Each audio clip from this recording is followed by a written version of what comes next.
Okay.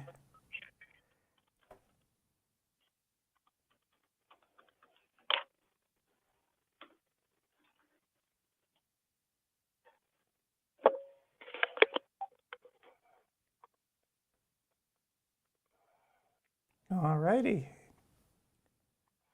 And it looks like we are live. So hello, everyone. It's Adam Farkas along with Paul Farkas and Steve Silverberg. How's it going, guys? Very good. We're getting used to this. Should be fun today. Always a good show. Indeed, indeed. So thank you, everyone, for showing up. And we were going to stream this to multiple endpoints, but we're just going to leave it on ODwire right now so people can watch it there. So Steve, if you want to let everybody in your groups know where to go. Yep. I think you might have the right link to this one so people can come in and see. Got it up now, so people go right to my Facebook page, Private Practice and Optometry, or various other pages, and just click on that link. I'll be doing that right now. And yeah, so you can get to it here. So we're going to try to stream to multiple endpoints today, but in the interest of safety, we're just going to stream to one. So I hope everyone's having a really good day today. Thank you for coming out to CEwire for one final time. It's hard to believe that this year has finally come to an end, for better or worse. This has been a long one. We usually do one show, and we've done 9 plus others. It shows the need with what happened with the world today. Yeah. I mean, it has been quite a year, but thank you everyone for showing up. And I know that in about 10 minutes, I think everybody at ODwire is going to get a notification that this is all starting so that they can come on in and watch as well. And hopefully people will come in and take their last little bit of CE today. So it's a pretty good show today. The hardest part about this is getting speakers to come back over and over again, right? And amazingly, our speakers have been so good that they've agreed to come back over and over. So we can pull up the schedule and just show people what's going on today. If they're unaware. It was actually easy at the very beginning because everybody was trapped in March and April, but as things opened up, people are working, so it is a bit more difficult. So thank you, all the speakers, for showing up. Everybody's in their rooms, by the way, and everything's working. Perfect. Just FYI. Excellent. So, and you can see that we have the schedule up here today. It's very similar to the one we did last month, actually. Amazingly, the speakers all were able to come back, and as I've tried to sort of freeze the schedule in Amber, I've tried to put the classes in the same place every time so people can jump from track to track each time, because you would be shocked. We actually do have people who have taken all 64 credits. Really? Yeah. So far people have done it with a combination of showing up live and coming on demand. But there have been, I think, a good dozen people who have actually run the gauntlet and done all of them somehow. So traditionally, it's the ones from Estonia. There's one group is Estonia that we get from overseas? I think it was Latvia. It's a large group. We have more than that. Yeah. We have about 20-odd countries besides the biggies like Canada, Australia, etc. Yep. Yeah, but there's one group that signs up as a group, and it's a whole bunch of people. I forgot, you said it's Latvia? Yeah. Not Estonia. It's one of those. Yep. Yeah, so pretty cool stuff. And let me actually pull it up here because I want to let everyone know what's actually happened. So Paul, this is actually a good segue. You're on point as usual. So I just wanted to thank everyone for attending this. Obviously, again, we couldn't do it without folks. And I think the most important thing, as you can see, I put up on the screen here, we've had about 6,000 ODs attend, which is crazy. We were not expecting this sort of a response this year, but obviously with the pandemic, people have been doing whatever they can to get CE credit. So, well, I think Grubhub also was surprised, right? That's a whole new business too. Well, yeah, we're all trapped at home, right? I was just thinking about it this morning. Obviously, our problems here are minor, right? We've been healthy, knock wood, here, and able to perform the conference, so I shouldn't complain too much. But I was thinking about it. I haven't been on an airplane since last January, and I can't think in my entire time on this planet that sort of a longer period of time I've gone without being on a plane. It's kind of crazy. Yep. Well, I'm flying today, as you know. I've been a little bit more adventurous, and so far so good.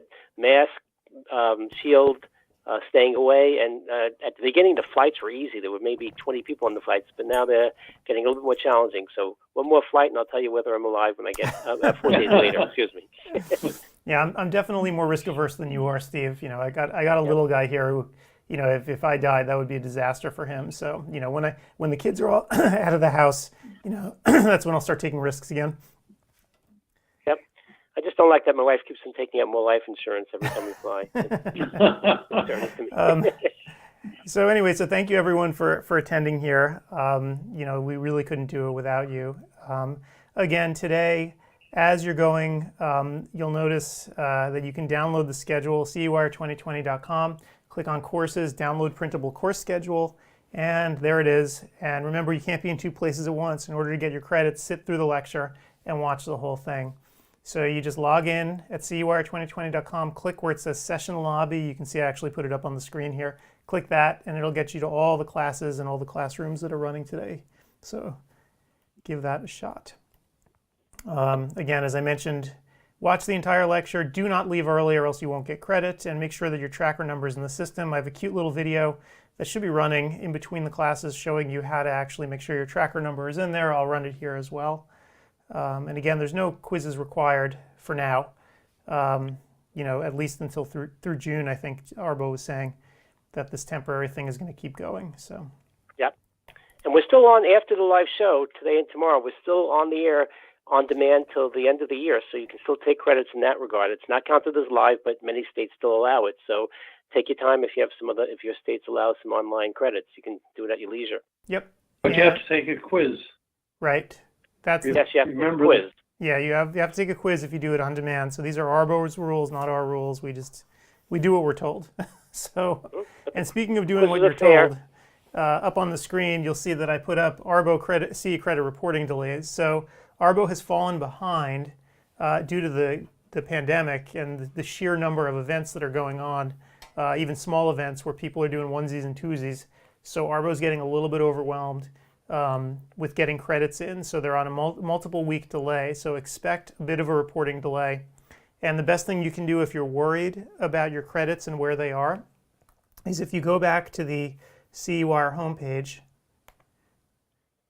up here in the upper right, you'll see where it says certificates. If you click on that, it'll ask you to log into your CEwire account, and it'll take you to a page with all of your certificates.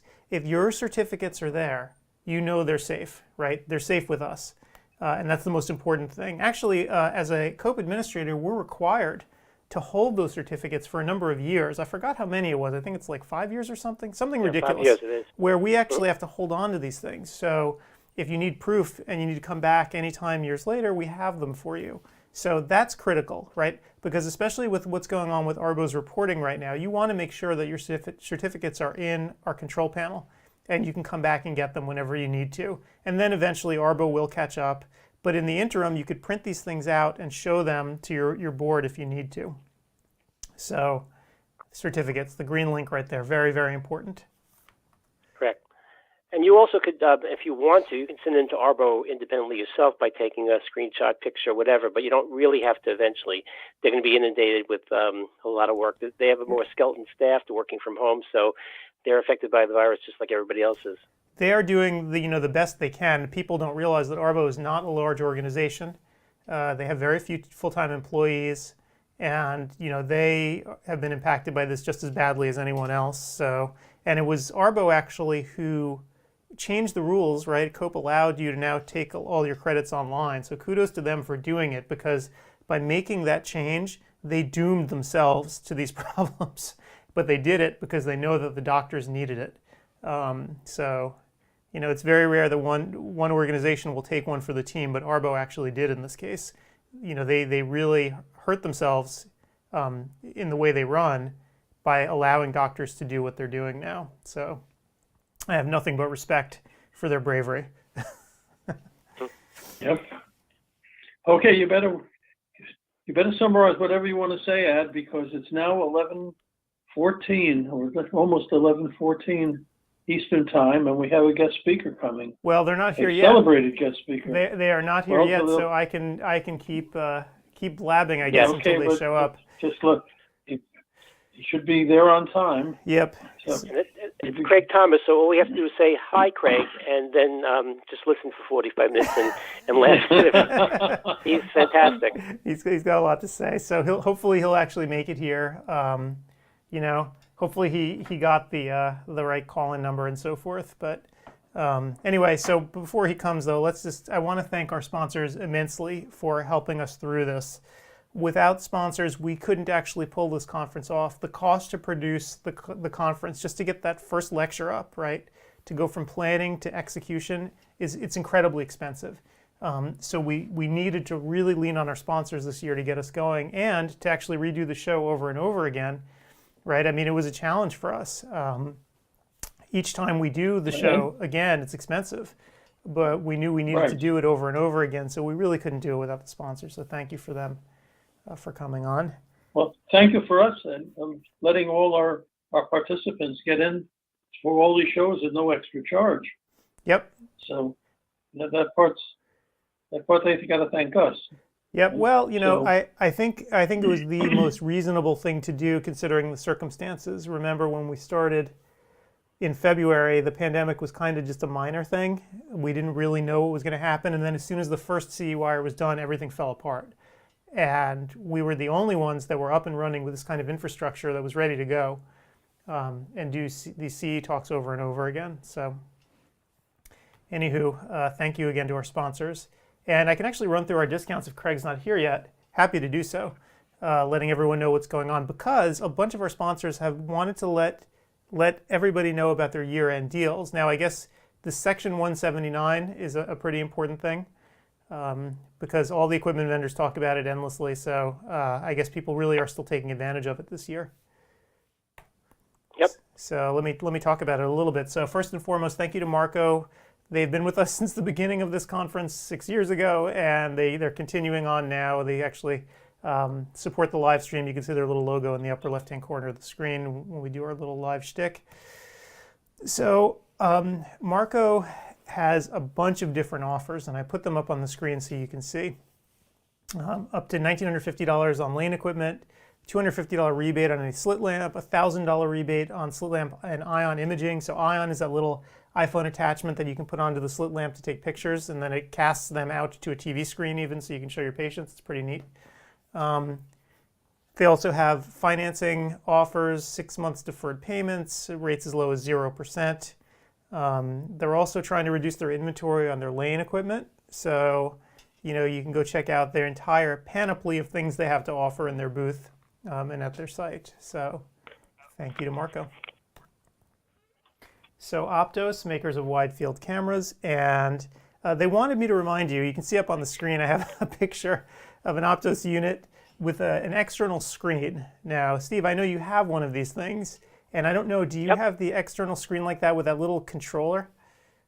Yep, and they got it to us right away. It was great. It works seamlessly, like I've said before many times.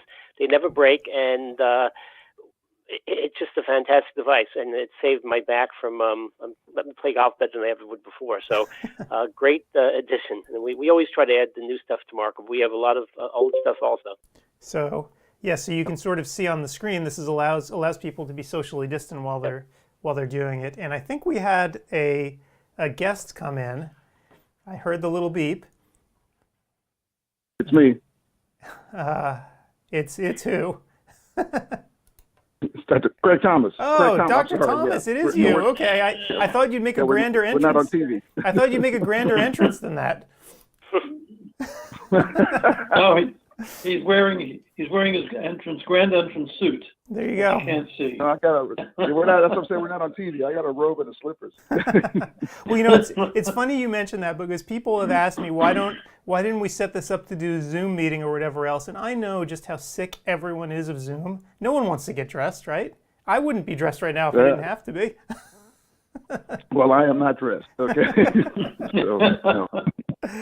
Oh my gosh. So Craig, what have you been up to? It's been a while since we've spoken. Here, let me get into a soundproof room here. Hold on. Just practicing pandemic optometry. That's all you can do right now. Depending on where you are. Some guys, it doesn't make a difference. Some guys, it's like night and day. I'd say most everybody's wearing masks, so it's some different. You know, everybody's different. Yep. Just some more different than others. Yep, and I know that That's what's happening. and you've had trouble even with some of your staff, right? With and I'm sure this is a common problem everywhere where staff gets infected, and what the heck do you do? Yeah, it is pretty common. It's what I got a kind of a pulse of the community, a pulse of the profession. I call guys all around the country, or they call me, and I've been a little surprised that you'll be out in Podunk, Arizona. There's somebody with a staff member out with COVID. I got one out now. It's pretty disruptive, because it's just everybody freaks out. You don't really want to. When do you have her come back or him come back? It's just as I posted on the thread a few weeks ago. It's just a bunch of drama. It's ridiculous. So, yes, what am I doing? Really trying to just deal with that. On a day-to-day basis. It's a double-edged sword. From a practice management money point of view, most people are making pretty good money. But if you're working almost like it didn't happen, then you're making a lot of money. If you're being controlled by the government, you're making less money. Or if you intentionally decide to reduce your practice to reduce your risk of exposure, you're going to make less money. We're making less money, and I'm losing business. Craig, it's weird, it's weird.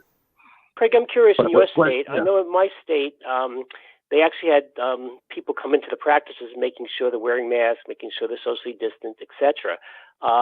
Does Texas have that sort of program, or they just kind of leave it by it to county? You? Yeah, it's by county here. So Texas, again, it's all kind of political. So it depends who's making decisions. The state has no mask mandate. The county does. Dallas County, where I live and work, and most counties here. I don't really know if I'm an expert to say that. I know most of the urban counties, the big cities, Dallas, San Antonio, Austin, Houston. You appear to have to wear a mask to walk around. But do they have auditors actually coming into the practices? Because they have done in New Jersey, and they've given people. You'd have to. It would have to be on a complaint-based thing, I think. Okay. I don't think we got enough manpower to just spontaneously run around. To be checking on that. I do know that if you call any government entity and complain, they'll send a code enforcement. It's code enforcement is who does it here. I do know that. Okay. Yeah. So, but I don't know any optometrists right now that are trying to practice maskless optometry. So, yeah. we've all evolved beyond that as far as the guys I know. Yep. So, that's not an issue. Not too big of an issue. If anything, just looking nationally, it gets worse rather than better. With people getting close. Looking at New York and stuff where you can't eat in a restaurant anymore. That's certainly, if you can't eat in a restaurant, it'd be hard to imagine a regular, normal optometric practice down the street. Seems like. Yep. Well, in New York City specifically, and I think Paul would understand this, they are dying. I have a friend who's a dentist, and it was a high-profile dentist in the office, mainly because people are staying home. They're living in the suburbs. These are people that commuted to the city. Now they're working from home, and they're going to the suburban doctors rather than coming into the city and taking the risk. Same thing might be happening in Dallas to a small extent. I'm telling you, that's the we got 3 or 4 moving parts here with this pandemic, and you're going to have some change in traffic patterns and the people staying home, and let's say you're downtown. I've been in Dallas, Texas for 35 years.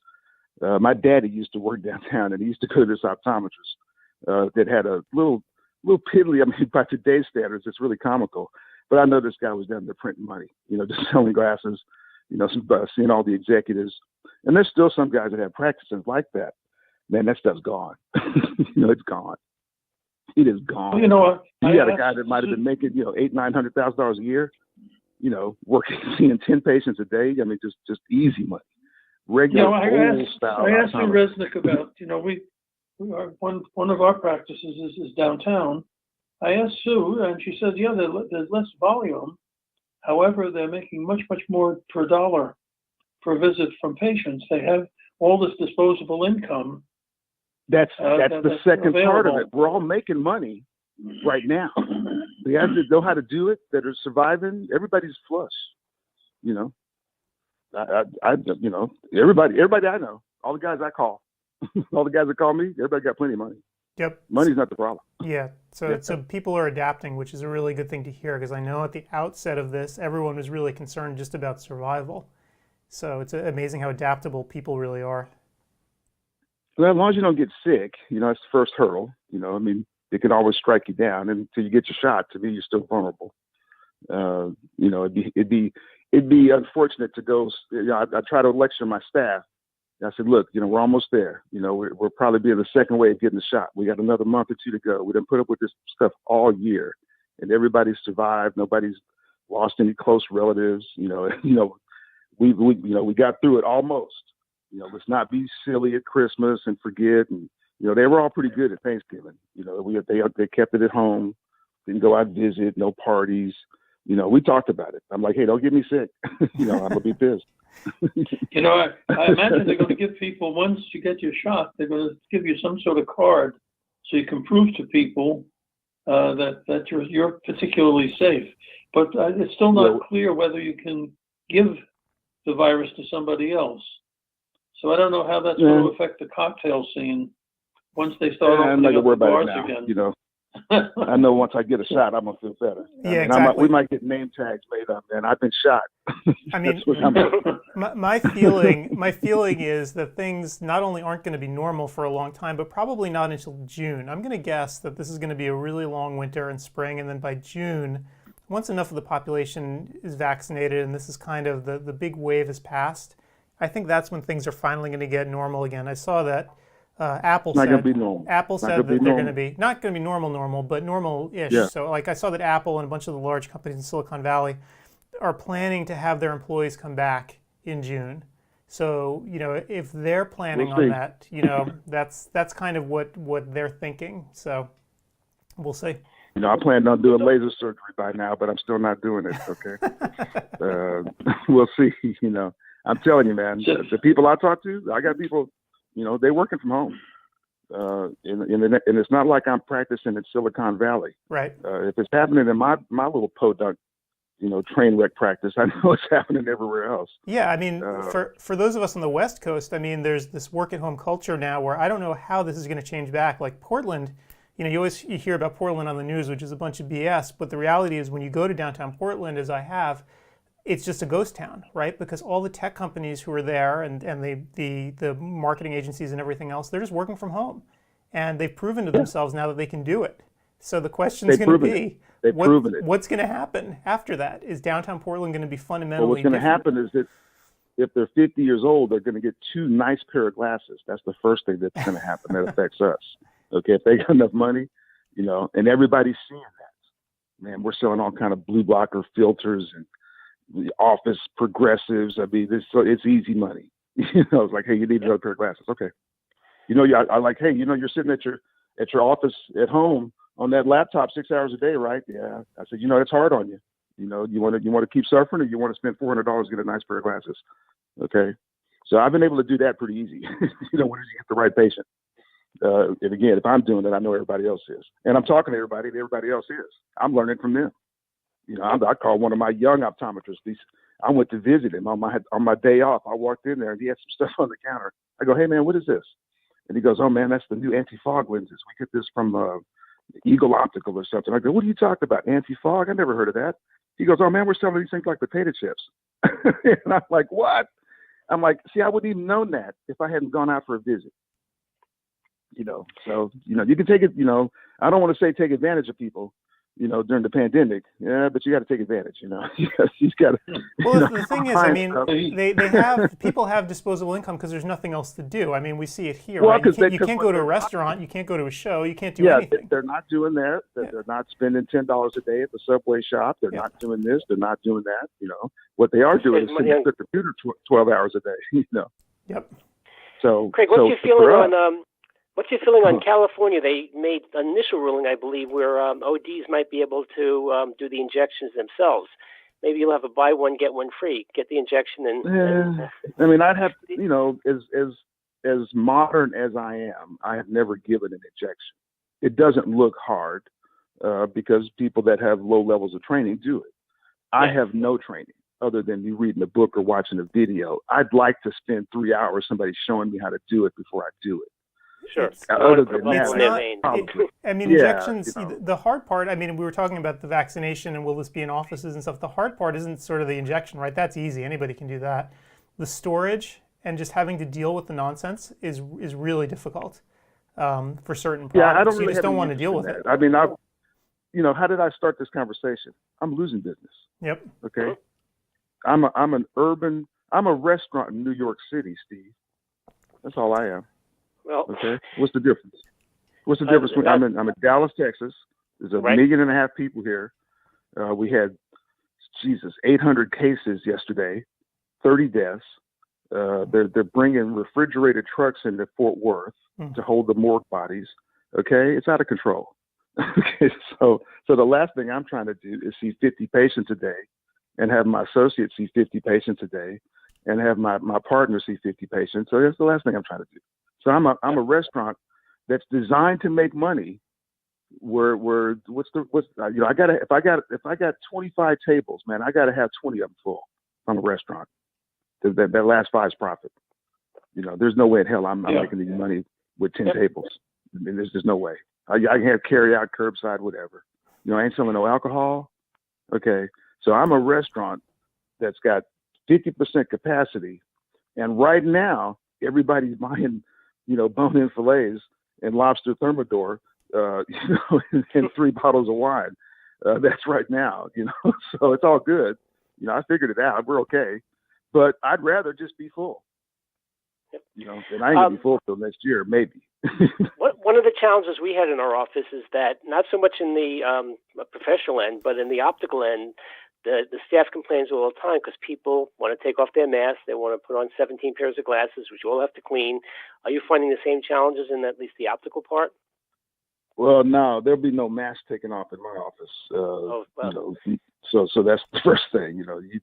I done already had drama with that. I got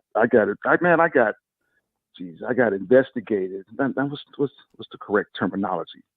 There were. No, I haven't been arrested lately. There were allegations of sexual harassment levied against me by a person coming in to get a pair of glasses on iMed insurance, and I received this summons, so to speak, from Humana, and I ignored it because I didn't recognize the patient or the person. I'm like, what is this? It's Humana. I don't even, what's going on here?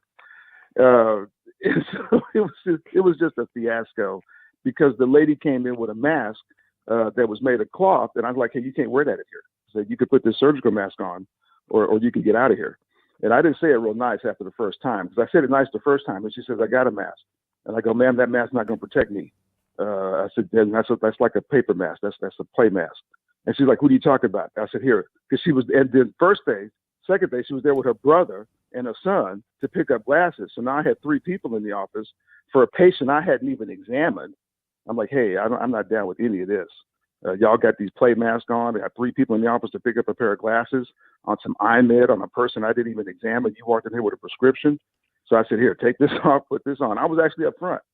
And then the brother, her older brother, went off and says, there's nothing wrong with this mask. And so I took it off, gave him a surgical mask to put on, and went over to the faucet and ran water through his mask and watched the water go through. That's the test that we use to show him it ain't real.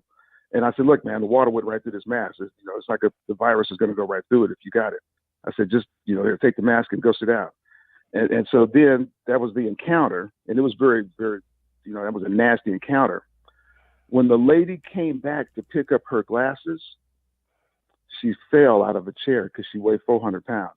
And she sat in one of the dispensary chairs with some wheels, and it slipped because she didn't grab it when she was getting down. And before we could say, grab the chair, you got to hold the arm when you sit in the chair. She fell and hurt her hip. And of course, got up and started, saying I hurt my hip. So everybody rushed to her side. We got it all on video. And then she kind of recovered, and they said, are you okay? We got it on video. She said, yeah, I'm fine. So she got her glasses and walked out. And then 2 days later, she comes back with a cane and a letter from the hospital saying she'd have gone to the emergency room and she got a contusion on her hip. And I'm like, what? What are you talking about? You were fine. And so instinctively, I touched her on the hip as if she was one of my regular patients, and I was showing empathy and compassion, like I would touch the injured part of, I touch someone on the shoulder, do that thing. And so I instinctively touched her on the hip for like 0.3 seconds. Remember, this is a 400-pound lady, about 5 feet tall. Okay, Adam, you know me a little bit. You think I'm sexually harassing that lady? Okay, you think that's what I'm doing? On video, in my office at the front desk, you think that's what I'm doing? So I touched her on the booty, and I mean, it was 0.03510 milliseconds, man. I mean, it was a and as I was touching her, I'm like, I probably shouldn't touch this girl. And so I withdrew you can see it on the video. And so she charged me with sexual harassment. And next thing I know, the cops are there. The cops are coming in, and I got to fill out forms and review the video. And so the cops are sitting there, and I'm like, fellas, hey, look, that's what fellas, it was two lady cops. I say, officers. I said, do you see the video? Because I said, what are y'all here for? It says, well, there's this woman has filed a complaint of sexual harassment against you, or sexual contact, something. It was illegal. It was criminal. And I was like, what are you talking about? And she goes, I go, like, here it is on the video. We saved it. So I took him to the back. We played him on the video. And you can just see the two lady officers looking at each other. And I say, officer, really? I say, you think I'm harassing this woman? Is that what this is? Really? And they didn't say nothing. They were trying to be all professional. and I was standing there with my partner. I'm like, hey, man, what's going on here? I surely wasn't harassing this woman, and there was no sexual intent on her. Trust me. So, Donald Trump says, she ain't my type. Oh my God. Well, Craig, you may get the reputation of the optometrist that loves big women.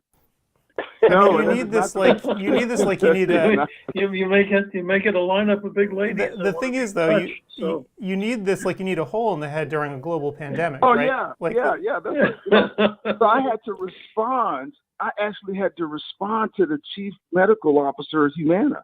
I had to write a letter. I had to send the video. And when he got it, I said, "Look, man, I actually touched her. Okay, I said, look, I can't lie.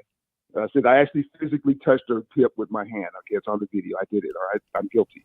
And so I had to almost like I'll do kind of the official admonition. I had to acknowledge that I had inappropriate contact. Interesting. In the days of the pandemic now, inappropriate touching might be things like shaking hands and things like that, things that we could do normally in let's say, normal time. Yeah. So warning to the ODwire membership: don't be touching nobody on the hip if they fell on their hip and you're trying to show empathy. Don't do that. However, this is an important lesson, though. Video everything, right? In areas where you can. Why not? Oh God. Oh no, I was standing at the front counter. Yeah, the video was. Oh yeah. Once everybody saw the video, it was like, okay, fine, we're done. Yep. It was like the Supreme Court. We're done. Okay, we're done. Right. I mean, because consider if you did. Once the guy saw it, he said, "Hey, man, I got to make you write a letter. We got to file, and then I got to close it." He says, "I see what happened. I understand." He says, "I got to write. I'm gonna make you write a letter. We'll have an official adjudication on this incident. But I think you'll be okay." And so I got the final letter where it says it was deemed that you did have inappropriate touching and you should modify your internal procedures accordingly. I'm like, okay, fine. So I just modified them. You just heard the modification. Don't be doing that. Wow. So meanwhile, all right, digress. That is, I mean, no, but that is it's a great lesson, though. I think everyone should have these cameras set up, and because without it, you would have been a dead duck. Oh, well, it'd have been my word against. Well, it's been everybody's word against hers. Now, I was in front of 4 staff members. Right. They stupid. I didn't take her in the office and close the door, nothing like that. It was casual. It was nothing. It was 0.2 seconds. It was just they got mad because of the mask, and I was getting ready to throw them out because we don't play that. I done lost 2 or 3 leases throwing people out, pulling out guns and stuff. Everybody around here know that. Hey, meanwhile, you have a class at noon, so we got to get down to business here. Well, so I have. You have a strange topic. No. So this is not a strange topic. So this is all about heat and MGD. And before you actually talk about the clinical aspects of this, I got a question for you. In the era of the pandemic, are people even caring about their dry eye at this point? Do they actually get the treatments? The ones that are coming in, I still have a a group of old people that are scared, and they're not. I haven't seen some of them in months. I mean, I don't even know. They could be dead. They could be blind from glaucoma. I don't know. So I got a little small group. They just won't come out. So yeah, people care. The middle-aged people, you know, which I got a bunch of. I mean, I'm a 61-year-old doctor, so I got a bunch of middle-aged patients. I don't have a bunch of 30-year-old patients. But the ones that are professional are spending the majority of their days looking at a computer, just like they would be at work. It's actually more concentrated because now they're not driving back and forth to work. They're not taking the long breaks for lunch. They're not hanging out with their coworkers. They might be more productive. They certainly are spending more screen time, I think, working from home than they do working at the office. And even the ones that are trickling back, it's not full time for most of them. They might go in a day or two a week, and then they're 3 days a week at home. That's what I'm seeing. So all the dry eye, ocular surface disease conditions that people have, if they've manifested to some clinical level where it's bothering them, well, that's almost assuredly going to get worse with increased screen time as opposed to better. So all the things that I do to try to make people better, you know, I'm doing more of it, you know, as long as I got the patients, and I got plenty of them. I got as many as I can. So there's still plenty of things to do. There's plenty of business, you know, as long as, you know, there's enough regular business. The economy hasn't crashed. There's enough people with still decent insurance. Medicare's still there. You know, it's okay. Craig, what's your feeling on all the various heating devices? You use LipiFlow in your office, I assume? Oh, yes. Yeah, I have everything but, there's MyBuflow, there's TearCare, there's others that people are going to take home soon. You think they're going to be as effective as what you do in the office? Nobody. There's not an optometrist in the country that does more than I do. No. So what do you actually? What's your go-to device these days? Like, what are you doing? I mean, I know your lecture goes in depth, but just sort of for people who haven't actually gotten started with this, what do you think these days? The new lecture that we're going to do next year is the one that's going to go into depth. This one that's playing today is this kind of the first iteration of it. Though for me, the workhorse is the mask, the red light therapy. I've got everything. When I say I've got everything, so I've got a LipiFlow, I've got a MyBuflow, I've got the TearCare, I've got IPL, I've got the photobiomodulation, red, green, not the red, green, the first of it's green, the red mask, the blue mask, the yellow mask. I went ahead and got the yellow one last month. So I could do everything that you can do with light therapy. It's really cool. So that's as far as numbers, utilization. You know, as a matter of fact, I just bought my second mask. So the one that I got with the machine, it wore out. Not wore out. I burned through it. It's almost like it's a for-profit business model for the company. So unfortunately, right now, and I say unfortunately because I don't like it. The way they sell it, you know, you buy the machine, you have the mask, and the mask has a certain number of treatments, and you could buy X number of treatments. So I bought 2,000 treatments came with the initial mask. So it took me 4 months to do 2,000 treatments. So I had to go buy a new one. So the mask is the workhorse the way I'm doing it, and the way I think most people would do it.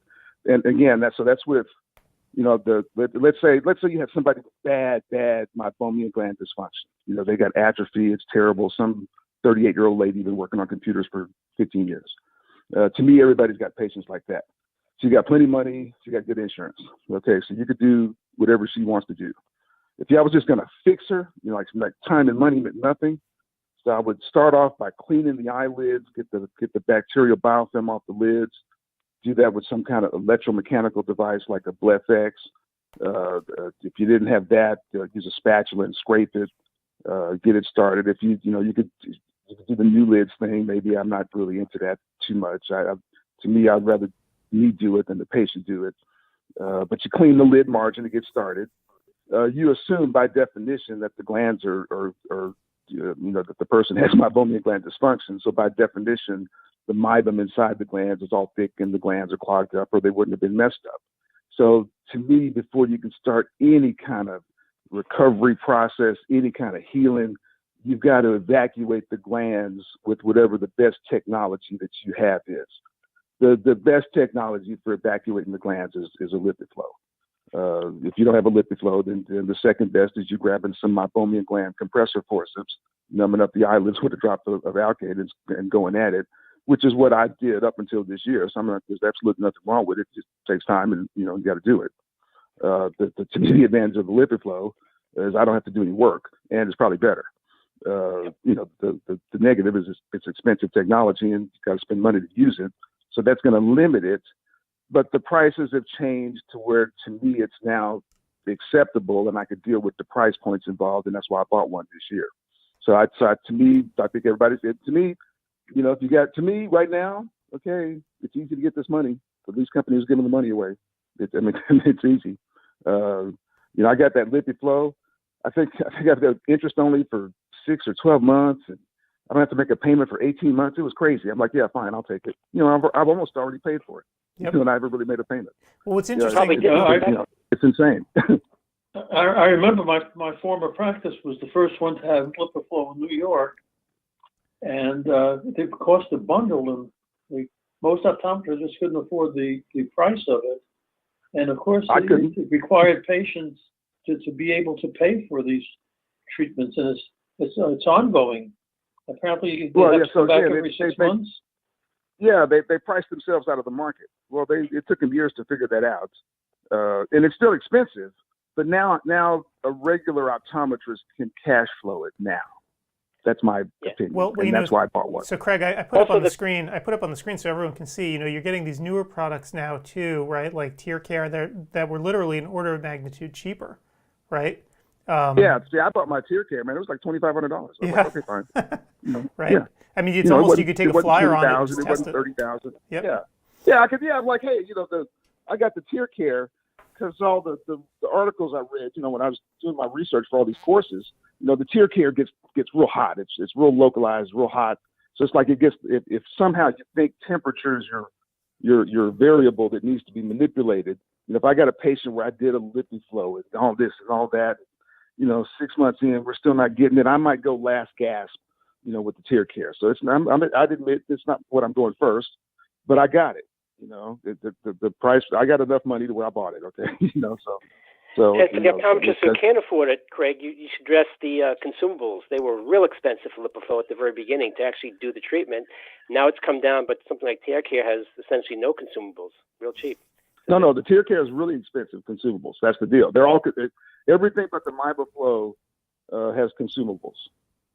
See, yeah, that's why I have the MibaFlow, because I could do it as desired, and it's not the most effective, but it is effective. So I mean, I can pick and choose whatever thermal option I want based on the patient's condition, their insurance, and their pocketbook. So I can move it around. Every patient's got customized treatment. It's not a cookbook. You can't come to my office and get some seminar. Okay, it ain't like that. That's not how I do it. When you did the manual expression, we used to put a Brutamask. We still do. You put a Brutamask on the patient for about 5 or 10 minutes, and then do it, and it would soften things up just a little bit. We felt like we were doing a little bit extra. Have you taken that approach? Man, that's old school. Respectfully.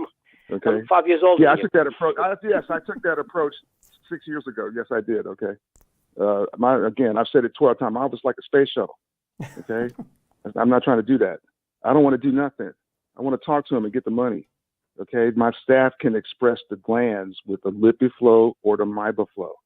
That's why I got it. Okay. So I don't want to do nothing. Man, it's 20 minutes. So I could have done 2 exams in the time it takes to do that stuff properly without hurting the patient and rushing. And you can't even think of doing the top lids. Okay, that'd be like me just hitting them. Okay, when's the last time you expressed the top lids, doctor, with some forceps? Tell me. It hurts, yeah. Okay, let it go. Okay, you want people recently. to come back? All right. See, stop it. Okay, that's optometry school talk. Yep. That's what that is. Okay, we got to stop it. Nobody's going to put up with that. No one's going to do it. It's nonsense to even talk about it. Okay, you're going to express the glands. If you're going to do the top lids, where you got 40 glands going across, you're going to do it with a MibaFlow or you're going to do it with a LipiFlow, period. Okay, or we can be like it was in 1982, and I could tell the patient to go home and put a hot towel on it and then rub it themselves. Oh, that'll work. Right. So I mean, this is the big question now. Is this becoming the standard of care? Right. I mean, I know it's expensive for all this equipment, but I mean, what's your alternative? Right. Just telling them to go home. What I was doing, what I was in the process of doing, was describing the best care. It ain't the standard of care. They're not the same thing. Okay. If you want the standard of care, I just told you that the standard of care is put a sack of rice in a microwave and go and lay down with that thing on you for 10 minutes and then rub it yourself at night before you go to bed. Okay, that's the standard of care. Isn't that the standard of care, Dr. Silverberg? I do it every day, sure. Okay, I used to use Uncle Ben's rice, but I had to change the name now. So the best care is to start off with what I was saying. You clean the eyelid margin, just in case there's a component of the inflammatory etiology that resides on the margin of the eyelid, because that is, in some people, that is a component. So, just like the dental plaque on the teeth, you got to clean them off if you want fresh breath. So if you want the eyelids to be healthy, because generally speaking, we're talking about inflammatory eyelid disease. Yeah, that's the right term. You could call it blepharitis, anterior blepharitis, posterior blepharitis, meibomian gland dysfunction, seborrheic dermatitis. You could call it all of this stuff. It's inflammatory eyelid disease, period, in some way, shape, or form. Okay? What's causing the inflammation? Well, could be a bunch of bacteria living on the margin of the eyelid that never gets cleaned and washed. Okay, that's what it could be. So you start with cleaning that stuff off of there. So you do that. You recognize that almost by definition, if you're messing with any of this, the glands have thickened meibum that is obstructing the gland. You got to get that stuff out of there, period. Okay. The best way to do that, in my opinion, to start off is a LipiFlow. Just heat it up and pulse it up out of there. Do the best you can. Get it up out of there. If you got the time and money, that's the best way to do it. The second best way is to grab some forceps and go at it and spend 20, 25 minutes trying to do all the glands and not hurt the patient. Okay. I could have made $500 doing something else. Okay. So if you do that, if you want to, and I still do it if I like the person, but that's what it is. Okay. It's 20 minutes of work doing it properly, because I do it properly. I got $800 worth of my meibomian gland compressor forceps. I got 3 different designs. I got a $550 pair of my meibomian gland compressor forceps from Katina. Okay. I know what I'm doing. So I could do it if I want to. I don't want to. Okay, I'm too busy. I can't do it. I mean, I don't want to do it. I know that you said that the standard of care really is just going home and doing it yourself. But this is a process that will destroy those glands eventually, right? So I would hope that as this technology has become cheaper, more and more, a significant fraction of doctors at least will have the tech in their office to try to treat this. Well, the first thing you have to have. The most important thing, Dr. Silverberg, what's the most important thing? See if we're on the same page. If you want to do any of this stuff we're talking about and help your patients, what's the most important? You said, because Dr. Farkas just said technology. What's the most important piece of technology? Your brain. Nah, that's not technology. Something you got to buy. Your pocketbook. Basically, my question is, as someone that with itchy eyes all the time, if I go in and get this treatment, and you say, okay, you're fine, and I have a couple of months of no itchy eyes, when does the itchy eyes begin again? And is this like an annuity that you got to keep going back to the office and get to like getting your teeth cleaned every 6 months?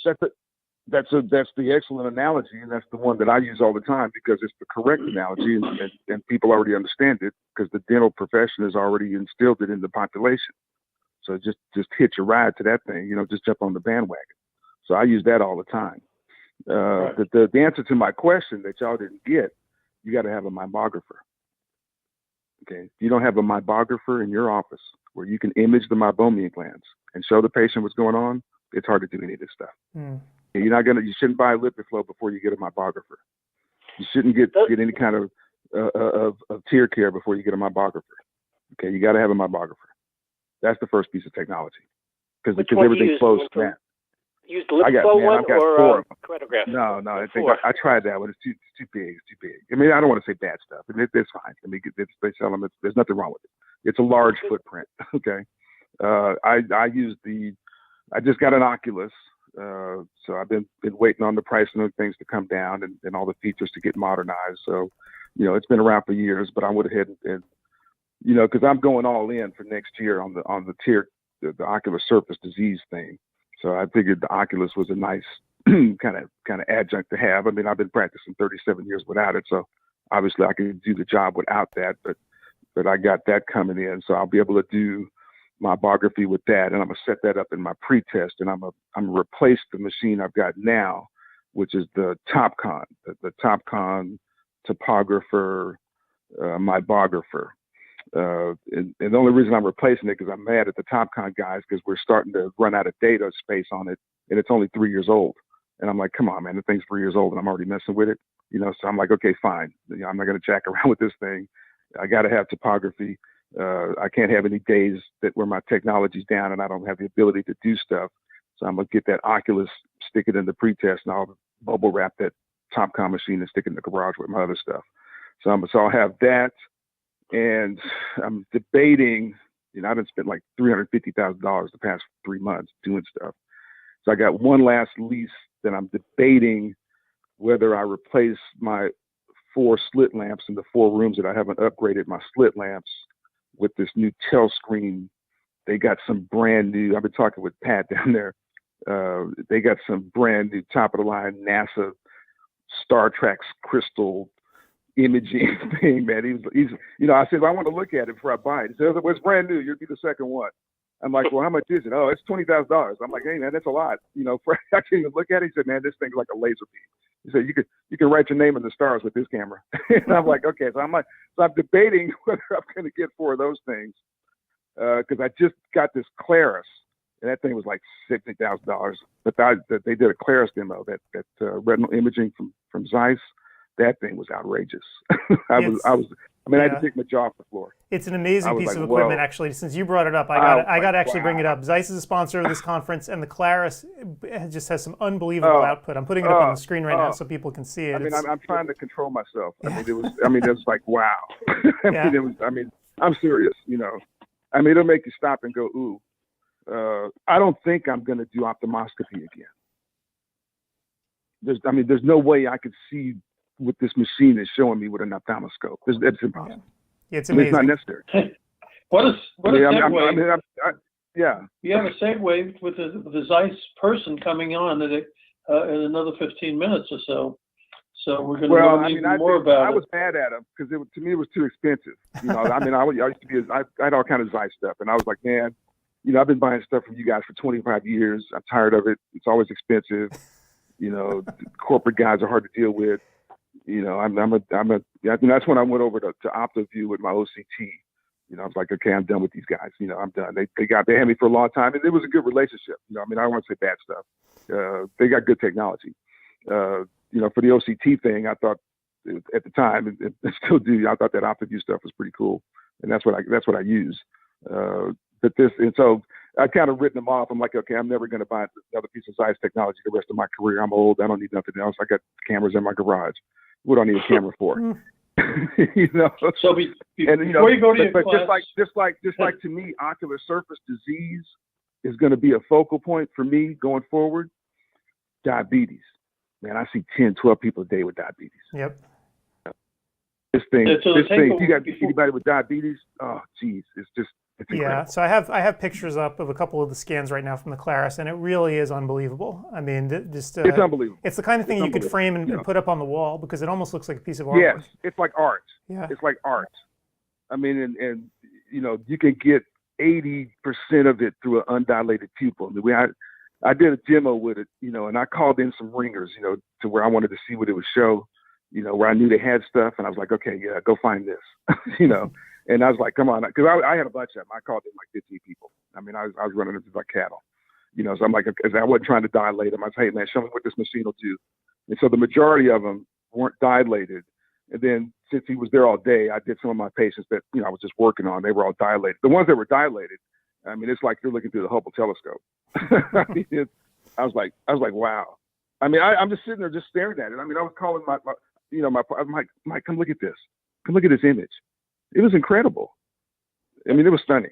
It's like the And it difference. takes a lot for me to say that. For me to say, I mean, it was just incredible. It's like the difference between listening like with a stethoscope and an echocardiogram. Like that's how different it is. Yeah. It's kind of crazy. And so we had to. So I mean, we had to debate it for a couple of weeks, man. I was like, man, do we need to spend this much money to replace technology that we just got 2 years ago? I mean, I just bought a fundus camera too. I just bought an extremely cool robotic a fundus camera from Conan, and I had to buy it. They didn't give it to me. I bought it.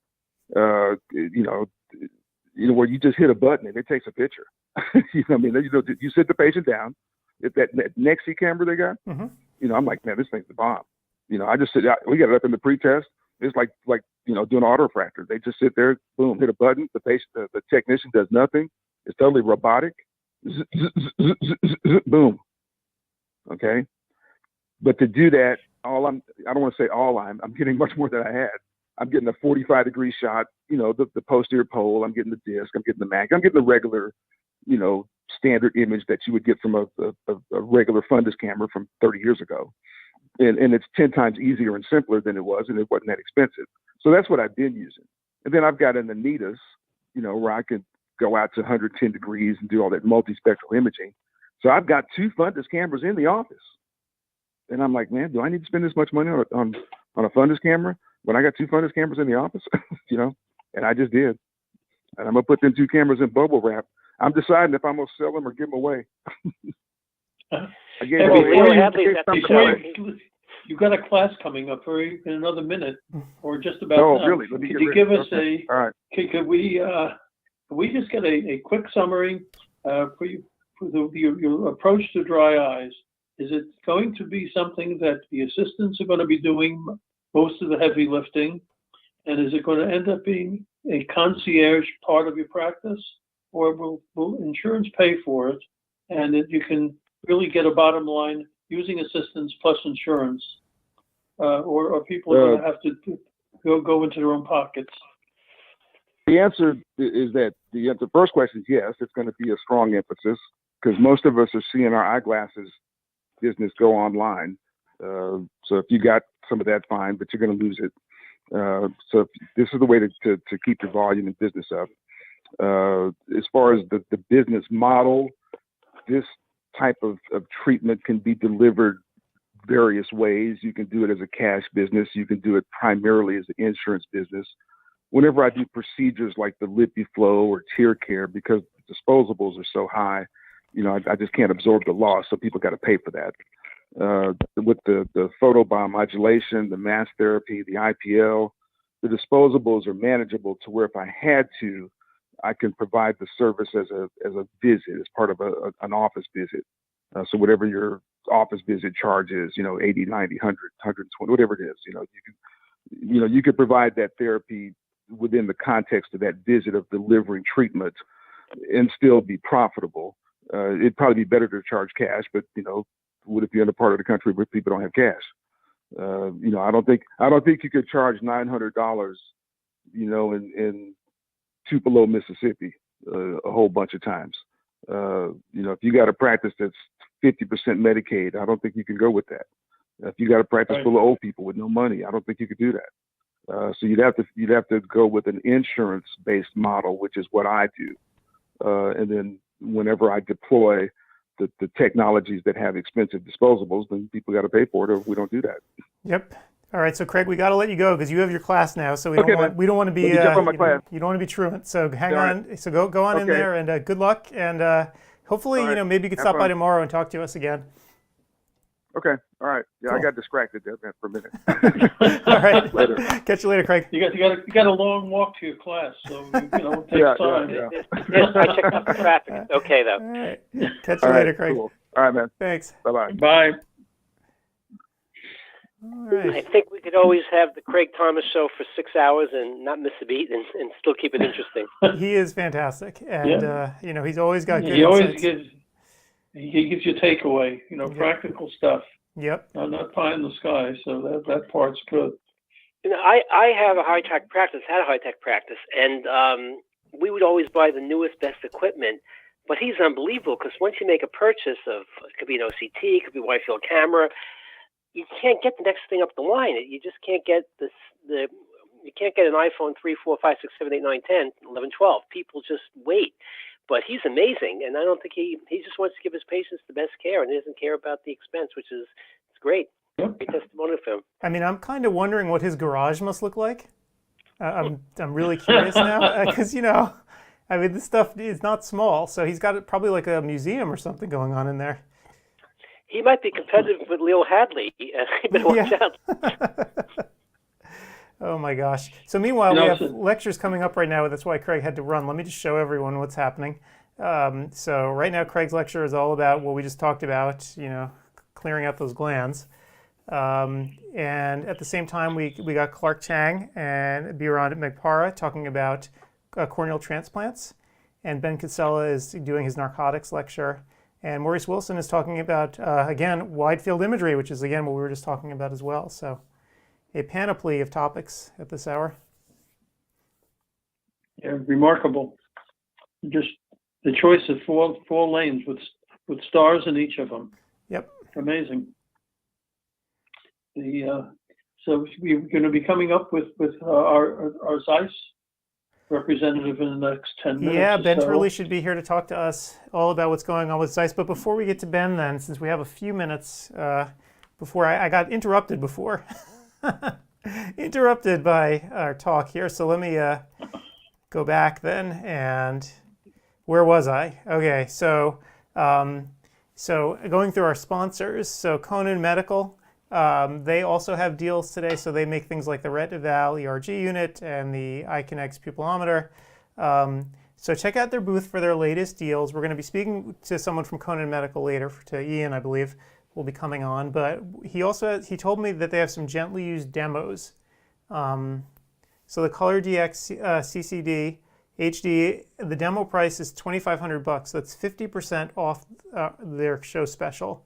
They also have the CellCheck specular microscopes. Again, demo units starting at $16,000. So these are sort of, I guess, units that they use, typically, I guess, when they send them out to trade shows and so forth, right? Used as demonstrators. And there are huge deals on them right now. And I'm going to guess that's probably because how many demos have they done, right? They have this equipment sitting there. And by the way, Adam, I have a CellCheck in my office, and we would screen essentially all contact lens patients with it just before they were either fit or the yearly evaluation. We picked up so many Fuchs dystrophies that I frankly would miss behind the slit lamp, which A, helps the patient and explains the symptoms a little bit better, and B, makes a lot of money billing the test and then following them as the years go on. So great instant to have, and $16,000. It's a great price. I paid a lot more. So do you? I mean, I know you haven't used it in a while, but do you have any idea what you bill out for, like a range typically? Ask the question. I didn't quite get the billing out. So how much typically per test can you actually? Yeah, if you bill it out as they do a screening test. That's what we did, and then you bill the real test as you see the screening test is abnormal. And I believe we used to get more, like everything else, like OCTs that went down in price, but I believe it's $85 bilaterally. But if you're doing, I'm a good math person here. $16,000 is about $1,300 a month. If you do 15 patients, you're going to make your money back plus goodwill, and you can do a lot more than that, more than 15 patients as you start looking for these pathologies. Right. Plus, you get a better understanding of what's happening with LASIK treatments post-operatively, etc. So you find a lot more pathologies from cataract surgery as the endothelium drops out. So a lot of uses for it, and it's kind of cool when the patients see all these black holes where the cells used to be. They understand why they're having the particular difficulties waking up in the morning with, let's say, eyes blurry because of the water in the cornea. So really a great instrument that it's underused, utilized, and under talked about even. Yeah, you never really hear much about it, and my gosh, at $16,000 for the demo unit, that's pretty incredible. Yep. Now add to that the $16,000 in savings that you have, and you pay for the lease the first 2 years just from your 179 election. Yep.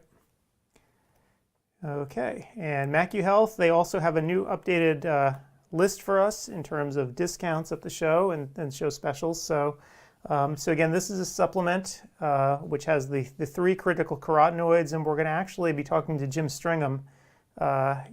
He's a scientist at Duke who's giving a lecture here at CEwire all about this topic. So you can fill us in a little bit more. But these are the specials that Mackie Health is running, so you can check them out here. And we'll go into it in much more detail with Jim, so that should be a really fun interview. So Luno Technology is, again, a platinum sponsor of CEwire2020. So, we've done a bunch with them over the past few months on ODwire, on the ODwire side of things. So we have a bunch of content to show you folks, all, that we can actually play during our little downtime here. Some interesting webinars that we have.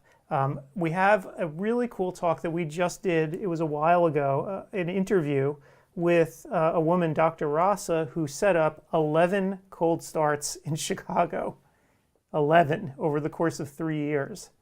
And she did it using this iRefract system to actually open up each one of these offices around the city, which is really kind of an amazing thing. So we did a 10 or 15 minute interview with her, and I have it here to play for everyone later so you can hear all about how it works with their system. So, I mean, when I heard that actually, like 11 cold starts, I got tired just hearing about it. I don't know how one actually has the energy to do that. It's sort of beyond me. But anyway, so we spoke with her about it, so interesting stuff. And again, if you go to lunotechusa.com/CEwire, you'll see a bunch of the materials that we put together with them, or check out their booth for the latest deals as well. So Hog, makers of the Octopus Perimeter, and they actually have deals for us today. Da-da-da-da. So you can see $2,500 mail-in rebate on the Octopus 600 Pro. Then they have a bunch of chair, stands, and stool combos here that you can see that they're also offering today at the show. So visit their booth to contact them. Just fill out the contact form and get your discounts. So the Neurovisual Medicine Institute, so this is a place that you go visit, and they are concerned with the identification and treatment of patients with binocular vision dysfunction using fractional units of realigning prism. So importantly, they're up and running and accepting students even throughout the pandemic. You can actually go there. Their facility is actually in suburban Detroit, just north of the city, about a half hour from the airport. And go on up there, and they'll take you through an intensive course over the period of a couple of days, showing you how to diagnose and treat this issue in your practice. And they give you a bunch of practice management materials as well, so you can become an expert and market this to your patients. So definitely check out their booth and learn more about them. TearCare, we mentioned before, from meibomian gland dysfunction. Hard to actually see how small this thing is from that picture, but that thing that looks like a hockey puck literally is about the size of a hockey puck. And it heats up the meibomian glands, as you can see in the picture. The critical thing about it, and I think Dr. Thomas just mentioned it, is that it's inexpensive. You can buy the unit cheaply. There are consumables, as you can see there, that you actually attach to the lids.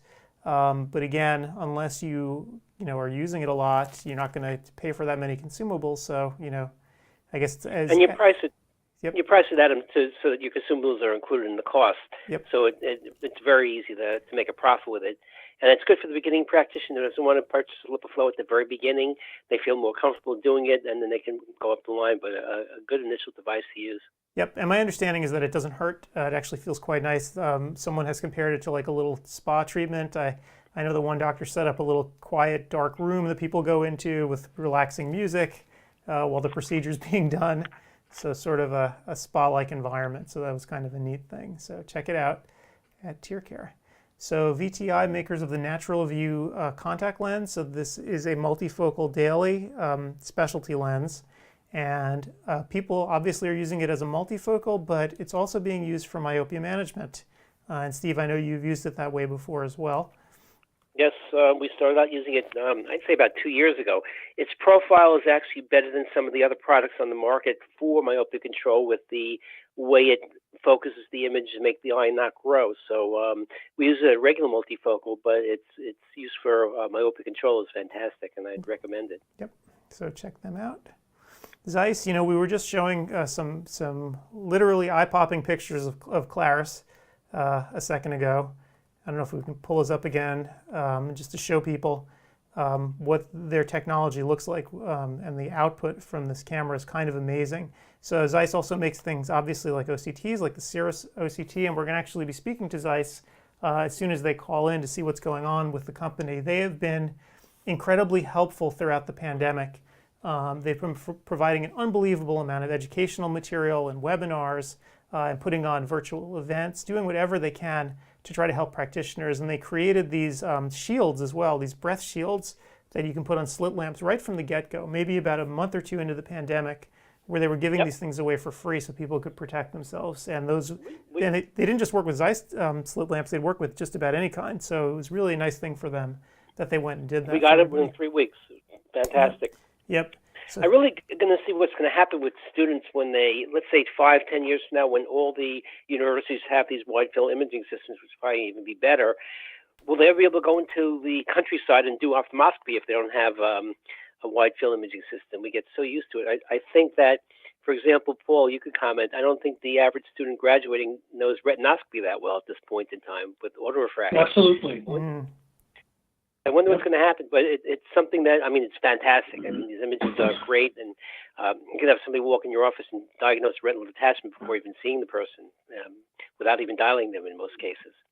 But great instrument, clear as a bell. Yep, yeah, kind of amazing. So Zeiss actually has offers here at the show today. I was able to contact them, and you can go into their booth and see, but I can sort of verbally articulate these as well. So they have these bundles, the Retina bundle and the Glaucoma bundle. So for the Retina bundle, it's the Claris and your choice of OCT unit. For the Glaucoma bundle, it's the HFA 860 and the choice of OCT. So, you know, it depends on what you're into. You can choose one of those bundles.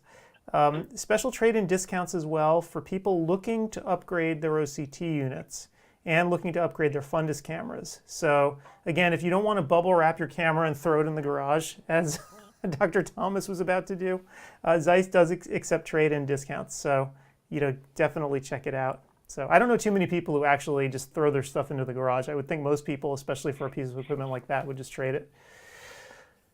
So that is Zeiss. We have a 5000 and we traded an OptiView for it, and we didn't get a lot, but at least it's not a paperweight in my garage. Exactly. I mean, you know, the technology is only going to get more outdated, so why not trade it and get something of value for it? And hopefully when Ben gets here, we can talk a little bit about the 6000 too, which for those who have implemented it is an upgrade over the 5000. It is certainly faster.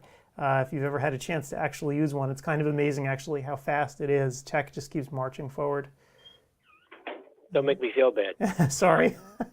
But you know what? It's like that everywhere though, right? No matter what you buy, you know you're always going to be outdated. Like I just bought myself an iPhone 12 mini. I buy phones very infrequently, right? I mean, they last me forever because I'm cheap. But I just bought a 12 mini and it was agonizing because I'm like, I know by next year I'm just going to want the next one. It's... Yep. I got a 12 last week, the regular 12. Yeah.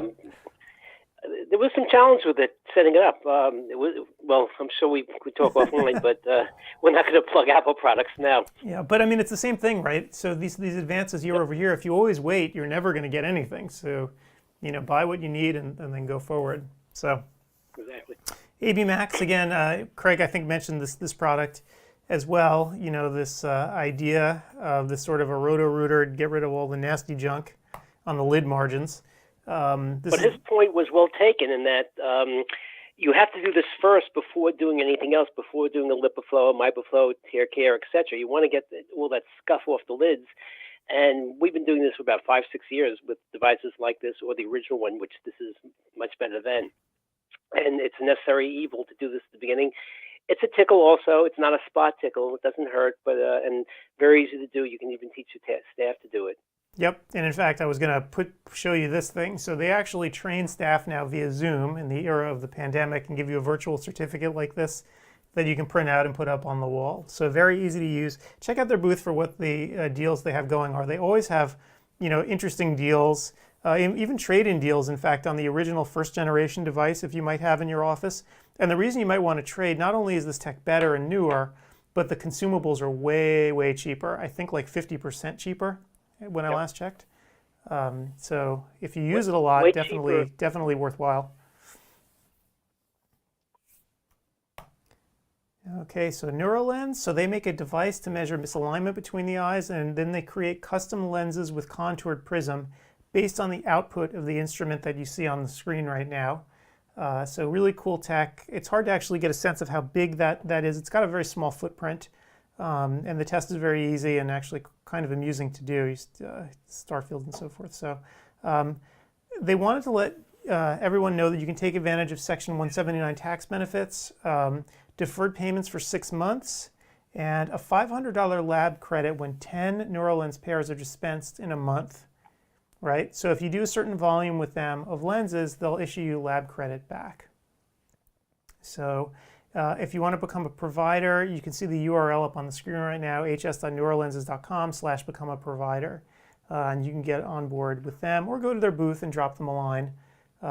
If they don't have somebody in the booth right now, they'll have a form that you can fill out and they'll get right back to you. So pretty cool stuff. So Oculus, makers of a wide variety of instruments. We spoke about the keratograph earlier today.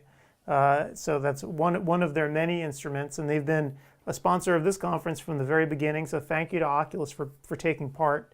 They've always got interesting deals going on as well. One of the reasons that I love Oculus so much is that, you know, they're a big company, a German company. They sound impersonal, but actually their US division is quite small. They're right up here in Seattle, not too far from me. And they're incredibly easy to deal with. If, you know, the CEO makes himself wildly available. He's always at every trade show at their booth, and, you know, if you want to contact him, he's always willing to talk to doctors. And what's fascinating to me about them is that they'll take the feedback from the doctors who use their instruments and their software, and they will actually make modifications based on that feedback. I've actually seen this in action more than once with suggestions that doctors have made that have been rolled out into the next versions of the software that runs their instruments. So really cool stuff. They're a really responsive company, so check them out. I think this deal may still be going on with the Easy Field. I should really contact them again, but this was from November. I think if they still have any left, this might still be valid. So they were offering deals on their Easy Field S perimeter. Yep. And that could be used for glaucoma treatment. We have 2 in our office. This is the second one. Small footprint, like you said, and can do anything that the bigger units do. And very, very inexpensive, as you can see from the price. Yep. So definitely check them out.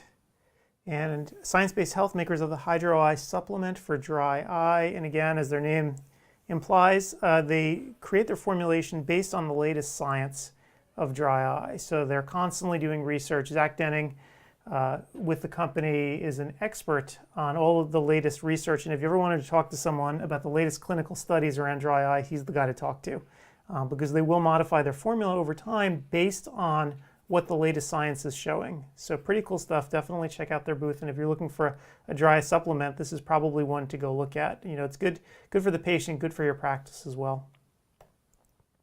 Covalent Career. So this is the largest job site in eye care.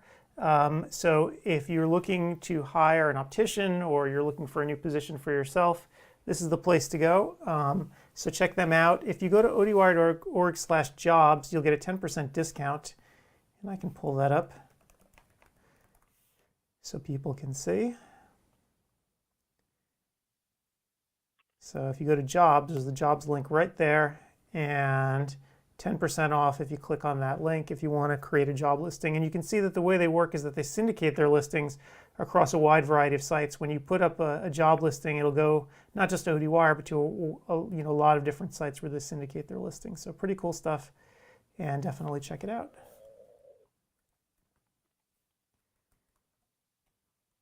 And Eye Care Live, makers of a telehealth platform for eye care. So again, now we're many, many months into this pandemic, and telehealth has become something that everyone does. Everybody uses. So you might want to have a formal platform for it if you've just been using Zoom and kind of doing it by the seat of your pants. This gives you a structured way to document the interactions that you're having with your patients, as well as a bunch of tools that can facilitate working with patients in a secure way online. So definitely go check them out at Eye Care Live. Eye Care Pro, so if you have a website and a social media presence for your practice, and everyone does, you may consider outsourcing this to them since they're experts, and do it for hundreds of other eye care practices. So especially if you're worried about how you look on Google Maps, and when someone hovers over your location, your number of stars, if you see like 2 stars, this is an indication that something terrible is happening. 3 stars, not so good either.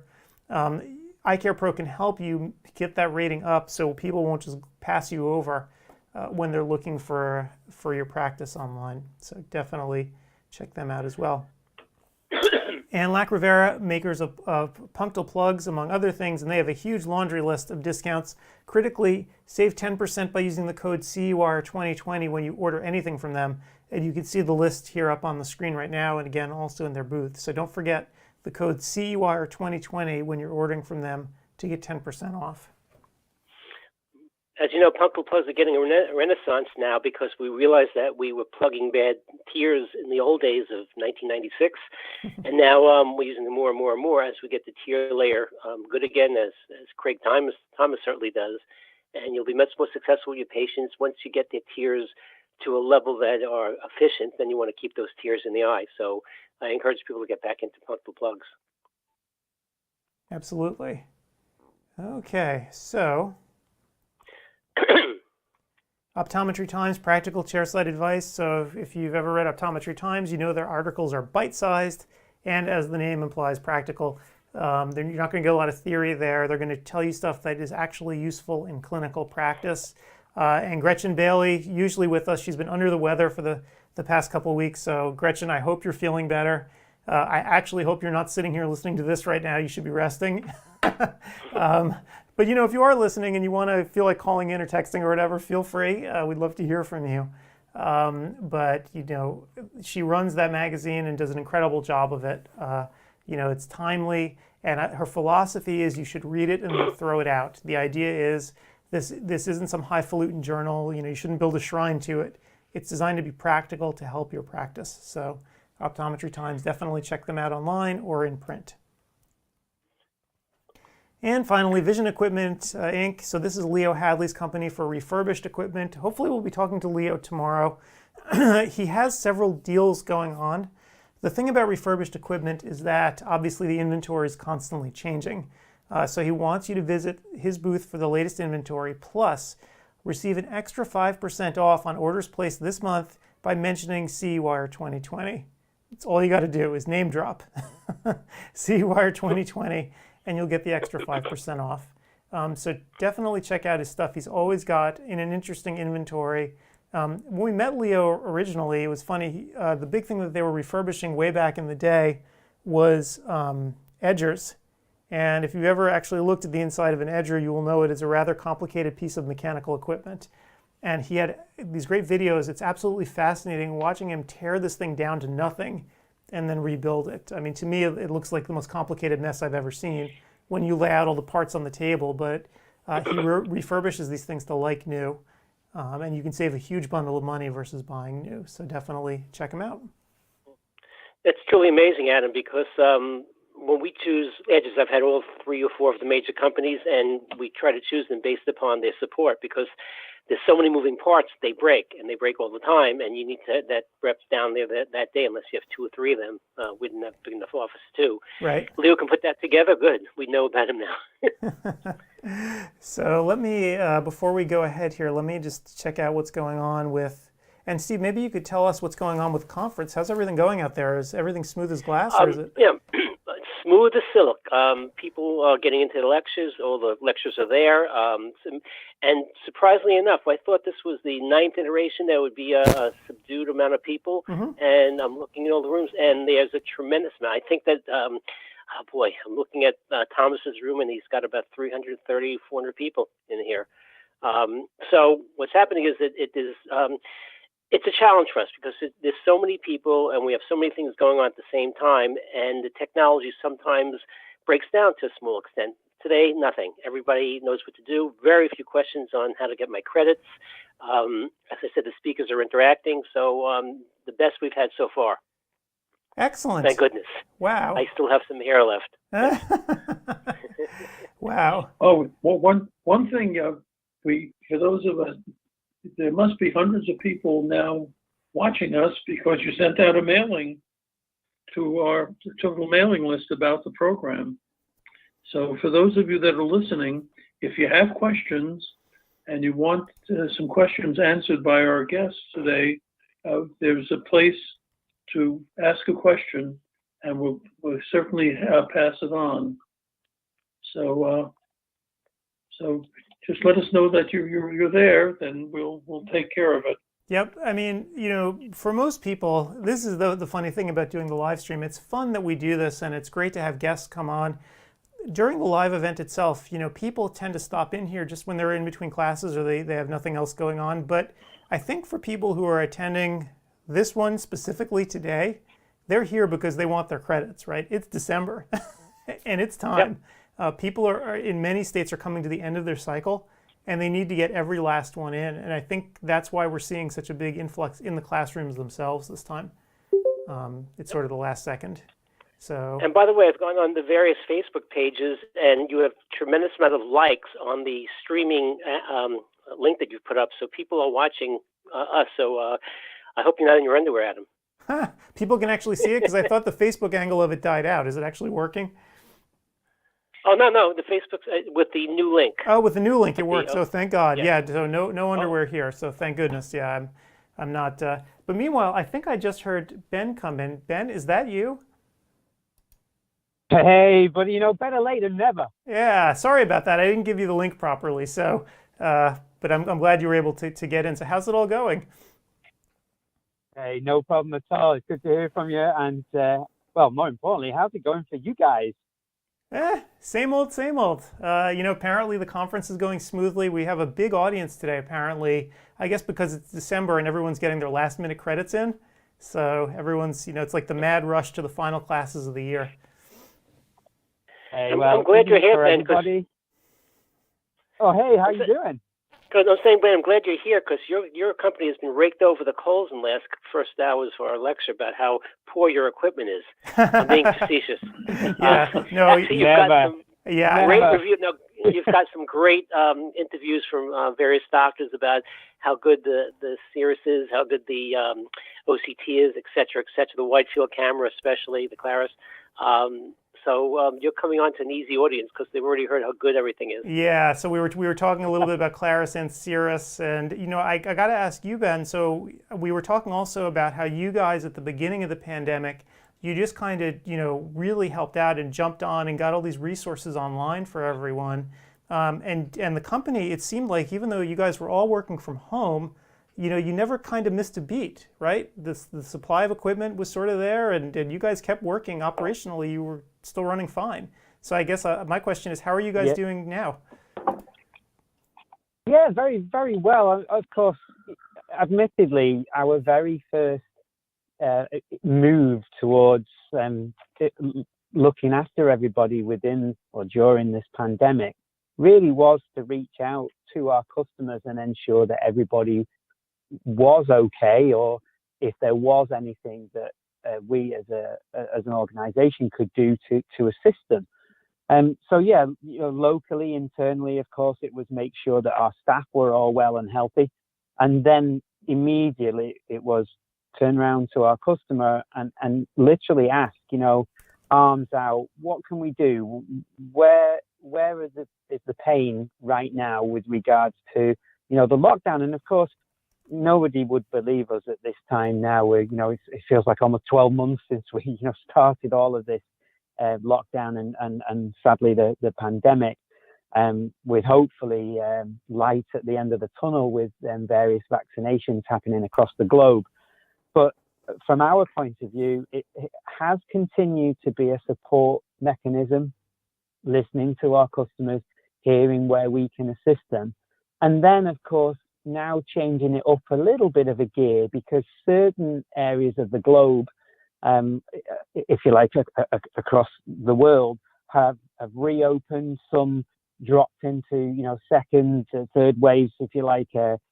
Some hadn't had the issues at the beginning that others had experienced and are now feeling those. So some, Sweden, for example, hadn't had any issues at all, or at least had a very low count, and then all of a sudden, boom, it all hit them. So it's been a very reactive, I have to admit, situation globally, but certainly here in the US, it's been an embracing, if you like, and a reopening and establishing how one's efficiencies can change, because during a crisis, if you like, all of this technology suddenly evolved, because we suddenly find we have areas of our products that we need to almost exploit, the areas that we hadn't necessarily used before that become absolutely imperative during a minimal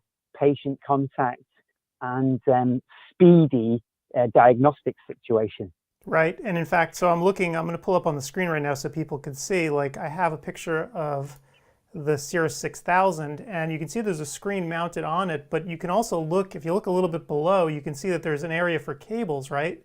Where you can actually control this thing remotely to distance yourself from the patients.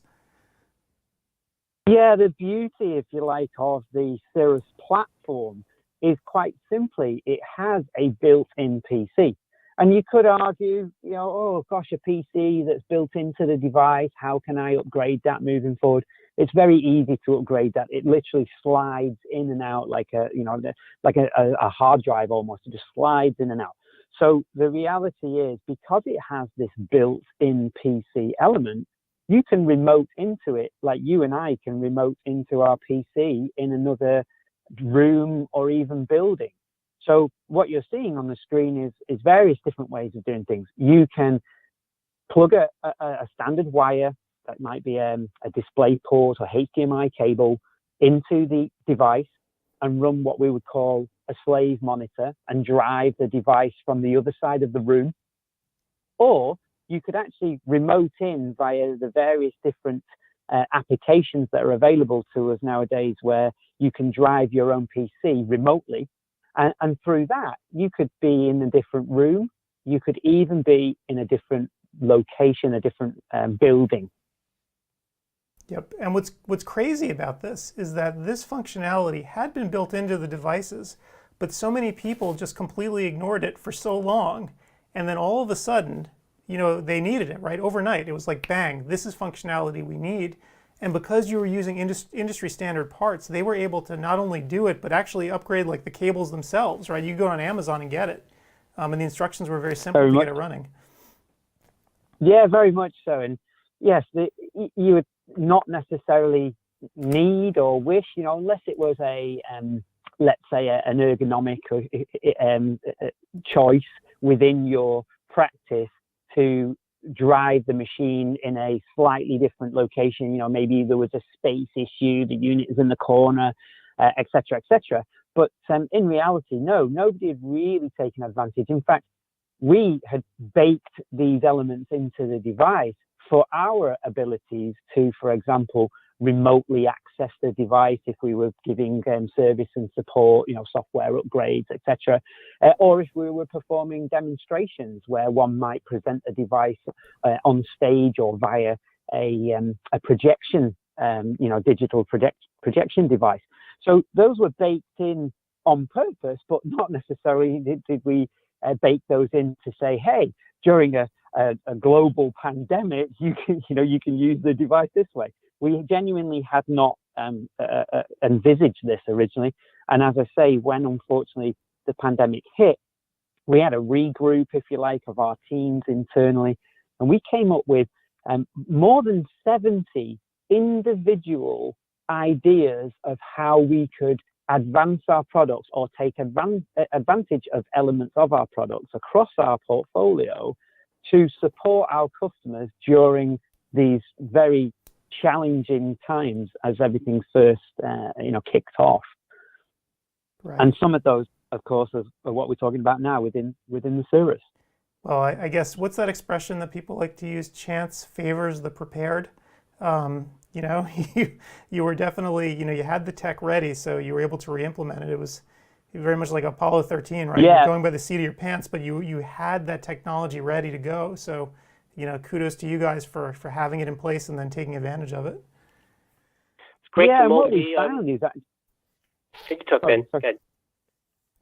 I was going to say what we found is as we support our customers moving forward, rolling out as we would like to say after the pandemic. Of course, it's quite clearly still with us, but let's say the reopening. So it's almost like a second phase of that support network that Zeiss have provided, which is effectively assisting you to reopen the practice and change your efficiencies.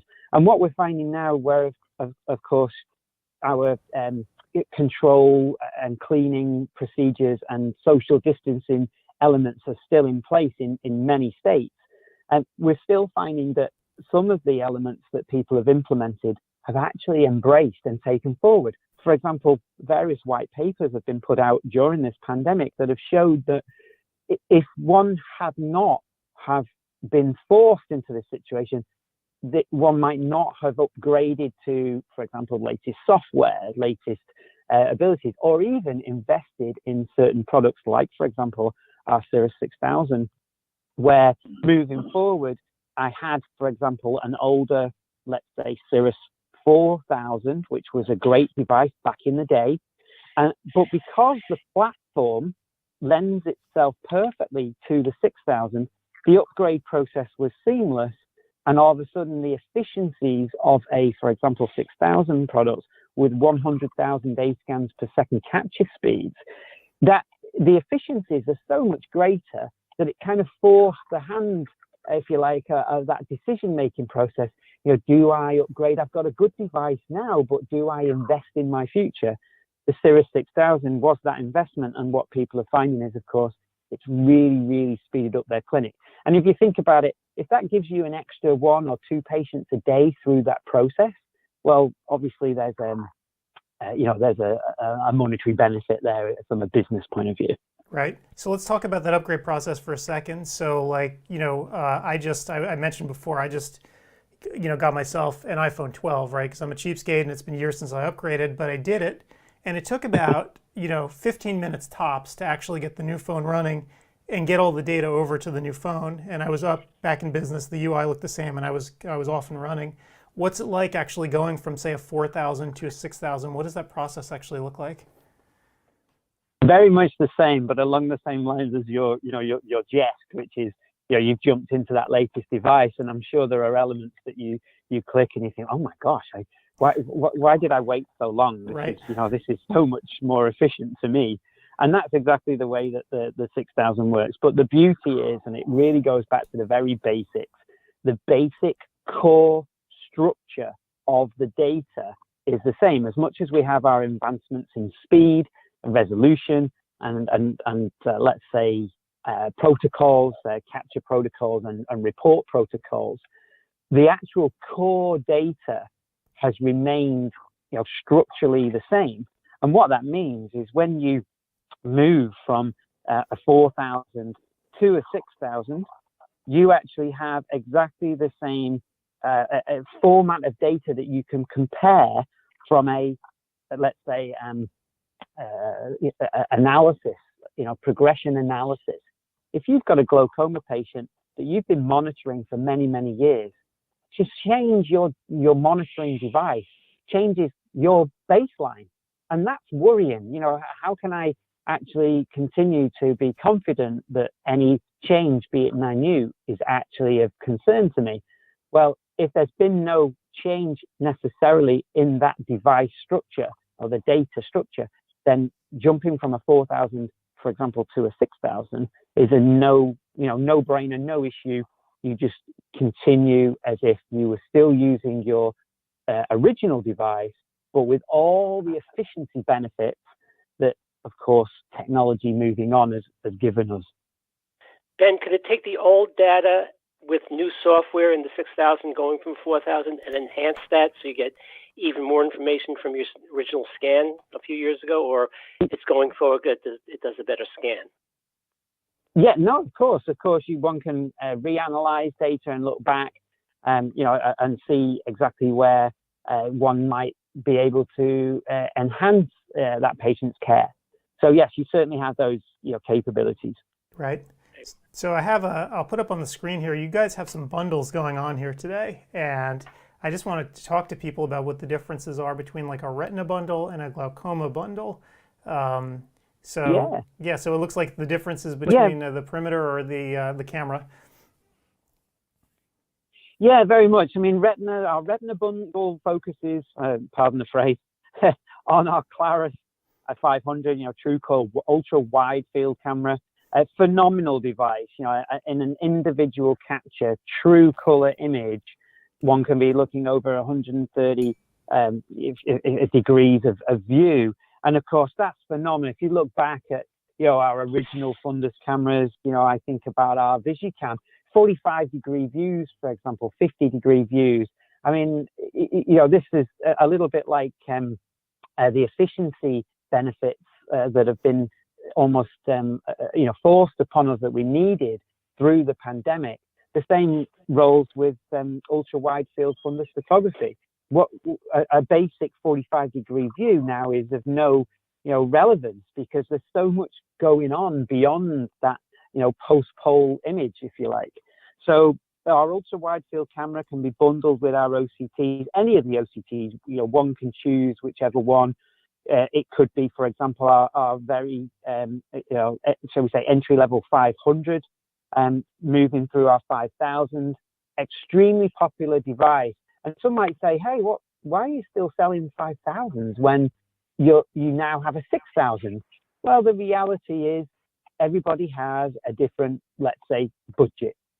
One might be starting one's practice, today, and might not have the revenue to invest in, the Ferrari right now. The Mercedes might just work, And so from that point of view, the 5000 model, if you add, for example, angioplex, angio is, of course, our non-invasive OCT angiography. And what that brings to us from an efficiency point of view is phenomenal. Not necessarily looking at structure, but actually looking at vascular values. So, yeah, the 5000, or you can even pair it, that was the Claris 500, you could even pair with, for example, the Cirrus 6000. I mean, that retinal bundle is, you've got the very ultimate weapons of choice, if you like, or tools of diagnostic capability. And then the glaucoma bundles, of course, look more towards our HS3, the 860. That's the gold standard in perimetry, 24 to Cedar Faster. Cedar Faster is another element of efficiency that has been introduced by various clinics during the pandemic, where their clinic was running just fine. It works. If it's not broke, don't fix it. And then all of a sudden, the need for efficiency, the need to speed the patient through the process. Well, the Cedar Faster element of our HFA3 is phenomenal. If you were to time the original next to, let's say, Cedar Faster, the difference is night and day. Same with if you were capturing an OCT on a 4000 compared to capturing an OCT on a 6000 Cirrus device. So no doubt the glaucoma bundle with HFA3, and again, all of that, glaucoma bundles also include the choice of Cirrus models, or just the same as the retina bundle did. Excellent. And do you offer a retina/glaucoma bundle for a slightly reduced price? Hey, we're all into hybrids at the moment. Every clinic seems to be a hybrid model at the moment. And of course, yes, we can always, please reach out to your local representative. If you need to, mix and match and squeeze things into different ways of the way you work. Maybe you already run the Cirrus 6000 and you want to, run through a different element of that, introducing wide field. I'm sure we would always work with you. I think that's one thing that we've always, strived to do. Here at Zeiss, we've always been extremely, clinically minded, with hoping to give you the very best tools. But of course, your local representatives will always work with you on a personal level to work out exactly what will work for your practice today. I can vouch for that personally. I have a question about logistics going forward. Some conferences, the big ones nationally and internationally, are scheduling events for end of April for CECO, Vision Expo East, and the end of May, AOA in June. How does Zeiss, as an international company, plan to get people to the events, or are there any logistics in the works, or is this you're just going to react as time goes by? That's a really fair question, actually, because it's how long's a piece of string. It's how do you literally lock in to an event that in some ways, if you mention an event, let's say in March, we definitely would be nervous to commit 110% to people being together at a physical event in March. I think we have to be realistic, and I would imagine any meeting that isn't pushed out till May is potentially it needs to be, and even the May events for us are a little bit we're watching them on a daily basis. Now, what we as an organization do, of course, is ensure that we can provide access to our customers through those events, be it virtually, if, for example, they did not happen. We have also provided various different what we call OVE, or ophthalmic virtual experiences. Those have been extremely successful, and I know, of course, Adam, you know this very well, but those have been extremely successful by providing not just a location for people to see the instruments, virtually, but also to enjoy, like yourselves today, education and also peer-to-peer discussions, like, for example, your live stream right now. I hope that when I join you, Adam, on these calls, it's always to embrace those who are listening and provide whatever answers we can. So in answer to your question, it really is a case of being reactive and having, if you like, both camps full. And that is, if we can do things physically, we'll do it. We'll be there. There's no doubt about it. But if the more sensible thing is to do that remotely, then we'll fully support those organizations. Admittedly, there are challenges. I find that a lot of the virtual content today can be very samey, can be difficult to really engage. At the very beginning of the pandemic, we were seeing masses of numbers, thousands of people logging in. Whereas now, of course, many have gone back into that work. Those who are frontline, if you like, are back in practice, and so aren't readily available to sit and absorb these things remotely. So it is difficult, and I can genuinely say that we try and box in both camps as best we can. Yep. In fact, I was laughing about the OVEs because obviously I've hosted a few of them with you, and I know that we have one coming up in the early part of the year that's for an audience in India, and so that means that we're going to be on the air at 2 a.m. So get ready. It's good. It's going to be an adventure, that's for sure. And of course, it's also for Australia, Japan. It's our APAC region, as we call it, and it really is we've got the southern hemisphere, so it's actually summer. So while we're sat gloomily in the dark, Adam, some will be listening on the beach. Yep. And Ben, I hope you're going to be up at 2 a.m. with me. We're going to be talking when this is going on. We'll have to go on, surfboards and make our own, beach. Oh my gosh. Well, Ben, thank you so much for being here. And I want to remind everyone too that if they go to the Med Support Now page, I'll put it up there so people can see the URL one more time. You guys have an unbelievable amount of information for people about sort of the new normal and getting back into practice and how to, effectively socially distance and so forth. So this is an incredible treasure trove. You could spend an entire day just looking at the content and all the stuff that you guys have online. So it's pretty cool. And Ben, this is Paul Farkas. Ben, your booth is open for business. If people want to visit your booth today, virtual booth that we have. Of course. Yes, please do. A lot of the content that we build into these are, is designed to assist those who genuinely are remoting in. They don't necessarily want, somebody to enter into their practice and demonstrate a product. They may want to see that virtual demonstration, if you like, via our virtual booth. But our representatives are there, of course, to assist you. And please reach out to them directly. whilst we have these fantastic bundles, please, to our customers, I would note, reach out to your rep, because on the 18th, which is next Friday, there's a significant opportunity there as well. So do reach out to your rep and have a chat with them. All right. Well, good advice. Well, Ben, thank you so much for being here. And I guess I will speak to you in the new year at 2 a.m. at this great event. So I'll bring coffee. I hope you'll do the same. It'll be a blast as ever, Adam. It's great to speak to you, Paul. I hope you're well. And genuinely, gentlemen, have a wonderful day. Thank you for the invitation to join you. All right. Thanks, Ben. Our pleasure. Cheers, guys. Take care. I bet you guys didn't know about that 2 a.m. thing, huh?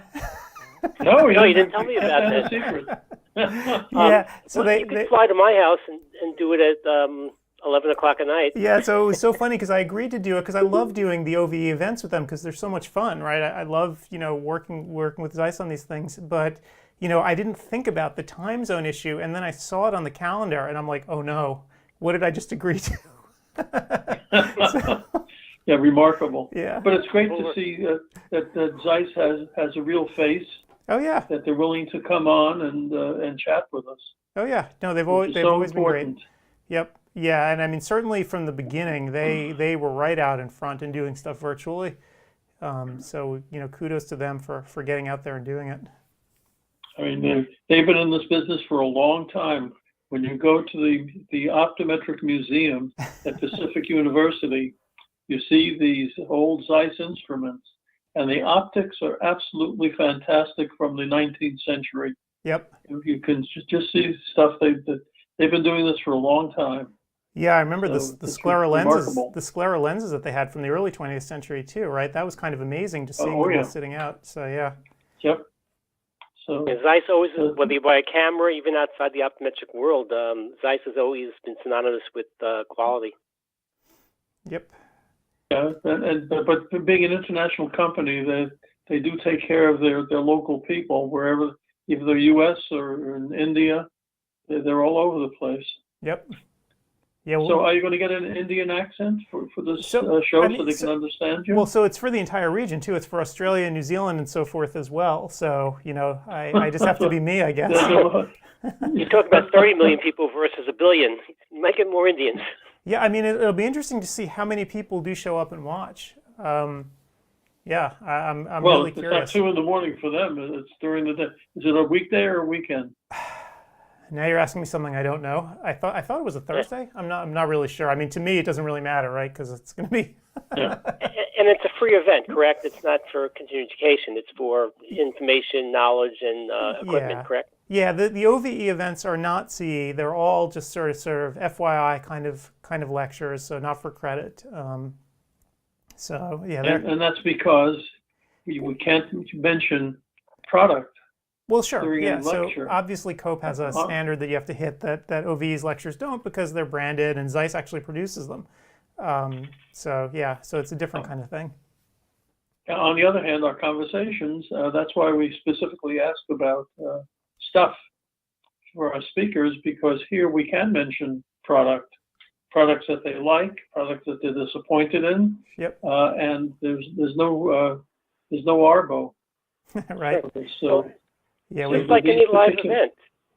Well, any live event, people have the educational part where they can walk to, or they have the exhibit hall. It's kind of the same thing. We're just virtual. Yeah. Yep. But certainly this live part, there's an advantage to listening in. So I'm hoping that we have listeners in the hundreds listening to our speakers here, because you can get some real facts that you may not necessarily get from the podium. Yep. Mm-hmm. I'm going to have to beg off now, guys. I'll try to call in at the airport, provided I don't get stopped by a TSA for carrying my 2 rifles. Try to get to the latter part of the day and all day tomorrow. So if you want to text me or something to get some information, try to. I should have some information. You have some good. By the way, I loved his answer about how he has to be nimble on his feet with what's happening with the pandemic. That a live conference in April is going to be really challenging, especially an international company might not have the ability to take the employees over the seas. We're not allowed people from Europe to come in with different vaccination schedules. Yeah, we'll talk about it more tomorrow, but my personal feeling is that no real live events are going to be fully, full blown until June. I can't imagine going to New York. I can't in the imagine spring. investing the money. Yeah. And people showing up. I mean, they may have the event, but I can't imagine people are that risk prone unless they've had their shots to be able to go to a meeting. Right. That's going to be the big thing, right? If somehow by some miracle we're able to actually all get our shots efficiently, I think that's going to be a huge difference. But I don't know. I don't know if this is going to happen in a timely fashion. Yep. You're too healthy and young. Sorry, Adam. Well, that's the problem, right? Like, if I got this, I could legitimately die, right? I mean, I'm not immune from, having terrible effects of this, but you're right. I'm in this group where I'm going to be so far down on the totem pole that I'm still not going to be able to travel for months on end. So, oh well. Yep. We'll worry about that then. Yep. Okay, I'm going to beg off for now, and good luck, guys. Okay, in the next 2 hours, and have a good I flight. have the numbers to call in. All right. Well, I'll probably get you at the airport. We'll see you in We get Florida. there really early. Okay, cool. Yeah, I'll wave. Be good. Bye-bye. See you later, Steve. All right. So I guess we're going to have Crystal coming by. Crystal Breimer should be here. We're very, very shortly. So, we have a pretty good lineup for the rest of the day as well. So I hope people looked at your schedule that they're reading. Anyone there? Crystal, I heard somebody. Some comments. I heard somebody just come in. I'm going to assume that is Crystal, but it is. Oh, hey, Crystal, how you Hi, doing? Crystal. Hi, I'm good. How are you guys doing? We are doing Okay. well. How was your talk this morning for the 85th time? It sounded just the same. Could you turn it up, please? Oh, right, yeah. So you had a little problem with the low level. I did, but let me tell you, next time I am going to just shout it from the depths within. It's going to be loud. It's going to be good. Oh, that's funny. What surprised me about all of this is how many people are still showing up to take the stuff. I thought for sure I know. after like the 8th or 9th time, or however many times we've done this, people would have had, their fill. They've been done with this, but still, people keep showing up. I guess everybody needs credits at the end of the year. I agree. And actually, I was on there looking at how many people were registered, and I thought, you know what? Maybe I need to check my credit. So I went on to the North Carolina Board of Optometry. Turns out I had like 57 and I only need 25, so I'm good. Oh, there you go. I think just seeing all those people logged on made me think, wait a minute, it's the end of December and we're still scrambling. So meanwhile, but it's been good. Yeah, I mean, so we haven't really caught up in a long time. I want to see how you've been, and I know, the Dry Eye Institute, so for those who are unaware of Crystal's Dry Eye Institute, you should be aware. I'm going to put it up on the screen here. So this is sort of like a one-stop shop, right, where you take people in it's like a boot camp, teaching them everything they need to know about ocular surface disease and how to implement protocols in their practice. Do I sort of have that correct? Yes. And it is everything from logistics of how to bill, patient education, staff training, how to market yourself, all the way to hands-on experience with all the latest treatments. And so with COVID, things have changed a little bit. We had every meeting we planned to have because this is a small group. We have 5-7 people at the most. And so we were able to carry on, and we even added dates. But what we did was we expanded to have 5 different platforms that doctors can choose from, and now we can do it virtually. So what's so exciting about that is I'm able to go in and train an entire office at once. So one of the challenges was that this doctor had to go back and kind of carry the weight and get everybody else excited, and so now we're able to do DEI office. We did one 2 weeks ago, and we had 25 people, all their staff, 4 doctors, and it was fantastic. Very cool. So I'm pulling it up on the website now so people can see it. So you can handle all this stuff virtually. And I mean, I know for you, when you train people on dry eye, you use a bunch of high-tech instruments. So does that kind of translate when you're doing the stuff virtually? Can you show people what you're actually doing? Yeah, what we did this last time, we still did all of our live demos. And we had 2 different camera angles. It looks like a movie studio in there. We had about $15,000 worth of camera stuff just to make sure that it did translate. And Adam, if you go down and you scroll, you'll see the different columns that are color coded. There's a delay, so I don't know if you're looking at that now, but it shows the 5 different platforms. But yeah, that was important, as it should feel like it's still hands-on. And as far as the supplies and things, we mail them that ahead of time. So they've got their backpack, they've got their 3-inch book, and their 400 pages to go by, and they're following along. And then when it comes to the live demos, they're right there in the room with us. We're streaming, and so they can still stop and ask me questions, and I can answer them real time. So it's worked out really well. And I specifically wanted to get feedback from these first few virtual groups, and they don't have anything to compare it to, but they thought it was far beyond other virtual programs they've been to because it was so geared towards making it real for them. Yeah, that was good. Crystal, your topic was dry eye in the real world, and while I was looking at that, other professions also have their dry. Dentists have dry mouth. Podiatrists have dry feet. There are other body parts that are very dry. How do you make people understand what dry eye is when they're patients? Many of them come in with minor complaints. My eyes are itching, and so how do you convert that person that thinks that this is just normal into a disease? Well, it's not too hard when you have the right equipment. So like Adam was talking about my equipment, I'm a big believer in the Oculus 5M, but the reason why I am is because it enables me to tell that patient the story and make it objective instead of subjective. And, when they come in for a dry eye eval, say, okay, I understand your symptoms, but I'm going to put those aside for now because what I really care about is what is the underlying cause of it. And we're going to walk through all the possible contributors that there are. We're going to get to the bottom of it, and then we're going to pair a treatment that's specific for that cause. And they understand the plan. And I'll give you another example. When you talk about screening methods, some people use surveys, and I think that's great. It's way better than nothing. But I really don't want the patient to think that my diagnosis or my plan for them is based on symptoms.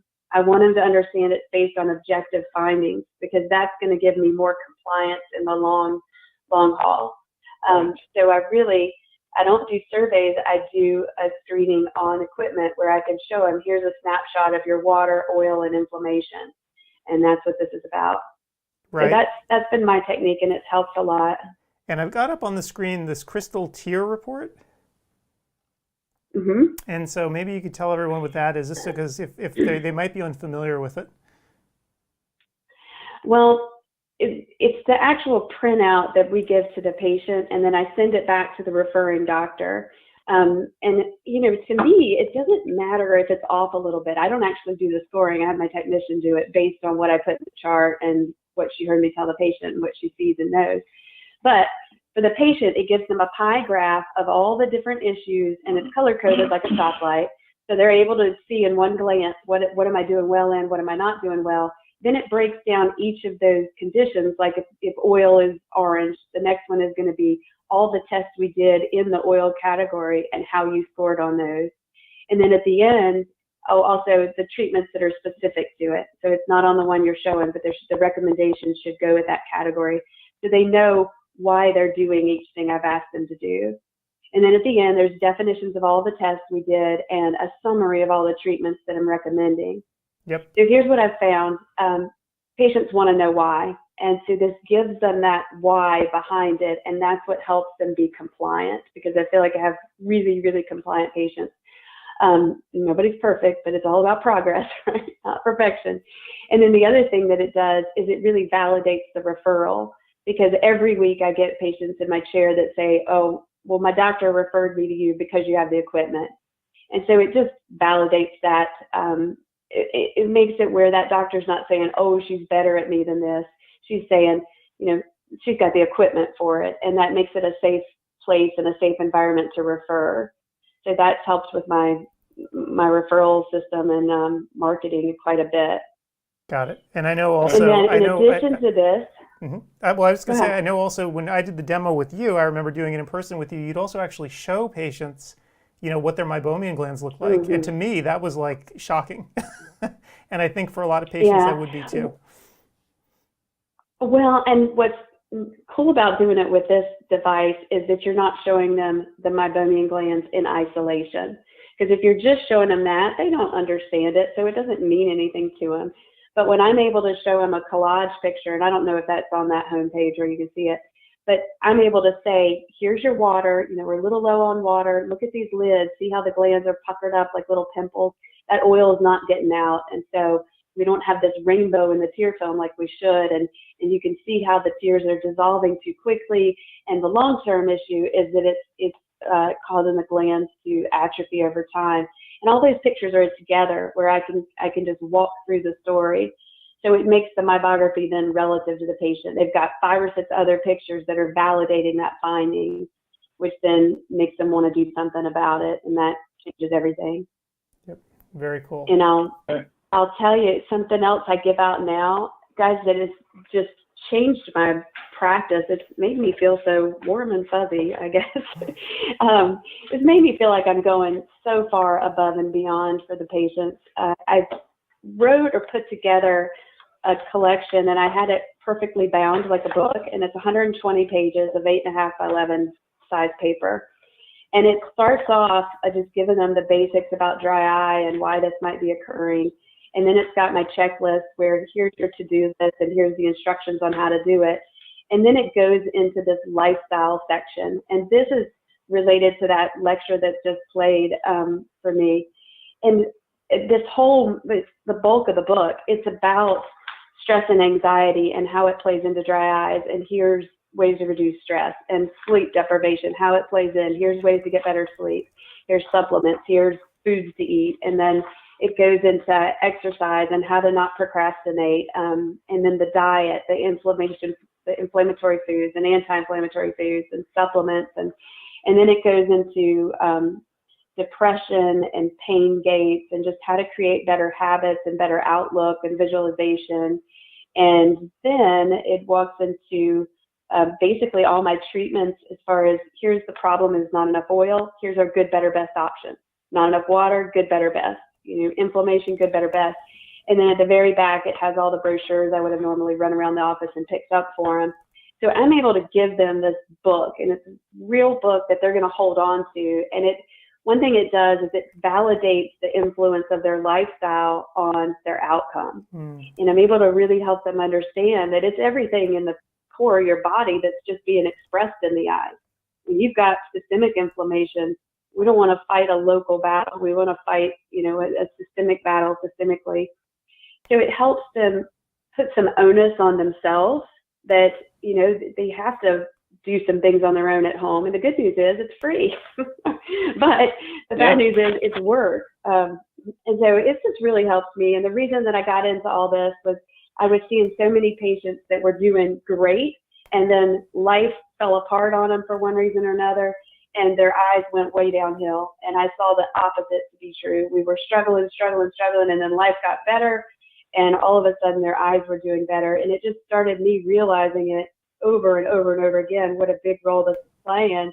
And that's what led me to, basically restructure and renovate the office and put in this relaxation room. And we have patients come and do their little vibrating warm compress and sit for 15, 20 minutes and block out the world. And I think right now with COVID, it's needed more than ever. Yep. And in fact, I guess your website, you're still working on it right now. You're doing a little renovation of it. I wanted to sort of show people kind of what your office looked like. I just have the one shot of it here. I have to dig up some other ones, but it looks like a very sort of calming environment.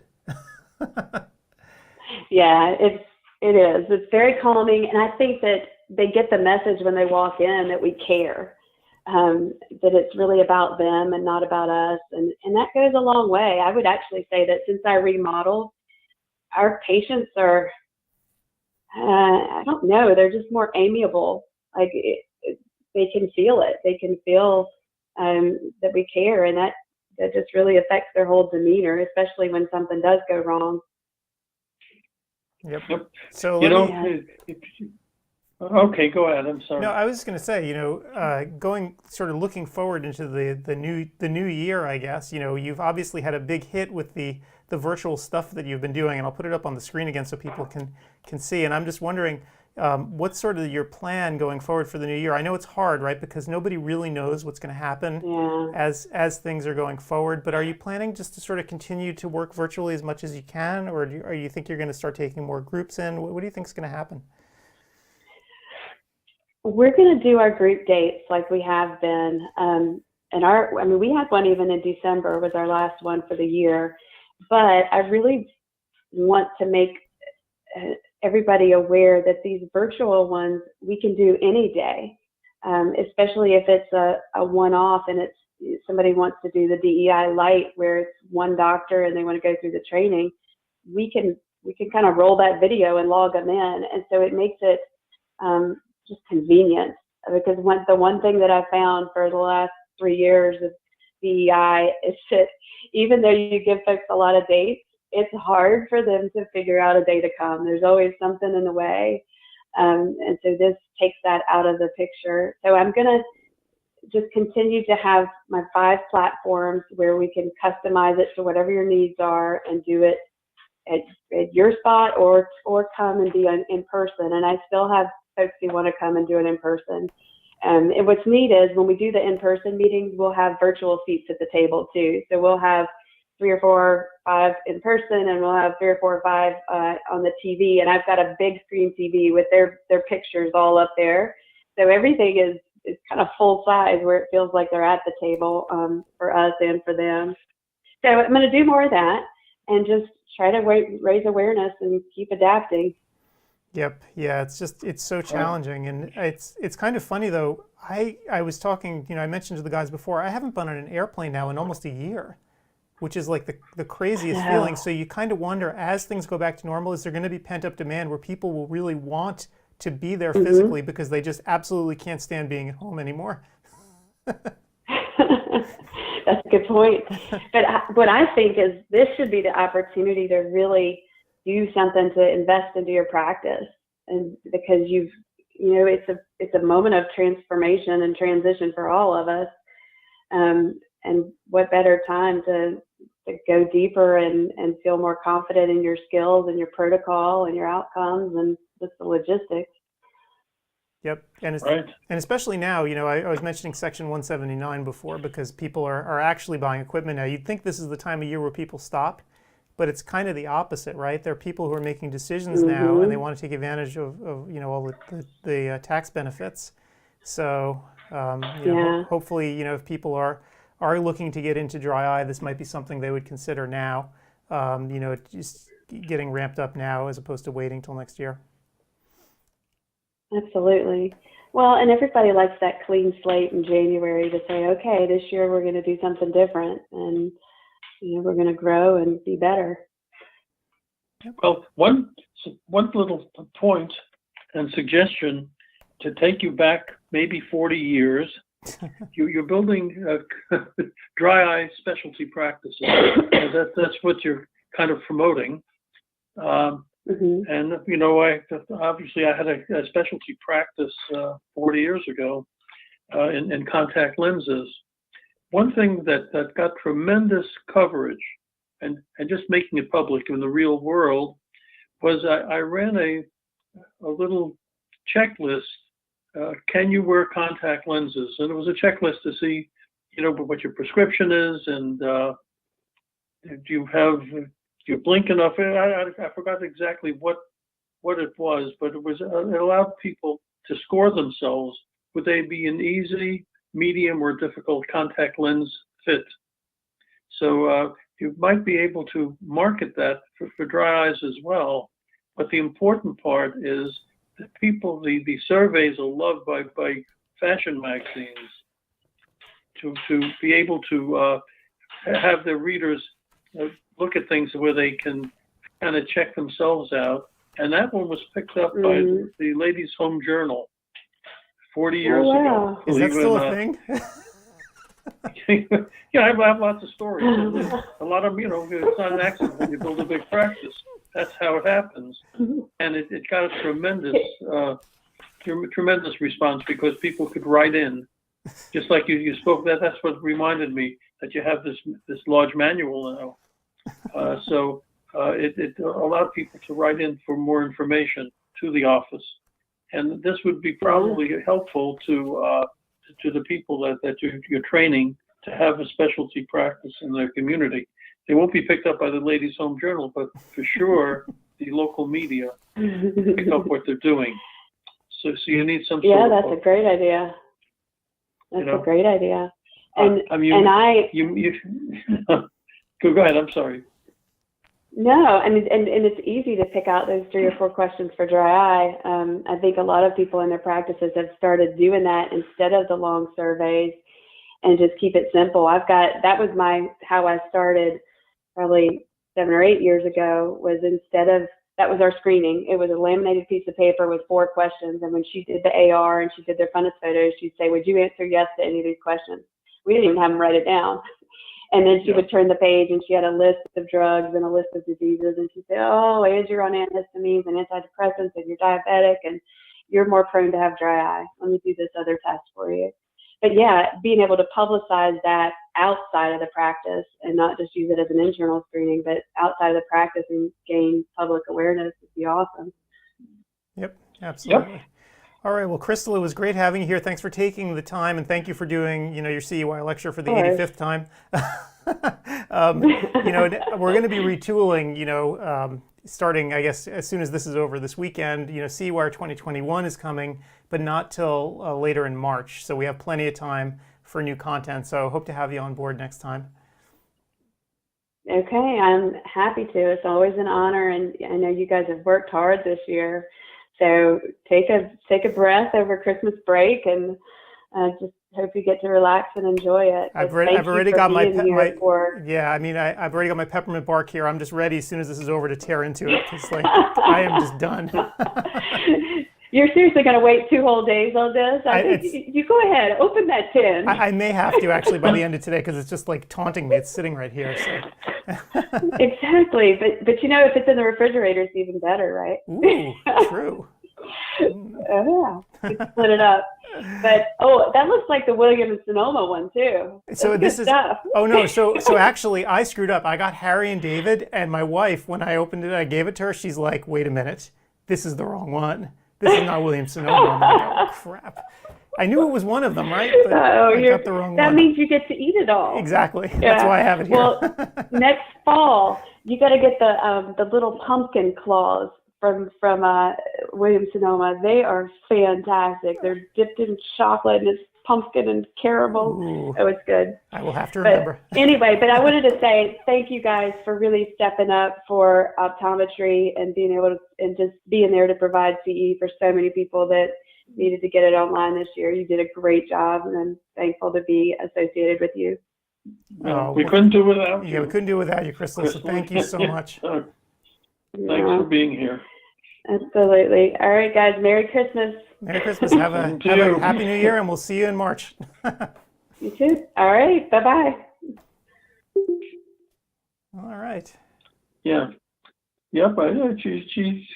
She's got a good hook there as far as training people that want a specialty practice. No, absolutely. And we're learning. I'm learning everything every day that you can't do this half-ass. I think I'm allowed to say that. You have to use your whole ass, obviously. You've got to get the equipment. Yeah. You can't just call yourself an institute, and say, "Here, I'm a dry eye expert." This is objective stuff now. It's not just putting pads on your eyes. No, absolutely. You need the equipment to have the data. I mean, how else are you going to track what you're doing at the very least, right? So you saw the report that the keratograph spits out. I mean, it's significant. Yeah, and the challenge is, if you're going to make the investment, do you have the patient base to do it, to pay for it? Yeah, although in some cases, like the keratograph, right, it's like a Swiss Army knife. It can do a lot of different things. So, the question is, will you use it to its fullest extent, perhaps to get a good ROI? Right, for sure. So, but it's the kind of thing where when you start treating dry eyes, it's a lifetime deal. Yep. So once you have the patient, you have them. So it's quite different, and Yep. they just can't keep going around marketing, getting different people to do it for them. So that's not a bad thing. So so we have a lot of dry eye people. I think this is 2020, 2021 will be the year of the dry eye. Yeah, quite possibly. I mean, and our next Melanie Burchik, I'm looking. He'll be here at 1:30, and so 5 minutes. He also has going to be talking about dry eyes as well a little bit. So it's going to be interesting. All right, I may have to eat some of this peppermint bark. I apologize for doing this on camera, but my God, it's been sitting here taunting me, even though it's the wrong brand. I may have to eat some of it. Well, you have chocolate with you for strength. So this is Harry and David's peppermint bark. So it's a little bit tougher than Williams-Sonoma. And you know what we got from Harry and David's? Your mother had the smart idea. She was going to order pears.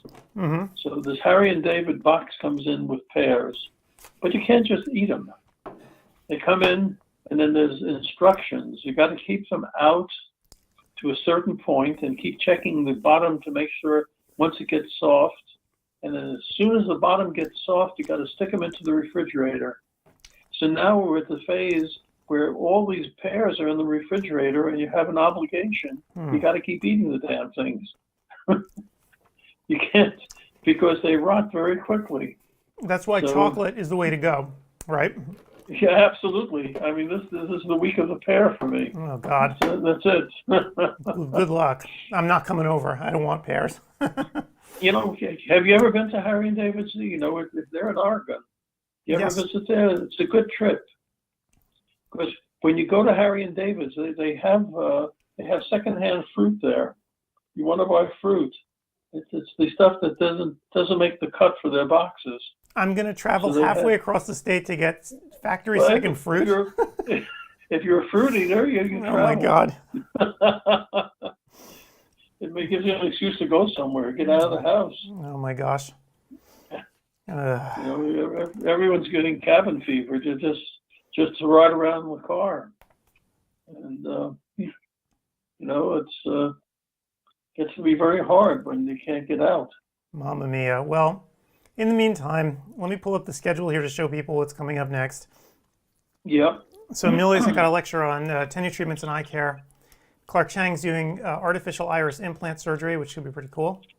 And then Langus Michaud has got slowing myopia progression. We're going to be speaking to him as well. That should be interesting. Yep.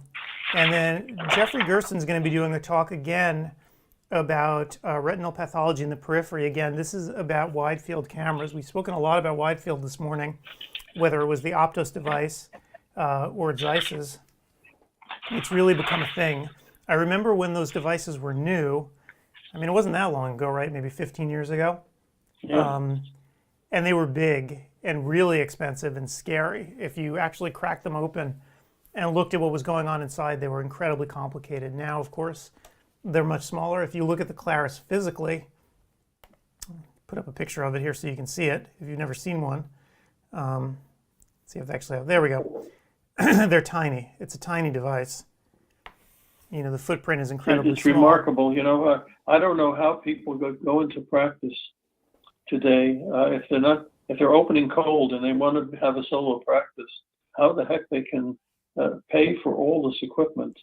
I guess the most people lease the equipment to start with, but it's really, really expensive. Yeah, I mean, no one actually go into private practice. Most people do not pay up front for one of these devices. They lease it, and it's a business expense and so forth. So, but yeah, I mean, certainly these you have to pick carefully. And for people who want to go a little bit cheaper, as Ben mentioned when we spoke to about Zeiss equipment, they have different price points for different people, right?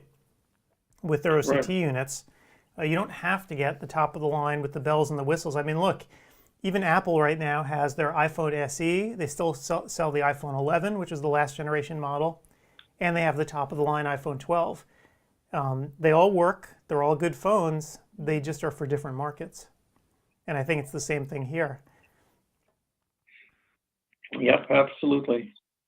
So, but the thing is that also the other part is there's so much great refurbished equipment that's, hate to say called used equipment, but it's like new, that you can go to people that sell, and most of these companies that sell new also sell refurbished. Yep. And you can get, it's like buying a used car versus the new car. It loses value the first year you own it, and you can pick up a 3-year-old car that's going to last you for 10 years at a much lower price. Yeah, I mean, I think a brand new one. I think in the old days it might have been a little dicier proposition. At least that's my feeling. These days, with all the solid state equipment, I think it's worthwhile for certain pieces of equipment, especially if you're not going to really use them, to their fullest extent and really, thrash them. Solid state equipment, once it survives its infancy, usually is pretty reliable for a long time. So, the computers that we have all around me here, the vast majority of what we use in the studio here is refurbished, or stuff that I've refurbished myself. And it lasts, right? Because there are no moving parts, or very few moving parts. And I think it's the same thing with a lot of these things. Now, obviously, some pieces of equipment are so complicated that you want a service plan on them. But I remember the original wide field cameras. When you'd open it up, there were just thousands of mirrors inside, and it looked, insanely complicated. And that's the kind of thing where I would be, really skittish about buying used. It reminds me, actually, in a lot of ways, of German cars, like a BMW. They drive great, they're fast, they have tons of technology in them. I would not want to buy one used. Not unless somebody gave me the greatest warranty in the world, because after 3 or 4 years, you know exactly what's going to happen, right? It's going to be a disaster. With a lot of equipment these days, though, that's solid state, you can get away with owning it used, and it'll last forever. I think Steve was telling the story about a Marco auto refractor that he has that's 15 years old, and it still works. So Sure. There's some pieces of equipment you really can get away with, owning used or refurbished. So anyway, we have Mille Bruchik should be calling in any moment. He should, but if he's not here yet, and it's 1 minute past, there's some other stuff that I wanted to show folks that I haven't had time yet. Why don't I just play a little video here first about getting live credits at the conference, so people can be reminded. This is only a 2-minute video showing them how to get credit in case they've forgotten how. So here we go. Okay. 2 minutes long. Oh, wait, is that Mille I hear? It is. Hey, how you doing? Okay. Hey, Hi, guys. Emily. Oh my gosh! So How are you guys? we are doing great, and I want to thank you, by the way, for showing up for CEwire for the 85th time this year. When we I appreciate you guys. when we asked you to do this, we didn't expect to have you have to do this over and over and over again. But we put it together right before the pandemic, right? Like our show was in February, Yep. and then the world fell apart. Yep. Unbelievable. Yeah. So, Unbelievable. so we're thankful that Anyone we have show up for resources like you guys. well, yeah. And Anyone show up for your class? Do you have your class already? that's coming up. Amen. We're all that's ready coming and up ready to soon. rock. Yeah. Okay, so yeah, so we're surprised at the large turnout today. So it's amazing. Yeah, apparently, we've had after several all this time. hundred people have showed up today. So I guess the people are scrambling for credits at the last minute. That's great. Well, we're fortunate that we have resources like you guys are providing us. So, guys, thank you for doing this. This is ahead of the curve, and fortunately, with things like this, we're prepared for times like this. Without resources like what you guys have put together, we just as a profession wouldn't be prepared to continue receiving continuing education. So thank you guys. Well, we were in the right place at the right time. So, we were really thankful that we had the infrastructure already running right in February. So we're like, okay, we'll just keep it running and do it over and over and over again. So, yeah. They were talking. There's been a lot of dry eye discussion for our previous speakers today, and there's a lot of dry eye reserved for the courses. What's changed in dry eye for you in your office procedures? Oh, so this is where it's changed in a tremendous way. So to give you guys perspective, I've been in clinical practice for 18 years now, and we decided not to have an office Christmas party this year, but we did order a lunch into the office yesterday, and we kind of did everything very responsibly and everything like that. And I always have 2 pre-optometry students in my clinic, and I told them, I said, when I graduated, I said I told myself as an educator, I'd never say what I'm going to say to you guys right now, but I told them, when I graduated, we had nothing. We didn't even have a prescription product for dry eye. So in the last 5 years, we've had this massive explosion, not only of, therapeutics for dry eye, but also in-office procedures. And where we've really seen that explode is everything lid margin related. So you're talking about these advanced meibomian gland warming and expressing technologies. You're also talking about really creative and effective ways to make sure that the lid is staying hygienic as well, to things like, lid debridement. So there's all these new ways, and there's even new companies that are delivering these technologies in unique ways. LipiFlow is really kind of the one that set the standard and really paved the path initially, because it was the first one out there. So now everything that comes to market really kind of has to show that it has equal efficacy to that. Otherwise, from a professional perspective, it's not really going to be taken seriously. And TearCare and iLux have come out since then. So it's really been amazing to just see the amount that we've expanded and the ability to give our patients relief in ways that just really didn't exist as far back as a few years ago. Right, and I saw TearCare had I saw a study, the Olympia study. I didn't really read it too much in detail. So is that the kind of thing that the companies are doing now, that they're trying to show similar efficacy for their particular method? Yeah, they really have to, because when you're talking about the standard or what's available right now for treatment, you have to at least show that you're as effective as that technology. So here's what the good thing is, even with studies like Olympia and, Alcon has put forth studies with the iLux as well too. They're showing that these technologies, they all work, period. So that's the good thing. Clinicians have choice when it comes to the way that they're going to warm and evacuate the meibomian gland. So all of that is good things for us, because now we have opportunities to look at these technologies and say, you know what, this one fits best in my practice because of reason XYZ, whether it be a flow perspective, whether it be a space perspective, and whether it be just I want to be more active with the procedure versus I want to have a technician be able to drive this procedure. So it gives us really a lot of ways to help these people, depending on what your clinical setting is and what the footprint you have to really devote to this technology in your office is. Right. So, I know your talk today was all about these 10 new treatments in eye care, or sort of how things have changed. Just switching gears for a second, we've been chatting a lot this morning about OCT technology, and I know that you've done lectures for us in the past all about OCT. You're a huge fan. What's been going on, in the past couple of years, just to catch us up with OCT tech that people can sort of take away? Yeah, so it's the only way to describe it is it's changed tremendously. I remember discussions back 15 years ago on should I get the time domain or the spectral domain OCT? And at this point, time domain OCT is now kind of an extinct technology. Everybody's using spectral domain. So what's the next level or the next phase? Well, there's 2 biggies. One is OCT angiography. I think this technology right now, we are still learning how to utilize it in our clinical practices. We know what it can do.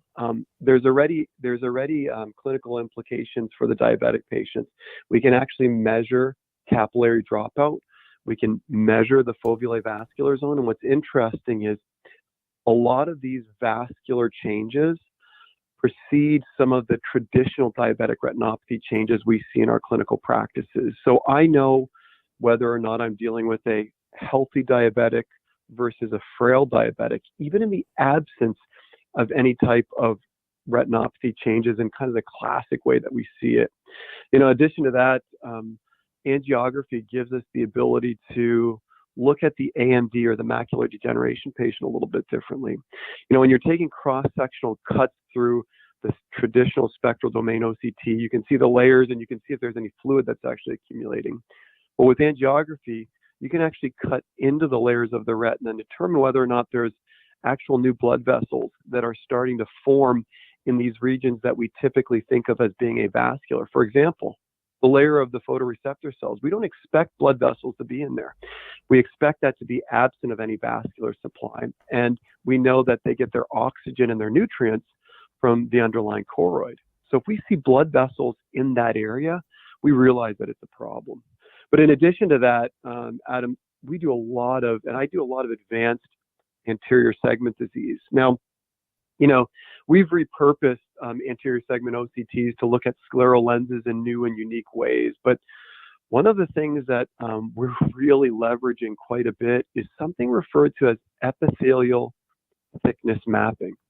So what this means now is we can not only look at the cornea or the total thickness of the cornea, but we can actually look at epithelial thickness abnormalities. And what's remarkable to me is, when I first say that, most clinicians think, well, what am I going to use that for clinically?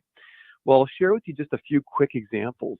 We all have these post-LASIK or post-RK patients that have these awesome results.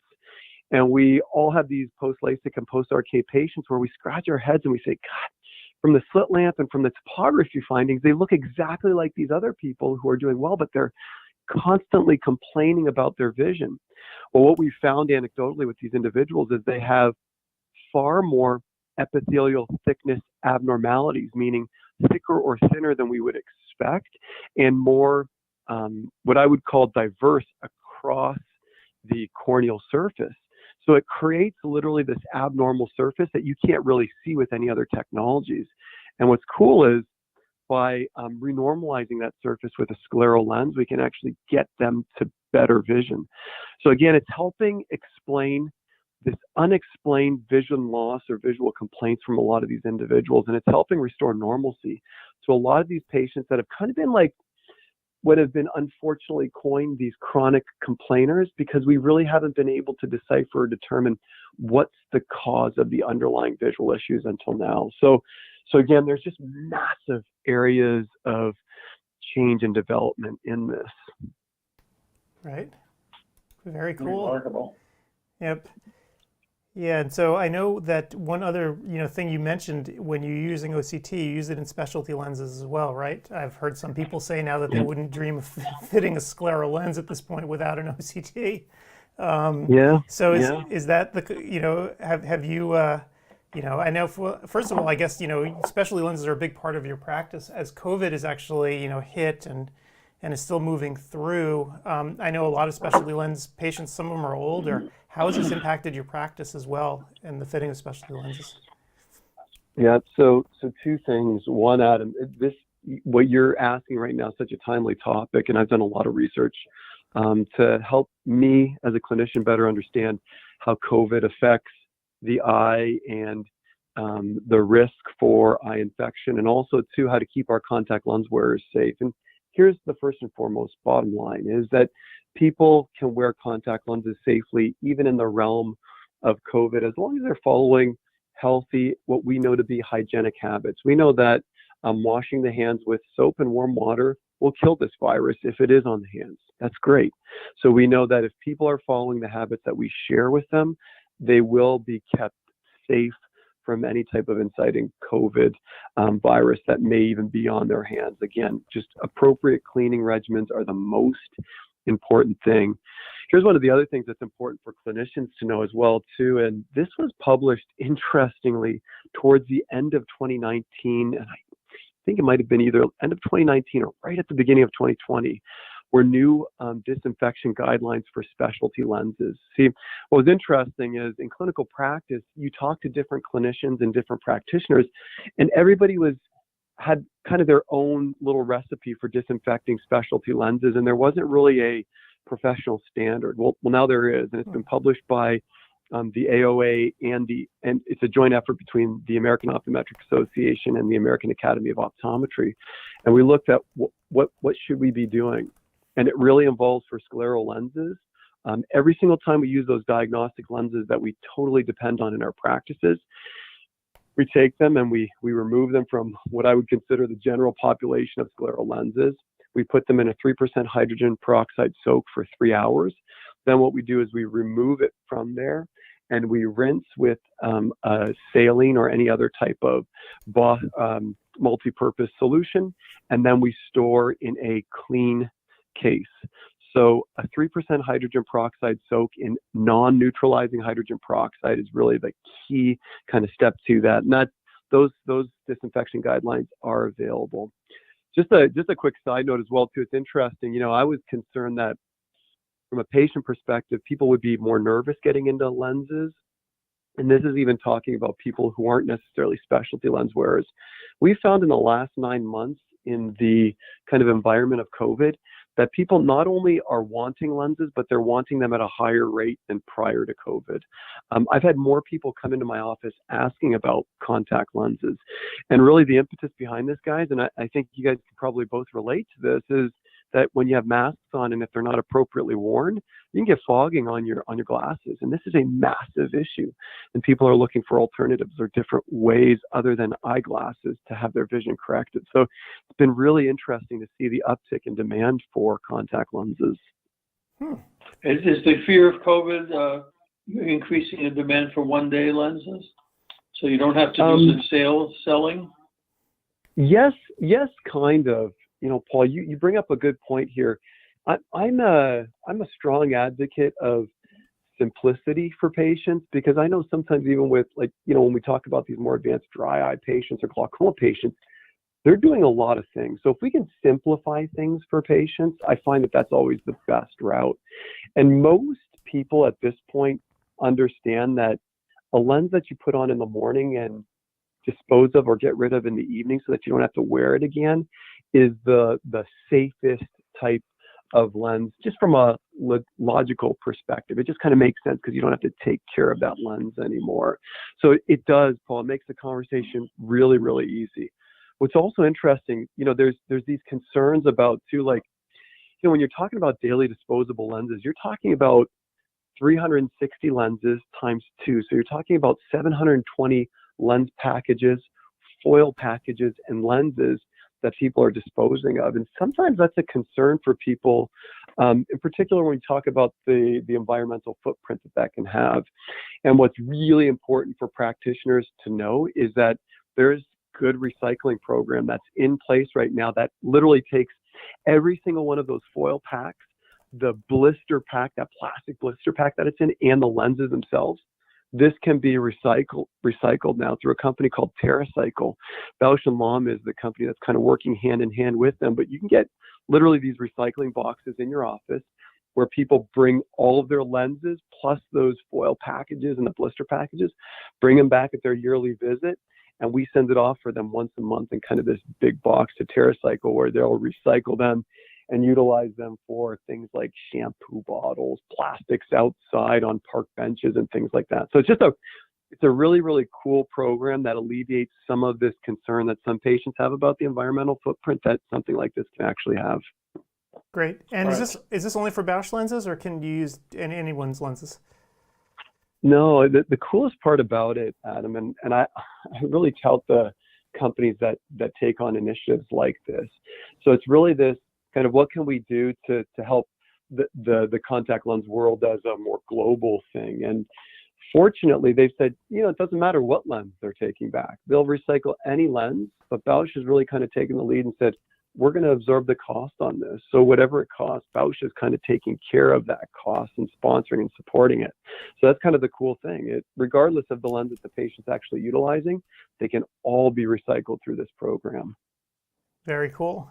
And I have it up on the screen right now so people can see TerraCycle's website, and they can, if they want to check out more, there's more information there. Excellent.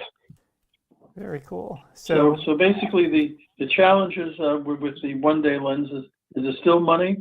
Do people still feel that it's too expensive per year You know, to Paul, work on?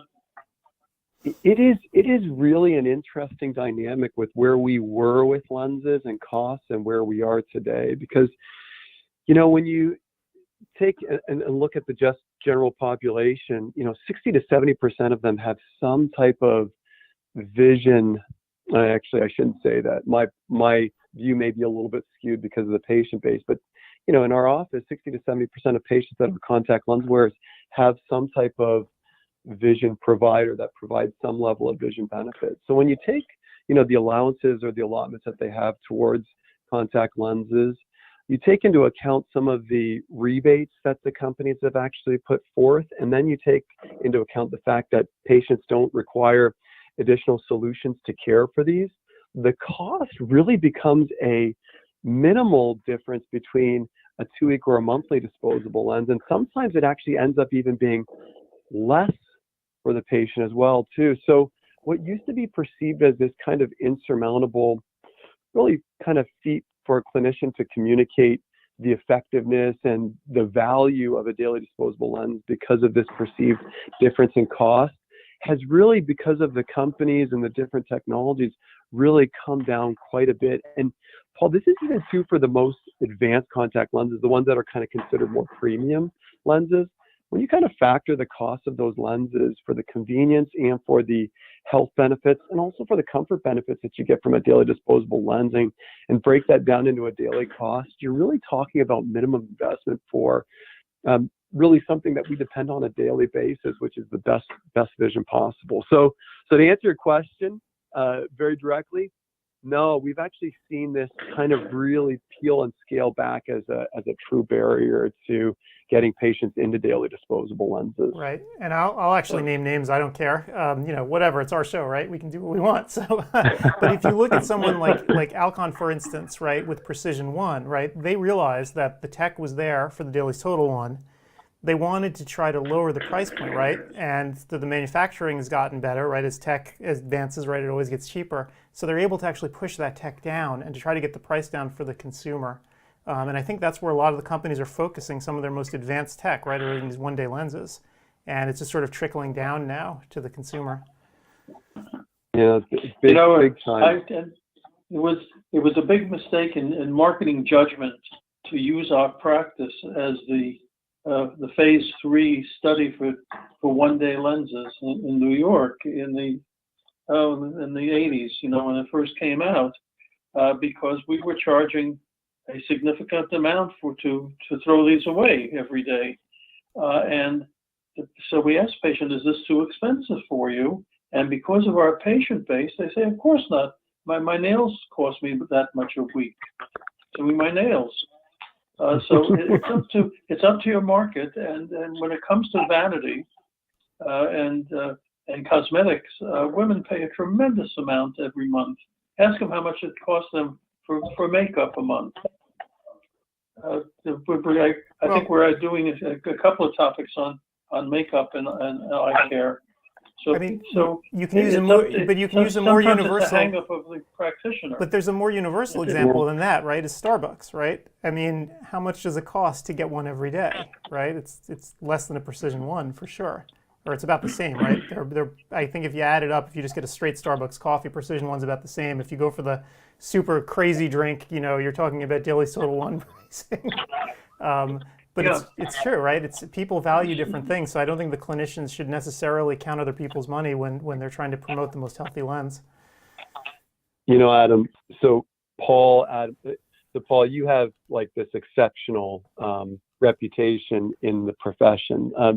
You know, your practice in particular has just been this one that's always been linked with excellence. So when I, as a clinician, you know, my goal is to share with the patient what I think is in their best interest. And ultimately, it's that patient's final judgment to determine where we go with this. And this is how my conversation always goes. I say, here's your options. This is what I think is in your best interest. And if everything was free and nothing cost money, this is what I would do for you. And I tell every patient, but this isn't free and this does cost money. So we now need to figure out which one's best for you. And then I ask the patient, do you have any questions about the options that I've outlined for you and what I'm thinking is in your best interest? Then that creates a little bit of communication, or they say no. And then I ask them, I'm straight up, so how would you like to kind of move forward with this? And they'll tell me exactly how they want to move forward and why they want to move forward. And I found that, really being as open as we possibly can with our patients, not only in what we think is in their best interest, but also with the costs, really helps us connect with them in a way that's genuine, in a way that we're partnering with them on the solutions. And we've now come to a place, wherever that is in terms of however we're treating them, as kind of we're joining forces, and we're both getting on this ride together, and we're both now going to move this thing together. The worst thing that can happen is somebody leaving my exam room saying, Dr. B, I love the lenses that he fit me with. I want to get a year's supply. And then they're sticker shock when they get to the front desk because nobody's had a conversation about cost with them up to that point. That is like an ultimate drop or a fail in my mind. So outlining the what the treatment choices are, giving them my perspective on the best option for them, letting them ask questions, and then proceeding is what I've found to be kind of the best way to really be a win for the patient and ultimately a win for the practice as well. Right. Judy, I've been out in the field for quite a while. Do practices just automatically give them the option of getting them monthly to get their daily supply, but get something mailed to them every month so it costs them less over the year? Some people are starting to move more so to that model. That model was kind of initially made popular through the UK. It's much more common to see that overseas than it is here in the US. And all of the models that are trying to do that they've really fallen short in terms of what their ultimate goal was. See, here's the challenge, unfortunately, when you're talking about that, what I would even refer to as a subscription model with contact lenses. There's built-in additional costs that are associated with that. I mean, if you're shipping lenses out every month, there's a real cost that's associated with that versus, in some instances, guys, people walk out of the office with their lenses, daily disposable lenses in hand because we have those in stock, or literally getting them shipped directly to their house if we don't have them in stock. With rebates, with the fact that they now have 30 days on any type of credit card to pay that off, I mean, it becomes less enticing for that monthly recurring charge, especially with how the costs have been brought down on these. So I think there's viability in that option of the subscription model. I just feel like right now with where we are on the cost points, I don't think it's the majority of lens wearers that are looking for something like that because, again, lenses have become so affordable. Yep. Until Amazon Prime starts doing it. Well, right. The thing is, I'm not getting a shipment of Amazon Prime product and it's multiple boxes. Yeah, but here's the thing, and I'm going to put it up on the screen because I'll address the elephant in the room since we're always good at doing that, right? I put a picture of Hubble's website up on the screen, right? You can try to chase the low end of the market all you want. It's not necessarily in the patient's best interest, right? And certainly with something like Hubble, I suspect that the shipping cost is actually a significant fraction of their overall expenses based on the material that they're using. And I'm just not sure that's where anyone wants to play, I can't imagine that it's not, Adam. And there's a bigger concern with Hubble, and that is that they're sending contact lenses to patients without valid prescriptions. And that's just at the bottom line, that's against the law. So there's larger problems with Hubble than just simply shipping them. They're changing products, they're changing materials, and I mean, you guys know as well as I do, we change subtle things in a soft lens design, and the patient has literally a completely different wearing experience. Yep. From a consumer's perspective, they look the same when they're on their finger, but when you get them on the eye, they're medical devices and they function so differently. So there's other major concerns with entities like Hubble that are trying to skirt laws and rules that are in place to keep patients safe. And I think those companies are going to, their days coming. Those days are numbered for them. Yep. Yeah, and I don't think even from a clinician's perspective, it's worthwhile chasing that segment of the market. It's just not in the patient's best interest. It's funny, I got a dental implant a couple of years ago, and I remember going through the process because it is actually quite similar to fitting a contact lens in that, I mean, obviously it's more permanent, but you have to pick the material, right? And I remember the oral surgeon, he didn't even give me the choice. He's like, this is the material we are using. This is the best for your health. This is what will last the longest. This is the safest material. Done. That's what we're using. And I almost wonder if it's kind of the same thing. I mean, you can present these other options to patients, but you have to do what you feel is in the patient's best interest. For sure. 100%, Adam. You know, the time has come that you have to go to class. Oh, right. And I know you have a long walk to your classroom. I do. And actually, Adam, I sent you an email. I know that you've been busy with all this stuff, but I didn't get the link to that. I was told that I will actually show you. I can show you on the screen. So you just go to CEwire2020.com, click login, and hopefully your browser remembered your email and password. If not, just click forgot password and it'll resend it to you. And you're in room 2. You're in room 1. Excellent. All right, guys. I'll see you in there soon. All right. So if it bombs out, just shoot me an email and I'll try to get you in. Thanks, guys. All right. Thanks. Catch you later. Take care, guys. Thanks. Bye-bye. Bye. All right. Always fun. All righty. So what time is it now? So it's 2 o'clock. It's time for a little break. Showtime. So I think it's time for a little break. Get up and stretch our legs. I have a couple things that I want to show people here. You marketed Raza. I can't pronounce her last name. So everyone just calls her Dr. Raza because no one can pronounce her last name. In fact, when I made this video that you're about to see, I butchered it myself. I actually went in and re-recorded it because I just was like, darn it.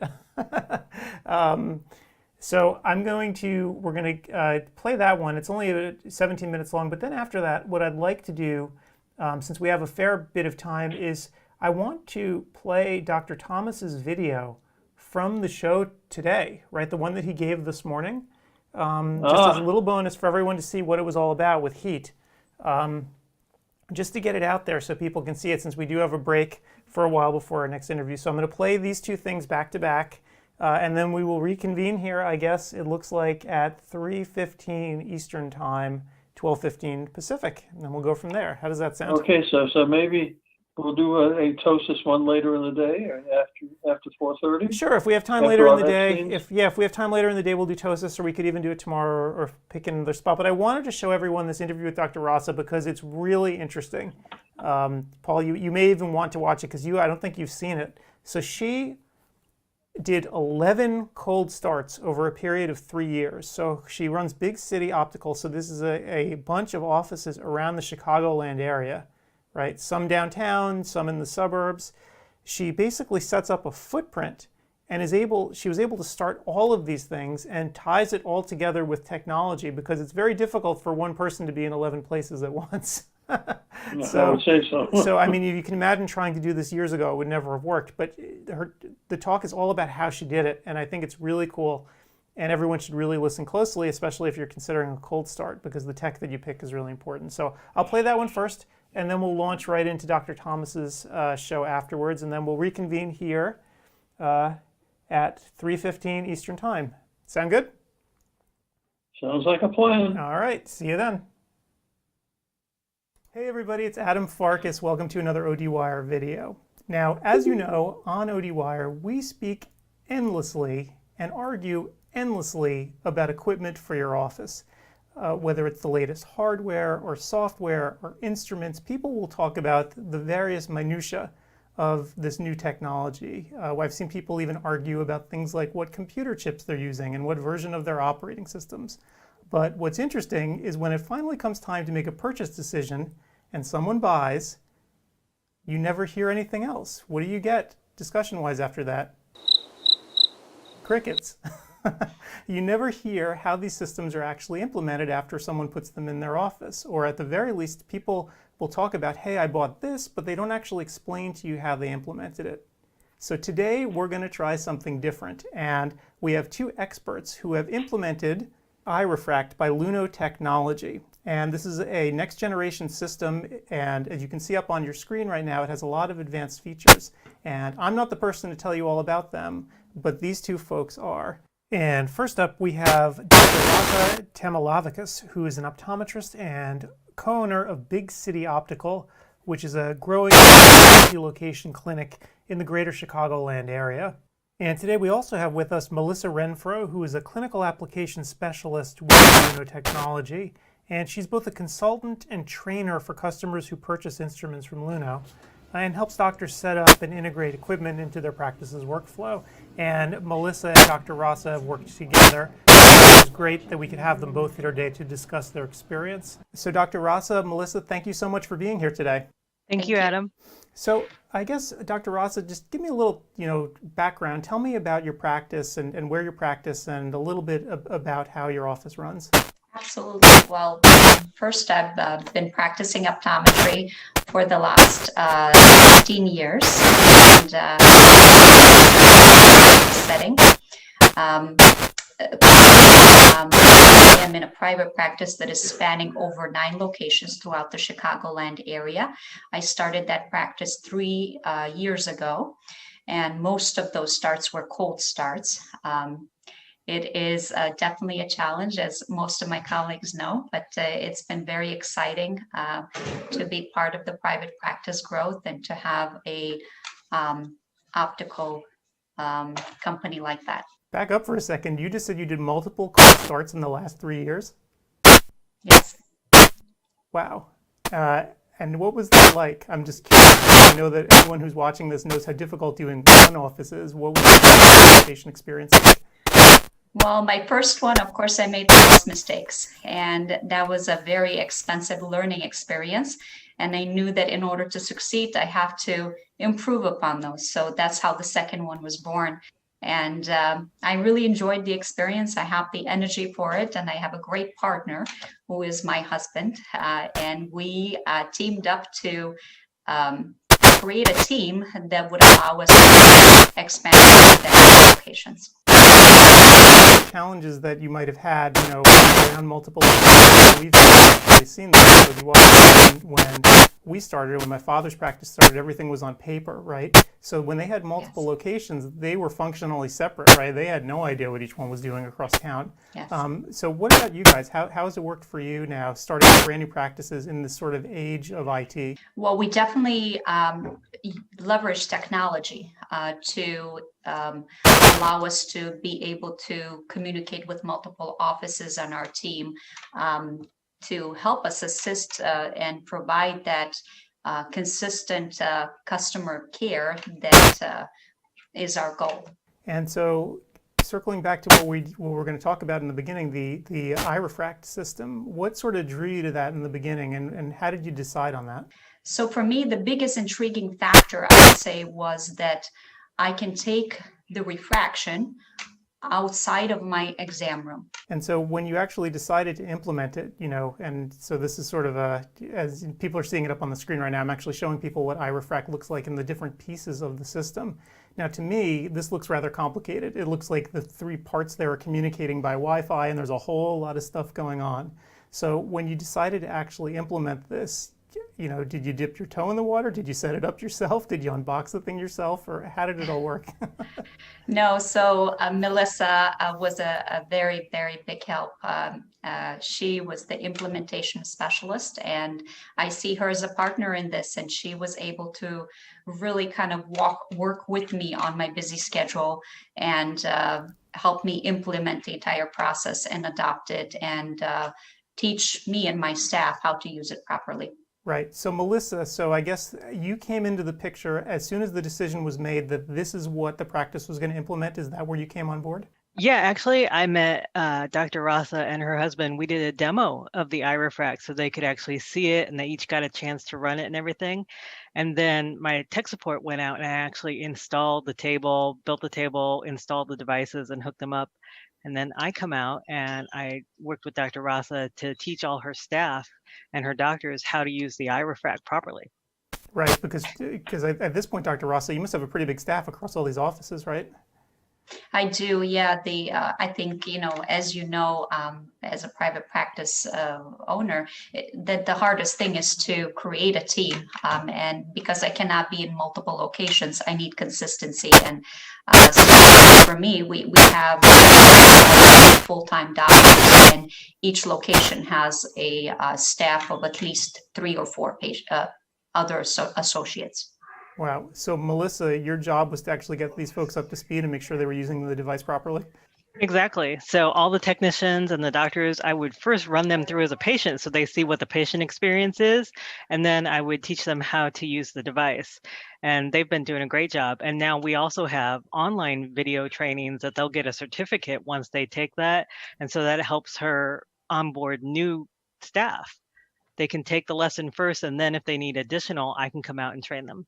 Well, I was going to ask you about that because, so much of this high-tech stuff is online now, right? So can you do a lot of stuff virtually with folks, especially in sort of the age of COVID that we're living in now? Absolutely. Yeah. Once, in fact, Dr. Rasa and I did her first training on the iRefract virtually.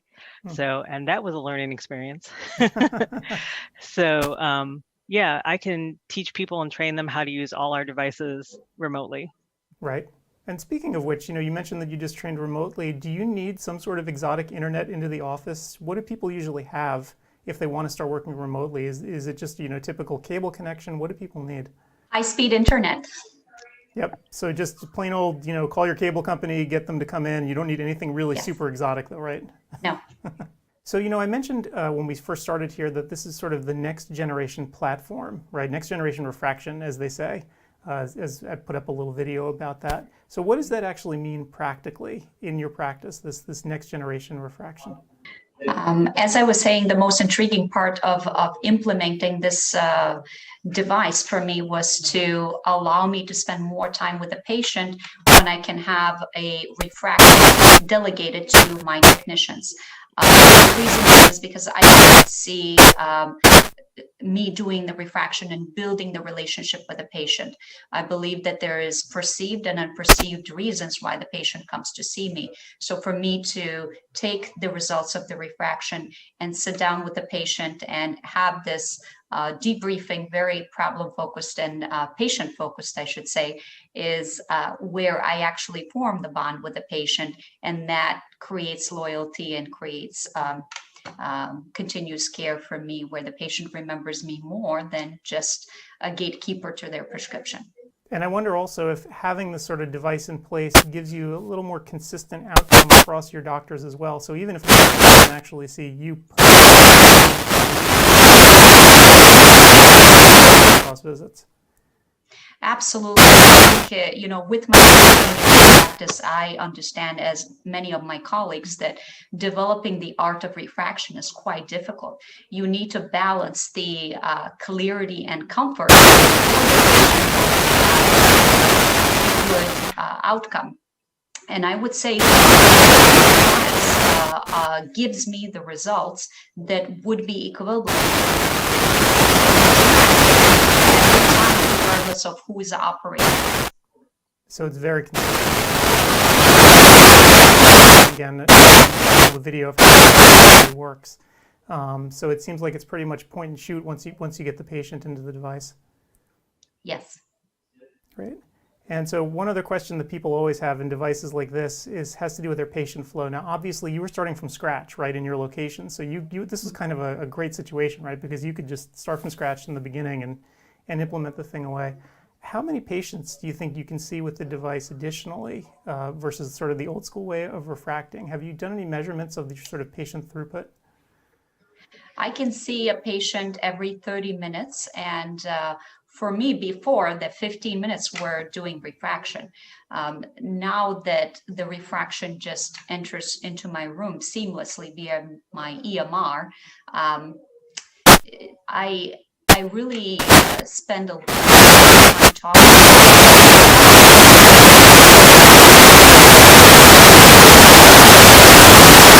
certain unperceived needs that the patient has, how they're seeing due to certain medical condition. It gives me a lot more time to discuss in that shorter time frame of 30 minutes than I ever used to have before, and I don't feel rushed.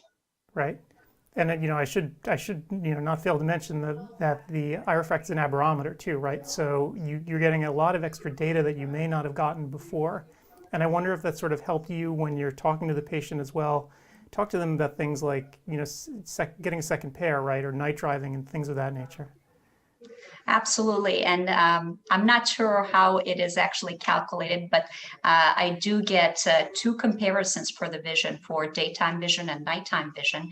And I'm baffled by how the engineers come up with something like that, but I really do appreciate that. And it helps me to talk to the patient about the aberrations that exist and degrade their vision depending on the lighting. Now, Visionix had this little thing, if you go to their website, they talk about this thing called smart consulting. And I'll put a little bit up on the screen for people, but I think it's one of the first practices to actually engage this. So you want to tell everyone a little bit about what smart consulting is? Well, for telehealth, like Dr. Rasa was in one office and she needed to consult with a patient in another office. And so she actually was able to get on Zoom, look at all the information on the patient, advise them, and then, the patient's happy and they're gone out of the office, and she didn't actually physically see them. And I know ultimately she's hoping that each of her doctors, ODs, will be able to do 3 offices, through that telehealth platform, consulting with patients who they're not even face to face with. So this is actually an important point. So telehealth's become like a huge thing these days, right? And people are kind of wondering, how do I implement it? What do I do? So with this system, are you saying that you use Zoom just for the video component of it, and it's very easy to sort of share the data back and forth in a HIPAA compliant way? Absolutely. So all of my data is stored in my medical records in my EMR. And when the iRefract is performed, I get information on patients' uncorrected vision, their vision with their habitual RX, their wavefront technology driven results, and then also the final refraction. All of that comes through to me immediately. So if I'm seeing a patient in another office and I can take a look under my patient, under EMR, what's happening, all of that information is seamlessly traveling for me to be able to see it, along with other data gathered that we take a look on retinal imaging, OCT, slit lamp digital cameras, and myography. And I'm able to assess the patient in a way that I believe is a lot more superior exam than what traditionally I performed in the past. And I'm kind of wondering too, from the patient's perspective, what do they think of all this, right? Is there a wow factor when they come in and do it, or is it just like, whatever, it's old hat, everyone's got, cell phones these days, a tick, we're not impressed by it, or are patients actually impressed by the level of technology? They are very impressed, and everybody gives us a very positive feedback. I can't say enough how many comments we get as far as the wow for the technology. And so I guess the $1 million question, right, that we always talk about and argue about on ODwire, is there an ROI for doing something like this, right? Because that's ultimately, at the end of the day, what people talk about. So what do you think after now having this at multiple locations? Have you been able to see positive ROI from it yet? Absolutely. I'm able to increase the number of patients that I'm seeing, and therefore increases the revenue. My practice is quite new for the last 3 and a little bit years, but we are fully booked. And so we are seeing patients probably every half hour in every single office. And for me to be able to actually train the staff and take the length of time to train somebody to do a refraction is quite impossible to provide that great patient encounter, great patient experience, and have the consistent results. Great. And one other question, and I guess this one's probably for Melissa, talking about integration with EMRs and so forth. I'm sure people are wondering, because this device, I'm sure, generates a lot of data. How does that actually work? It actually sends the data over in an XML format, and we work closely with the different EMRs to make sure the information is coming across that the doctors want to see. So that's not a problem. And something else, speaking of telemedicine, the doctors can actually remote into the iRefract themselves if they're wanting to double check the refraction, and take a look at it themselves. They can do that. Really? So they can actually get into the device itself, not just look at the report from the device, but actually log into the device to actually see what it did? They can, absolutely. Huh. So very cool. Wow. Great. Well, you know, Dr. Rasa, Melissa, thank you for this. This has been tremendous. I mean, if people are interested in learning more about this and actually giving it a shot, what's the next step? they can reach out on our website, which is Luno Technology USA. They can book a demo, and I'll be happy to take them through the iRefract. If they actually have questions that they want to talk to a doctor, Dr. Rasa is actually available. I can put her in touch with a doctor who's interested in our device. So you're going to be the one personally doing the demo, it sounds like. I am. Yeah, absolutely. And I do it remotely from my home. I'm not even with the device. Oh, for real? So you're actually Yes. driving remotely. That's crazy. Wow. Okay. Well, great. So everyone who's watching, you know, you now know exactly who to talk to if you want to get the demo going. So, you know, I hope everyone's learned a little bit here today. And obviously the conversation will continue online. So Dr. Rasa, Melissa, thank you so much for being here. Thank you.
Title of the course, It's Getting Hot in Here, Using Heat to Treat the Eyelid. Cam asked me before we started, say, Dr. Thomas, are you playing Nelly's song, It's Getting Hot in Here, like you did a couple of weeks ago? I said, I'm gonna save that for the live version. So when I see everybody live, I'm telling you, I'm gonna throw down, I'm gonna put on my fuchsia suit like I had at the All Docs meeting, and we're gonna throw down and have some good fun. So for now, we'll have some good information. And as Lisa said, going to concentrate on meibomian gland dysfunction, ocular surface disease. You know, everybody's heard me talk before, and you know, I talk about mostly medical stuff, you know, glaucoma and diabetic retinopathy and cataracts and all vitreomacular traction syndrome and all of that stuff. I love it. I love it. But I like this a lot, and you know, everybody doesn't have a real sick old practice like I do. And so I was trying to think, you know, what can we talk about that practically everybody can engage in and practically everybody can participate in, and you don't have to have a bunch of old sick people to really engage. And I'm like, well, of course, the obvious answer is ocular surface disease. If you're seeing patients and you're an optometrist, you have patients that have ocular surface disease. It doesn't matter the age, the race, the income. So it's kind of the low-hanging fruit. You guys have seen me put up the slide before when we talk, you know, why did the bank robber rob the bank? Because that's where the money is, okay? Let's talk about where the money is. It's the low-hanging fruit, some ocular surface disease. So financial disclosure, I'm a paid consultant for Conan Medical. It will not affect the content of this presentation. Sorry for the delay there. So we see, get rid of this box here. We see the first slide. We're gonna, you know, we'll spend a few minutes on some scientific refresher so we can all be on the same page moving forward. So we'll spend 5, 10, 15 minutes just doing some basic review on our anatomy and physiology. It's just going back to optometry school. So here we see we have a diagram of a meibomian gland. You guys know I'm not going to read slides to you. Everybody can read the slide while I'm talking. You can see the gland. I kind of talk with the mouse, so just follow the cursor along. As we see, I mean, some stuff's important enough to read. The glands, these little acini here, these little nodules, they secrete oil or meibum. Meibum is what we call the oil that comes out of the gland. It's made up of lipids and proteins. And so it's made in these little bulbs, comes up this central duct, and comes out this orifice to lubricate the anterior surface of the eye, the eyelids, the ocular surface. So just kind of the anatomy of the meibomian gland. Remember, there's on the bottom lid, you've got about 25 glands going from one end to the other. On the top eyelid, you've got about 35 or 40 glands, a little bit longer, a little bit slimmer. This is essentially what normal glands look like, kind of a grape-like cluster. Before we get too deep into this, I've got to tell everybody, and Dr. Hamilton will second that emotion, and other doctors will chime in based on the meeting that we went to a couple of weeks ago. Ladies and gentlemen, fellow optometrists, it's going to be real hard to do the stuff I'm talking about for the next hour and a half if you cannot obtain meibography images like you're looking at here and actually see what's going on inside the person's eyelid. You simply have to have some kind of meibography technology to really get into this and to demonstrate it to the patient, to get the patient to buy in, to get the patient to understand what we're talking about. I've been practicing 37 years, just like Lisa said. I've been doing meibography for 2 years, 2.5. It's almost like having an OCT. How do you practice without it? It's like having a topographer. How do you practice without it? So your first step, if you're going to really kick it up a notch and try to figure out how to be a more modern optometrist in 2020 and going forward into 2021 and the stuff we got to deal with now, with the pandemic going on, and it's going to be going on for a minute, so we got to adjust. You simply have to have the ability to look at the glands like this. So you've got to get a meibographer some kind of way and look at the glands like this. So let's assume that in a reasonably short period of time, in the next 3 to 6 months, everybody that's really interested in doing this stuff is going to obtain meibography. So you're going to be able to look at the meibography, the glands, the meibomian glands. So let's talk for just a second on what's called meibum lipidomics. And I got to tell you, I've been lecturing on this topic. You guys snap, y'all are my brothers from another mother, like the All Docs group. So, I gave this lecture for the very first time to you guys 3 years ago, if you remember. When I started talking about meibomian gland dysfunction, my very, very first lecture was to the SNAP group 3 years ago. And there's 3 or 4 pictures in this presentation from that original course, but most of it is almost all of it's still new and different, like this stuff here. Because I didn't have a clue what meibum lipidomics was 3 years ago. But as I kept giving the lecture and adding to it, the more I learned, the more I needed to learn. And I started learning about meibum, and I'm like, man, I'm supposed to be an expert. I'm lecturing on meibum. And so I started reading all these articles on meibum anatomy and how you make it and synthesize it and what it's all this stuff. And really the study of it is meibum lipidomics. So you see the little parentheses, the study of the pathways and networks of cellular lipids in biological systems. Man, I was feeling real smart. So I found 2 or 3 articles on this stuff, and you see there, and it's basically, it's in a simple way, it's really just talking about what I learned in optometry school 40 years ago, that meibum is temperature dependent, and if you heat it up, it does different stuff. And just to understand it, I actually read some articles that talked about it, and it's really kind of weird because you go back and you're having these nightmares about biochemistry and where this carbon atom is located on the molecule, and the way they're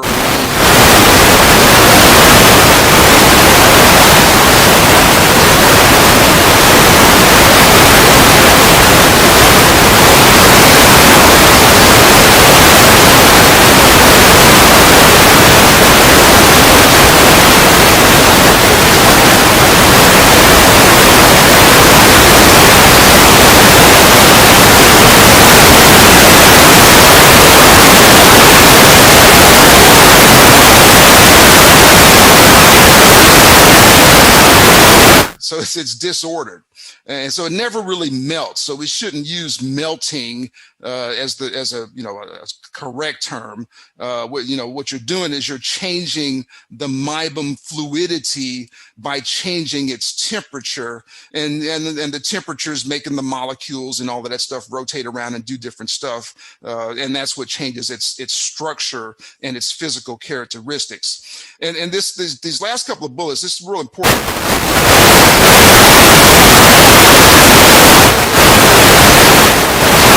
Range. You've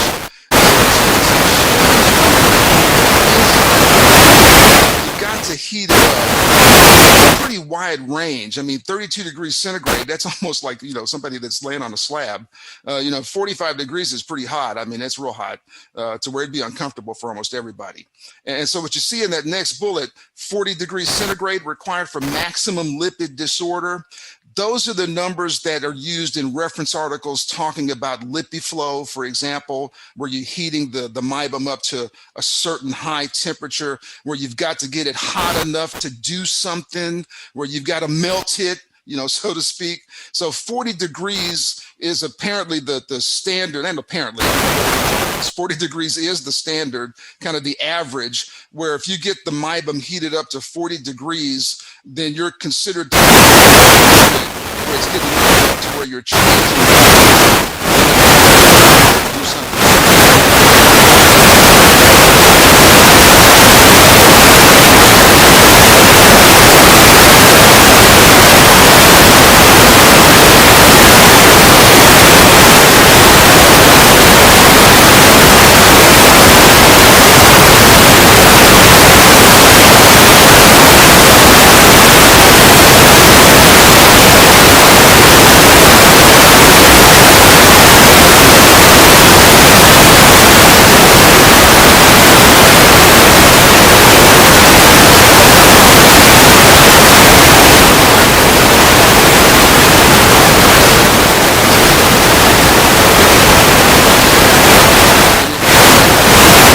Degrees centigrade or higher, you change the structure of the meibum by 66%. That's usually enough to squeezing it out of the glands and doing stuff to it. So, you don't have to get it smoking hot to do anything, but you got to get it hotter than it was. So if you started out at 32 degrees centigrade, before you started heating it up, if you got it up to 35, okay, you can still squeeze it out and do something, 66% of the time. So you don't have to get it blazing hot with some fancy $28,000 LipiFlow to get the job done. As long as you're heating it up and squeezing it out, it's better than doing nothing. That's what I got from reading these articles on meibum lipidomics, is it kind of debunked the LipiFlow marketing claim that you got to get it smoking hot to do anything, and you just got to get it hot. So I think that's an important thing to know as we go forward. You just got to get it hot, okay? Now, let's talk about meibomian gland dysfunction. So what we talked about at the start, we showed a meibomian gland, just a regular old gland, kind of normal anatomy and physiology, what the gland does. We looked at them in real life like we ought to be looking at them. I got to tell you, I can be politically incorrect. You guys know that. I was at a lecture 2 years ago, and I went to it because the guy was talking about meibomian gland dysfunction. And I wanted to compare what this guy was saying with what I was saying and see if I needed to add something, to see if I needed to steal something, to be honest with you, to see if I need to take something from his presentation and put it in mine. And so I'm sitting there on the front row. I got my notepad out. I'm ready to do some serious learning. And this guy starts the lecture. And within 10 minutes, he said, okay, now the way you're going to view the meibomian glands is you pull out your transilluminator and you transilluminate the lower lid, and then you can see kind of what's happening. And I'm like, are you crazy? I'm like, are you serious? Pull out a transilluminator. Okay, is that what? I said, come on, man. I almost got up and left. It was pitiful. So anyway, we talked about regular meibomian gland anatomy and physiology. We talked about how to examine and visualize the meibomian gland so you can actually see what's going on. And I'll show you what you're looking at as we go. But you got to be able to look at them. So now, we're not really talking about taking care of healthy people. That's not what we're talking about. We're taking care of people that have meibomian gland dysfunction, that have some kind of disease process going on in the meibomian glands. And in a technical sense, all these articles I've read, they talk about meibomian gland disease as really a more severe thing, kind of stuff like Steven Johnson syndrome, all that old wild stuff people getting when they're kids. Meibomian gland dysfunction is what we usually deal with, which is really different than meibomian gland disease. You see the standard textbook, I got to put it in there, to be honest, definition of meibomian gland dysfunction. I mean, I agree with it. It's accurate. It's kind of old now. It's coming from the International Workshop on Meibomian gland dysfunction back in 2011. I mean, you talk about the science has changed so much since then, as far as us understanding the pathophysiology of this disease and the natural history. So, I mean, I still reference the article, but every time I see somebody, pulling out stuff that we've already debunked out of this thing from, 9-10 years ago, it kind of upsets me. But the definition is still accurate. And the prominent clinical features that you see there, those two bullets, where it's talk about obstruction of the gland orifices and the ducts. Okay, that is the main problem. We can argue and not argue, we can debate and toss out theories about why that is happening, because we don't really have the set answer. I thought we did 3 years ago when I talked to you guys the first time, but I'm actually retracting all that stuff and changing my views now. So you see the official definition of meibomian gland dysfunction. So just put that in the memory banks. Let's keep going. So, again, why are we talking about it? Well, number one, because at least for me, if I see 35 patients a day, 15 of them have it. 15 is low. I mean, 20 if I actually start asking questions. So the first thing is that it's a real common problem. So again, we're all going to see it. So it's something we can all get into. So I think that's the first thing, and since it happens to so many people, without sounding hokey, I mean, I do want to help people. I mean, I don't mind getting paid for it, but I do want to help people, and people need help with this. I mean, I hear it all day. My eyes are bothering me. So you see, again, just kind of some pictures and some bullets, and you see at the bottom that where it says the exact etiology of meibomian gland dysfunction is unknown and may be due to a variety of conditions. Well, 3 years ago and 2 years ago, I was a big proponent of what we were calling, and what you can still call, dry eye blepharitis syndrome, which was the theory that was put forth by Dr. Reinerson and his associate, of biofilm on the eyelid margin being the primary source of inflammatory eyelid disease and or meibomian gland dysfunction, however you want to label it. And what Dr. Reinerson said, and what I believed strongly back then, is that a biofilm that was forming on the margin of the lid right here was responsible for secreting these virulence factors and just doing all kind of crazy stuff to the eyelid, where that was what was messing up the meibomian glands, and the bacteria and the virulence factors, the exotoxins from the bacteria were getting down in the glands and messing them up and doing all kind of stuff. And that is true. I just don't think it's the primary and or dominant reason anymore, based on additional research and information that's come to light the past couple of years. And I do read up on this stuff pretty regular, because I still I give this lecture several times a year, so I'm always updating it and keeping stuff fresh. And so you see now I think a more accurate and comprehensive understanding of the development of meibomian gland dysfunction is that it's from one of these things, the bacterial infection component, which I still think is a really big one. Okay, it's a big one, but it's not the only one. It doesn't explain all the stuff I've been seeing for the past 3 years since I've been doing my biography and serious eyelid procedures. It doesn't explain it all. What explains it all is that, yeah, some of it's from hormonal imbalance, and some of it's from autoimmune disease, and some of it's just from inflammation out of nowhere, raging inflammation out of nowhere. And some of it's from external mechanical factors, especially contact lens wear, people mashing on their eyelids. You can see it pretty easy on some images where they're tearing up their glands just with mechanical pressure. And here lately, I am out of control with these girls getting these fake eyelashes, these butterfly lashes that look like wings, and they got got, 3 ounces of super glue on them, holding them on. And I'm telling you, we're doing 1 or 2 of these infections a week, peeling these things off and doing all kind of stuff, because they come in with severe eyelid infections from all the glue and the mechanical nonsense of the eyelashes. So it's kind of funny, but in a way. But we've been seeing that pretty regular here in the hood. So bacterial infection, hormonal imbalance, autoimmune disease, inflammation, external mechanical factors. Those are the things that cause meibomian gland dysfunction, in my opinion, in 2020. So just still kind of on refresher review. This is stuff we've all seen. I'm not showing anybody stuff you haven't seen. I know that. We're just getting up on the same page. We're just getting ready to jump off together. So just another picture of it. You've got the clogged ducts. You see the telangiectasia. The blood vessels are engorged. They look angry. It's an angry lid. He's angry. He's not happy. Okay, inflammation. So you see all the stuff there, all the bullets I've got listed. I've been looking at this stuff for years, just like everybody else, but I look at it different now. When you get an OCT, you look at the optic nerve with an ophthalmoscope differently. When you get a topographer, you look at the retinoscopy reflex differently now. Do I need to go get that topography map and get more information? I'm looking here. I can see there's an orifice there. I can see the gland right there. Okay, well that's rinky-dink transillumination. Okay, I can see all that. This one looks clogged. That one looks clogged. I mean, they look clogged.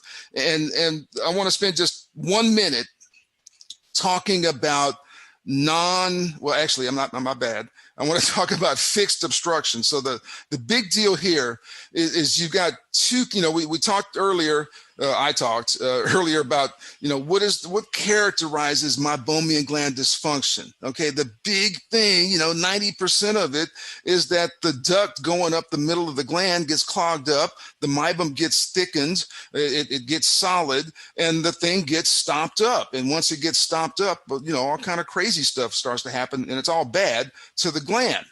So there's 2 kinds of ways it gets stopped up. It can get stopped up with what's called a non-fixed obstruction, which is the kind that we want.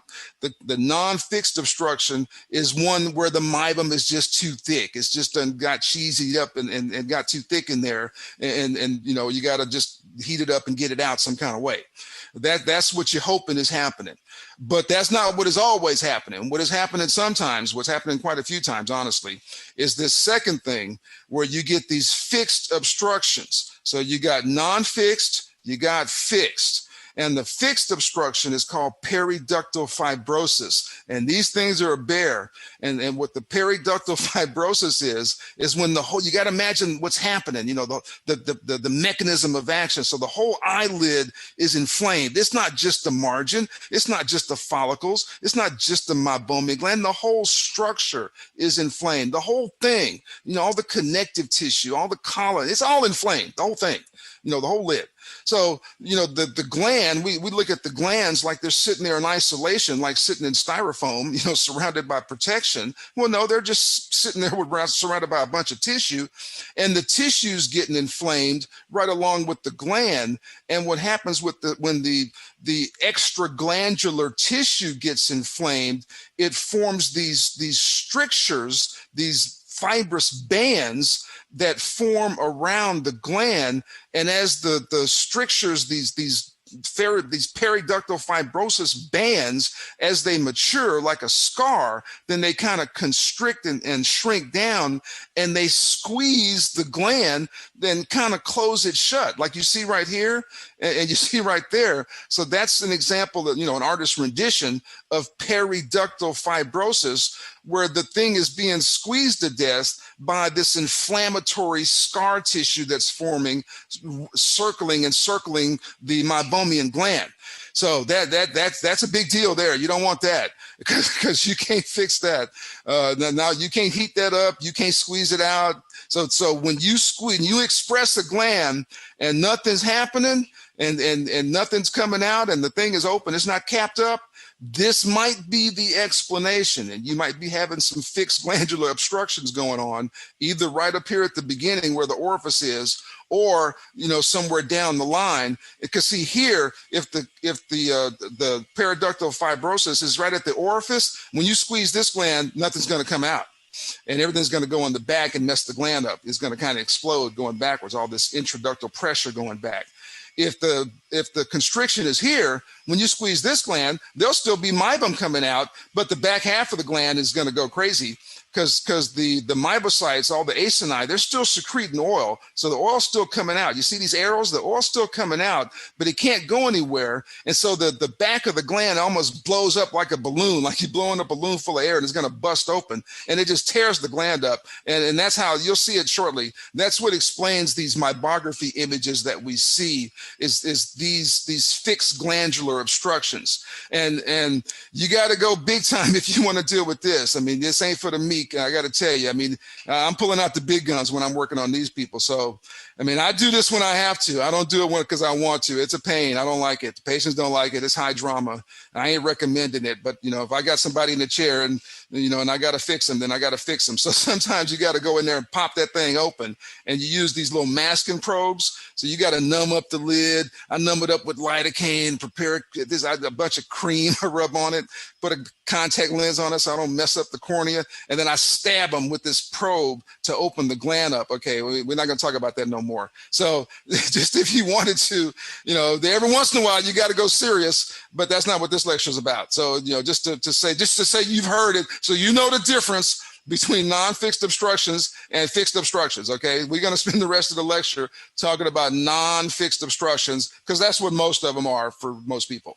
All right, so let's get into now some meibomian gland atrophy, because what we were talking about was meibomian gland dysfunction. So you got meibomian gland dysfunction is caused by one of 3 or 4 or 5 things, it's the bacterial infection, hormones going crazy, autoimmune disease, okay, pick your poison. So the glands are getting messed up. Well, they're going to stay messed up. It's an inflammatory disease. It's a chronic disease. It occurs when people are young. It occurs when they're old. It's there for a long time. And if it goes untreated for years and years and years, it will lead to what we call meibomian gland atrophy. So this is the more advanced presentation of the disease. So it's a continuum.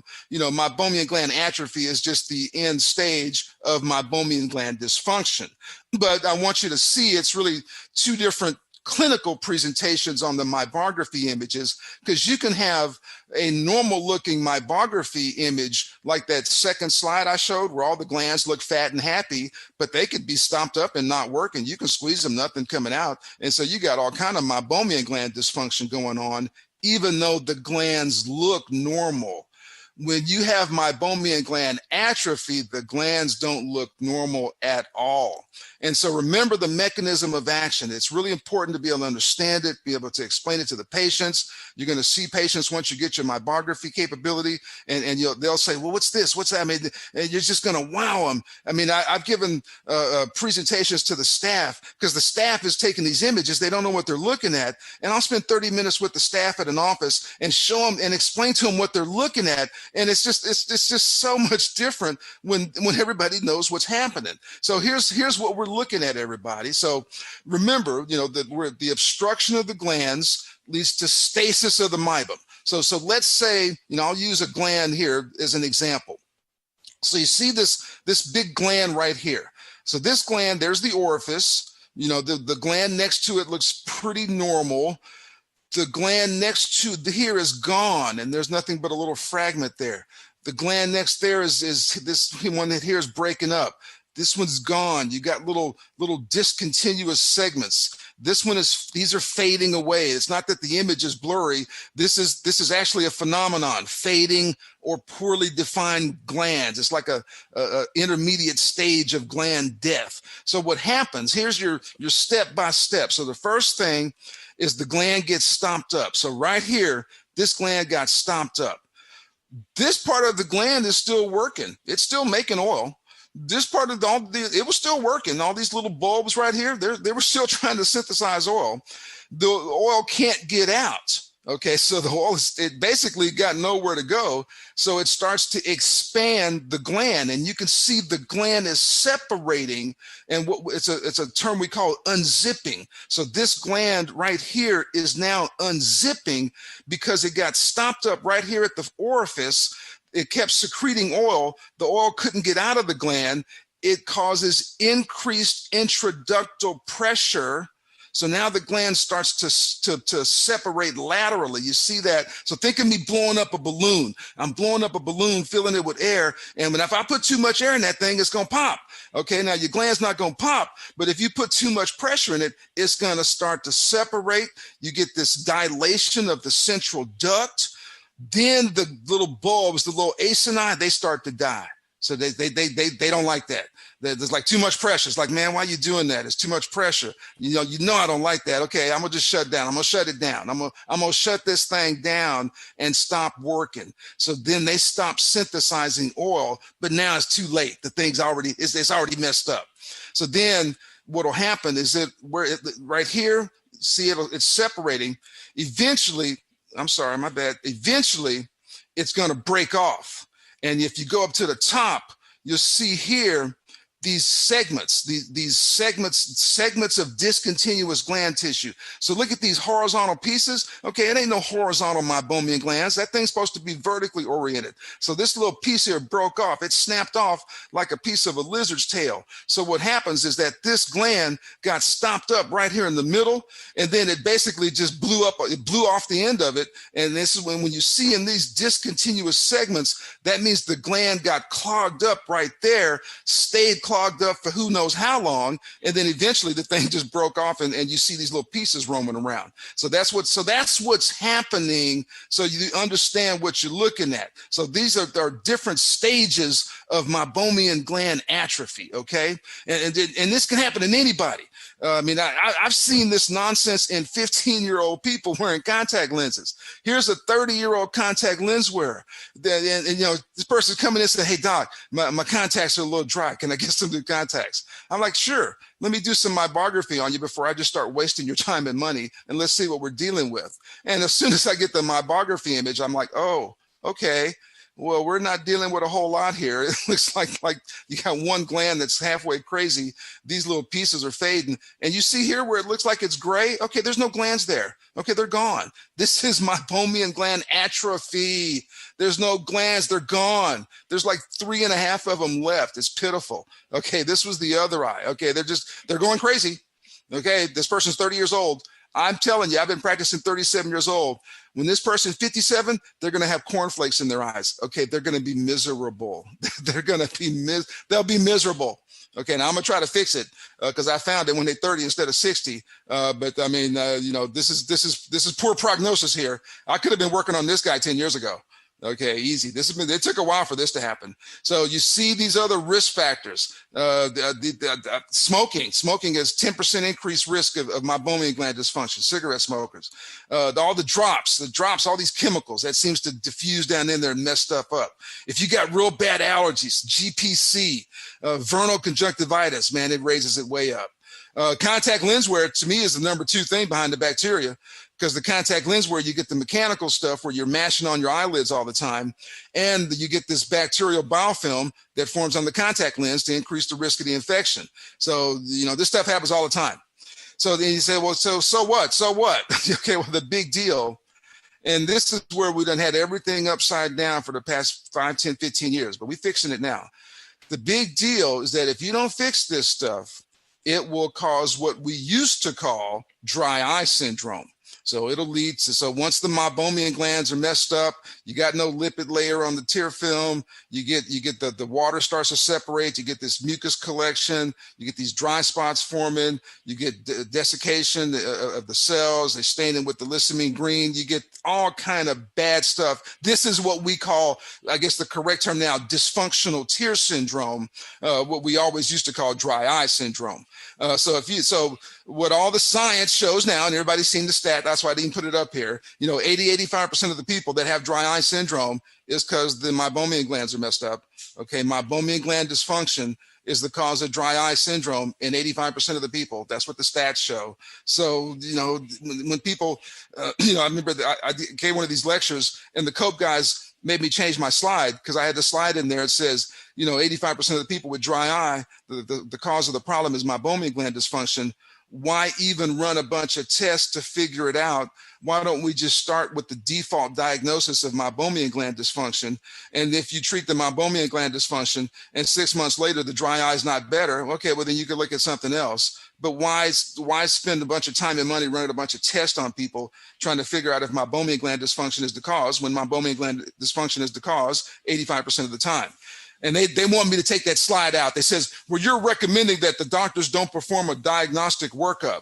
I go, well, yeah, I'm recommending that because it's not necessary. If you know what the diagnosis is 85% of the time, just start with that and work your way down. So my recommendation is let's start with that and work our way down. So let's pivot. We have now spent 40 minutes on refresher, science, background, meibomian gland dysfunction. We are all up to speed on the anatomy and physiology. So now what we're going to talk about, we're going to talk about fixing it.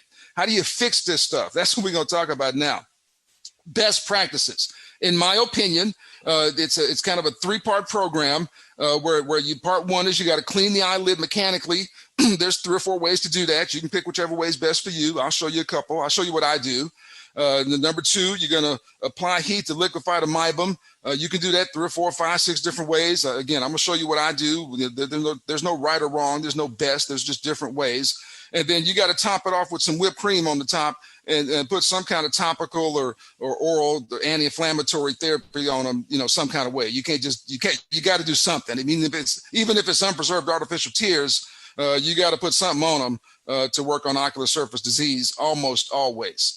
So let's get into it. So, and here's all my topical therapies. Like I say, it could be tears, it could be drops, azocite, Lotemax, Xydra, Cequa, Restasis, any kind of hypochlorous acid. Liposome spray, all kind of stuff, pills, fish oil. This lecture is not about that, but you got to put that on. You got to put that whipped cream at the end. Okay, so y'all can do what you want on that. A little bit on that biofilm. I was talking to you about the biofilm. You can see it here. Here's your eyelid margin. It's kind of a grainy thing where you can see it with the slit lamp. Mainly you want to get that thing off of there, okay? Because the bacteria, just like bacteria everywhere, they give off exotoxins. Remember what we learned in optometry school. The number 1 cause of endophthalmitis in people having cataract surgery is staph bacteria proliferation on the eyelid margin. I always clean my eyelid margin. I always clean the eyelids of my patients getting ready to have cataract surgery so that we don't have any post-operative complications. I had to slow it down to say it right. So, you got to get that biofilm off. So again, step 1, eyelid margin is cleaned mechanically. To me, you got to get that thing off of there first. I mean, it's like if you got bad plaque on your teeth, you got bad breath, you could use scope all day. You got to get the plaque off. This is the plaque on your teeth. You got to get the plaque off. Okay, you just have to get that off to start. You can do it any kind of way you want to. The best way, in my opinion, is to use one of the electromechanical devices like an AB Max or like a BlephX. I have both of those. I use them both. They're essentially the same. The AB Max has got this pulse thing that it's kind of cool sometimes. It's not a big deal. They're about the same. They work fine. There's other differences that are non-clinical that don't matter right now. But I would recommend either of those devices to clean the eyelids. If you don't want to invest in them, because it'll cost you $1,000 or $2,000 to do that. But hey, you're running with the big dogs. Just spend some money and do it properly. But if you can't do it properly tomorrow, do it. I don't want to say properly. Do it the best way. The second best way is to get you a $35 spatula and put some Preparicane in the eye and just scrape the eyelid like you see right here. The risk of this, if you push too hard, you can kind of scrape the eye, get a little bit of micro trauma. But some cleaning is better than no cleaning. So you got to clean the eyelid. Here's me doing a BlephX. So again, when I say BlephX, I should here's me doing a blepharo exfoliation. I shouldn't say a BlephX. That's incorrect. So I'm doing a blepharo exfoliation technique right now. It's pretty simple. You put some numbing drops in, soak the sponges. You want to go 3 passes in one direction, gentle to moderate pressure. You've got to get some friction, get that film off of there. That thing's been on there for years. It's like you're cleaning teeth. So you go 3 passes in one direction, then you change the rotation of the sponge with this little button on the handle, and then you go 3 passes the opposite direction. Now, you see, I'm doing this for demonstration purposes. This is a demonstration video. This is not how you do it. So you see me making these lateral passes. You would do that 3 times, then you would stop, change the rotation of the sponge, go the opposite direction 3 times, stop, and then do the bottom lid, and then go to the other eye. So it's basically 3 passes one way, 3 passes the other, 3 passes on the bottom lid, 3 passes on the other way. So that's how you do a blepharoexfoliation procedure with an electromechanical device. So you clean the eyelid, because the biofilm is a source of virulence factors that facilitates the inflammatory response. And again, all this stuff is inflammatory eyelid disease. So the next thing you're going to do, remember the second bullet. Second bullet is application of heat to liquefy the meibum. You can do it with a LipiFlow. I've been wanting to get a LipiFlow for years. Those things were insanely expensive, and the coupling devices were ridiculous. You know, I felt like I was putting somebody's kid through college, and I just didn't do it on principle. Okay, well, they done changed their minds. They done got smart. I bought one last month, okay? Or I bought one in August, 2 months ago. So they lowered the price. They lowered the price of the coupling devices. It's reasonable now, and I wanted to kick my game up 2 notches, so I bought one after wanting one for years. So you could do LipiFlow, you could do the electromechanical, the stuff we're going to talk about, the photobiomodulation, or tried and true, put some hot compresses on them and hope for the best. Okay, so let's talk about, we talked about cleaning the eyelid. So heat, so we're going to apply heat to the eyelid. So you could do it 1 or 2 or 3 different ways. This is one of my technicians applying heat to the eyelid with a MibaFlow probe, just to do like this lecture and to do it in the beginning. I don't do it much anymore because I already found what I wanted to find. But in the beginning, when I started doing all this stuff, you see my assistant is holding this really cool $250 infrared thermometer, not these little rinky-dink ones that we use now to check everybody's temperature. So I got me a really slick one, and I would expose the palpebral conjunctiva. You see the little red dot there, and I would check everybody's temperature before and after to prove that I was doing something. So, I mean, I was getting into it. So the key thing is what you're going to do. You're going to remember our 4th slide, meibum lipidomics. Okay, so you've got to, you know, it's 2 core principles on this stuff to treat meibomian gland dysfunction.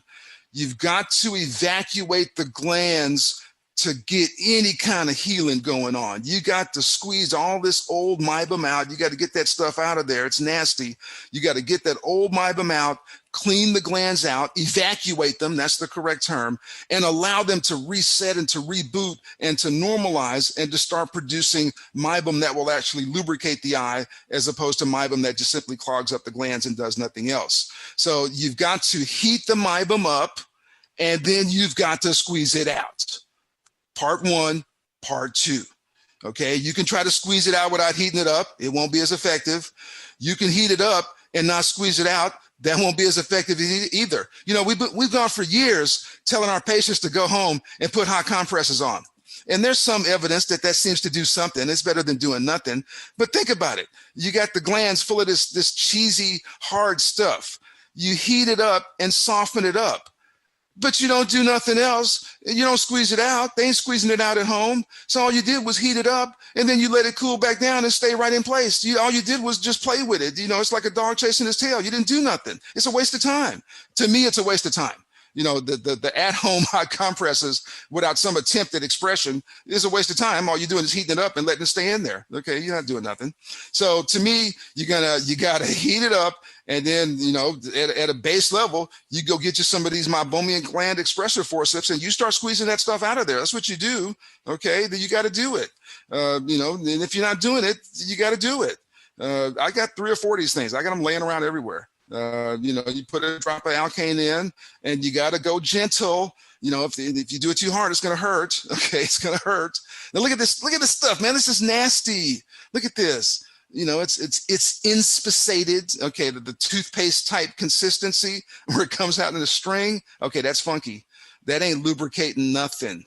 Okay, all that it's doing is stopping up the gland and perpetuating the inflammatory reaction. Eventually the gland's going to die and the lady's going to say, please help me. Okay, so you can do it like that.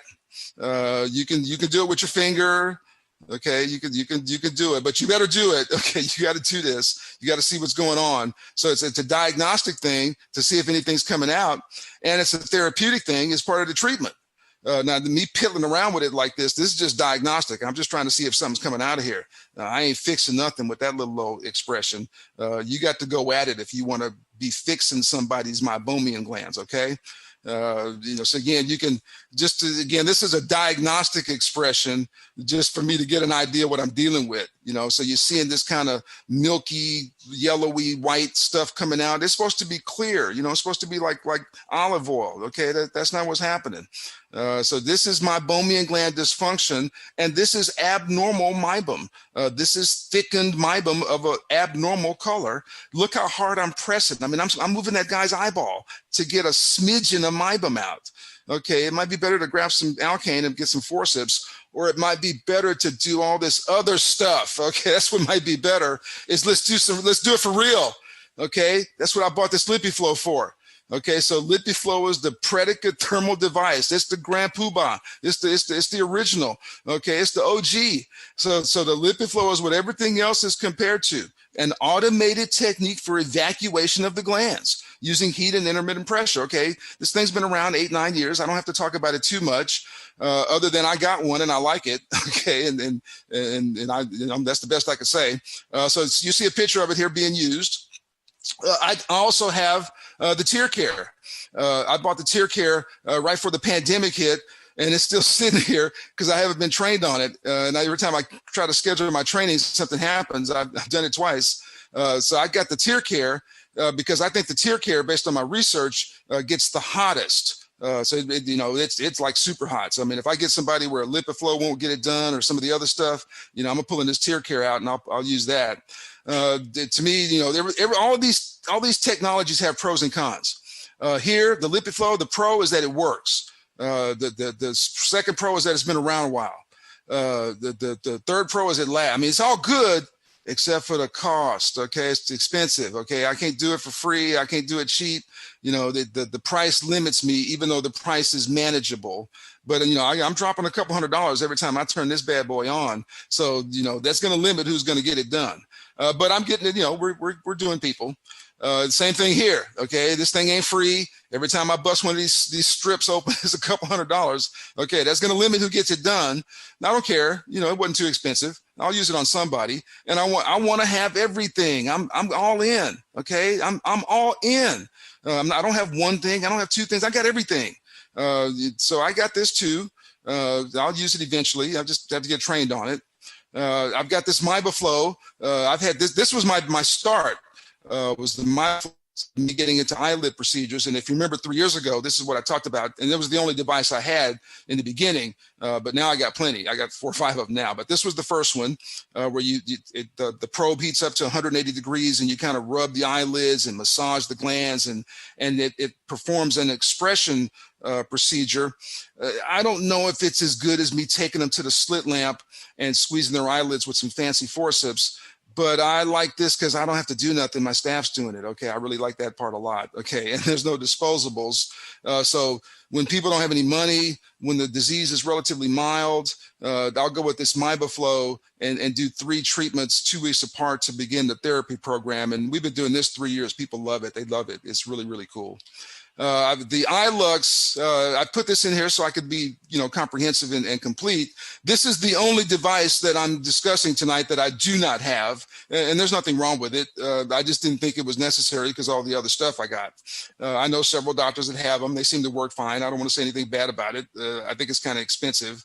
But none of this stuff's cheap, so that's not a negative. But the iLux is there for the taking for anybody that wants to go that direction. So now we're going to talk about this last thing, and you see I put the slide up a couple times. It goes over a little better live, but I'll put it up here anyway. I don't care. This is my own personal my personal growth slide. You know how you when you're at home, you're 6 years old and your mom and dad make a mark on the door jamb. You're 4 feet tall, and then they make a mark on the door jamb when you're 4.5 feet tall, and the growth chart. Before you get up out the house and go to college. We did that in my house. So this is my professional growth chart. So I got out of optometry school in '83. I got me a topographer when I was in '88. So I turned myself into a corneal specialist because I could actually diagnose keratoconus for real now. In '99, Texas allowed us to start treating glaucoma. So I became a glaucoma specialist overnight. In 2011, I got the first VEP device in the state of Texas. I started lecturing on that, so I became a clinical neurophysiologist. I thought that was pretty cool. Then I started doing amniotic membranes in 2012. So by definition, I'm a transplant surgeon. That's when my mom she was really proud of me then. She said, I'm so proud of you. I said, Mom, I'm a transplant surgeon. And she said, I thought you were an optometrist. I said, oh yeah, I'm an optometrist too, but I'm a transplant surgeon now because by definition, I'm transplanting tissue from one person to another. That's what a transplant surgeon does. So I'm a transplant surgeon, and now I'm a photomedicine specialist, and y'all getting ready to be too. Okay, Lisa Hamilton is one. I'm one. So let's jump into it. So photomedicine, y'all. I'm doing me some photomedicine. That's what I've read articles on photomedicine from the Harvard School of Medicine. I'm an expert.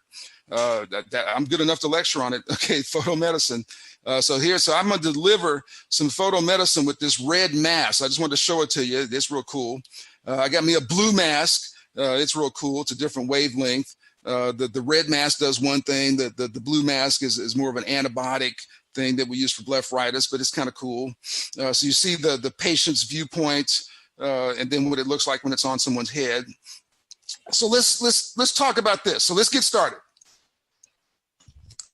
So the first new thing is called low-level light therapy. Low-level light therapy. Okay, so this is photomedicine. So I'm delivering photomedicine in my optometric practice. That is what I am doing. So in this is like when you had the really cool optometry school professor and he or she didn't care about the grades, and they would say, hey, this is going to be a test question. Y'all better pay attention. And everybody would perk up and okay, test question.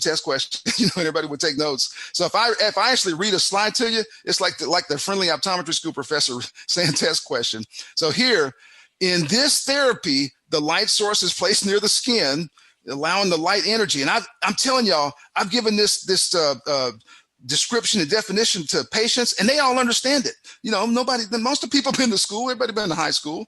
I mean, just don't go overboard with it. But if I say, Ms. Jones, we're gonna put some light energy on you, and the light energy is delivered in these units called photons. You ever heard of photons? Yeah, Dr. Thomas. Yeah, I heard of photon. Okay, people have heard of this stuff. So I go through this whole spiel here, and I've done it now, probably 30, 40 times already. And I basically explained to him the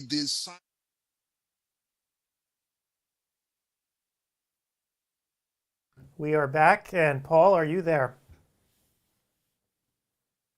Perhaps? I'm here. I'm going to have to double check the numbers I gave the 3 speakers. You're going to have to turn the volume down on your computer. Okay, let me get rid of that. Did you stop the program? No, we're on the air. Okay. Got it. I'm eating bark. I'm eating peppermint bark, and okay, I'm going to put you on mute, and let me just make sure the speakers this afternoon have the right number. Uh-oh, did you give people the wrong number?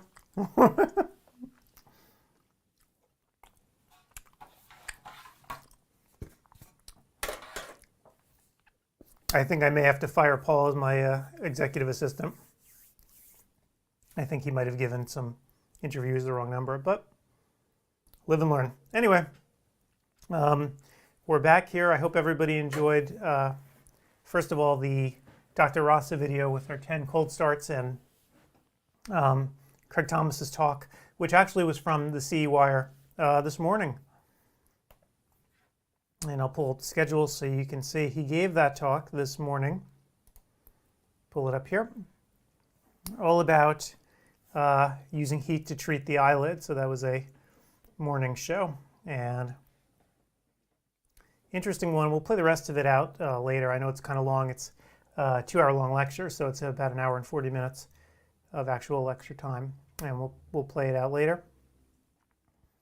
And we will go from there. So in the meantime, while we're waiting for Paul and for our guests, hopefully they'll be able to get the right number.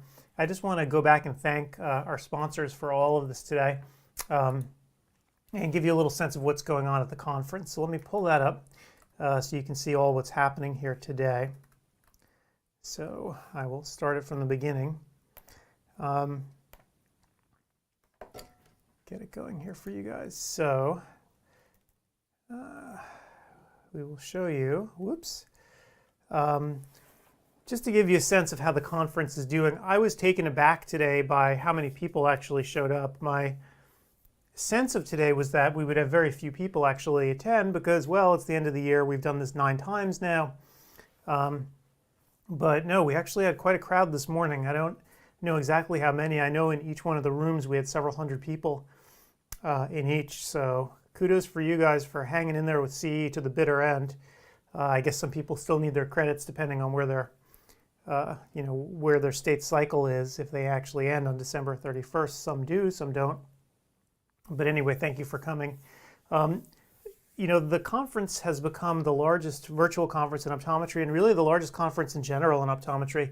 About 6,000 have attended. So a lot of times people will sign up for a conference and then not show up.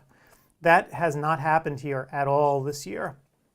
Sometimes, and I don't know if people are aware of this, for a lot of the virtual events that optometrists in general sign up for, whether it's a webinar or a little CE event or whatever, typically only about 50% of people who sign up for an event online actually show. This one has been the opposite. I mean, I think we're closing in on something like 98% of people who signed up have attended. And I expect that to, asymptotically approach 100% by the end of December. We might have a few stragglers for whatever reason you signed up but didn't come. But for the most part, everybody who signed up has come. And I was really impressed by the fact that so many people have shown up for this event. So thank you to everybody. And I'm wondering, I just heard someone click in, and Langus, is that you? Yes, it's me. Thank you so much for being here. I'm glad you were able to make it. I think Paul was worried that he gave you the wrong phone number. No, that was the right one. I received in fact 2 messages, and the last one was okay with the passcode. Oh, excellent. Well, thank you so much for being here today, and thank you for doing CEwire again and again and again. I know it's been a long year. Yeah, my pleasure. It's a very good way to reach audience and to bring the message in the field. Absolutely. So, your talk, I guess we have been covering this for a few years now, but the tools around myopia control are getting better and better, right? And your talk is all about slowing myopia progression one child at a time. Do you want to just sort of step us through sort of what your lecture was about and what they can expect, if people watch it, not only, live, but also on demand? Yes. In fact, my approach is provided with, multiple years of experience here at University of Montreal Myopia Control Clinic, and I acknowledge the contribution of my fellows and colleagues, Dr. Simard, Breton, and Marcotte, who are also in team with me on that journey. So we realized that, we have excellent tools in the field to control myopia, but as it is for any other element in medicine, I think, there's no single magic bullet for everybody. That means that you have to analyze the kid's situation thoroughly in order to define the best strategy to control his progression. And what will be working for one child may not be working for the next one. I just give you an example. If you have, 2 kids, one at 1 hour p.m. and the other one at 1:30 p.m. Both are -1. Both are 11 years old. Same parents, same background, same neighborhood, same school experience, same everything. The only exception to that is that the first kid at -1 has an axial length of 24 point something millimeter, and the second one is 23.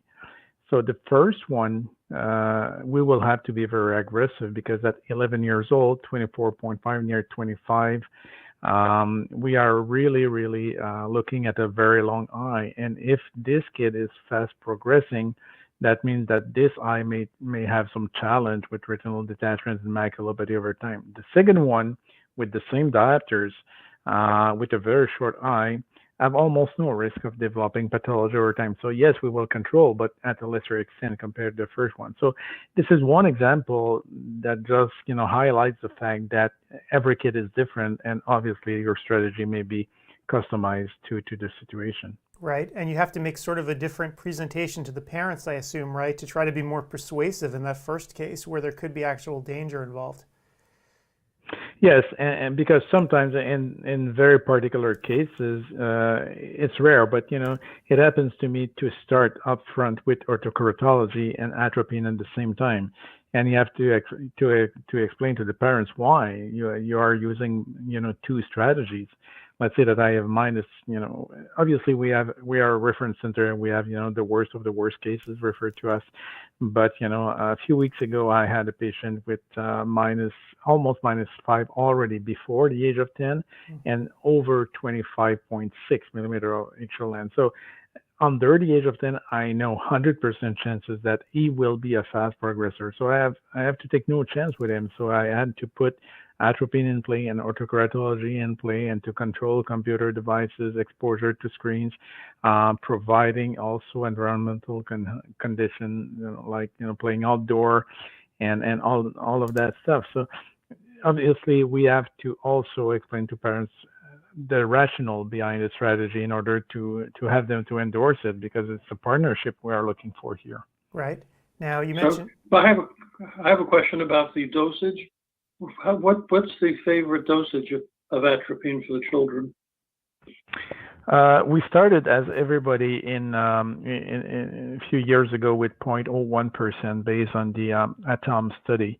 ATOM study used 0.01 atropine as a control, and they found that this concentration was as effective as the 1% to control the diopters. So they froze every myope, -3 remained -3, and everybody was happy with that, because with 0.01% compared to 1%, you have less side effects. You have no light sensitivity, you have no effect on accommodation, you have almost no pupil dilation.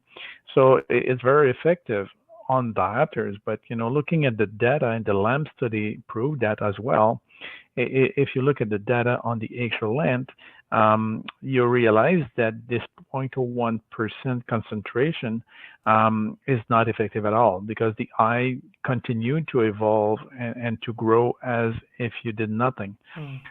It takes at least 0.05% in a standalone therapy scenario to be effective. That means that you have a good balance between the side effects, which are almost non-existing at this concentration 0.05, and the control. You have 50% control of the axial elongation at that time.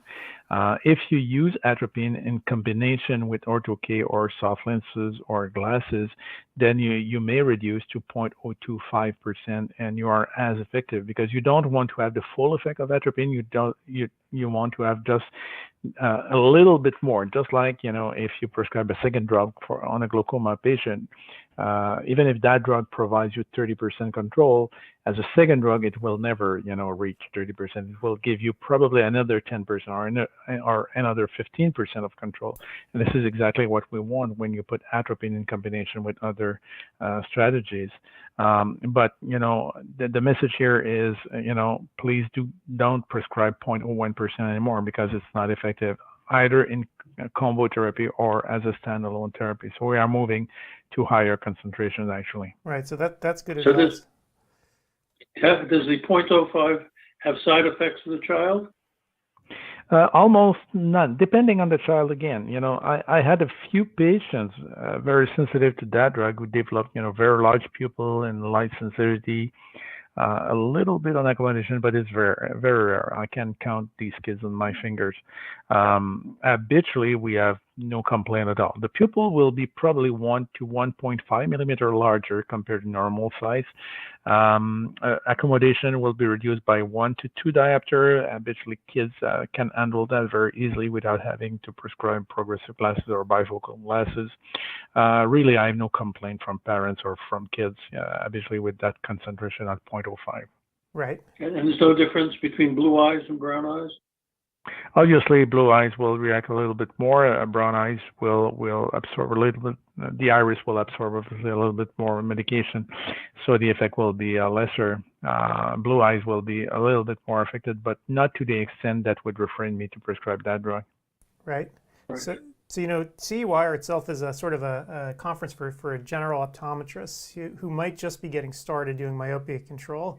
And I know you mentioned things like axial length. I would imagine that some of our folks in the audience don't even have an instrument that can measure axial length in their office yet.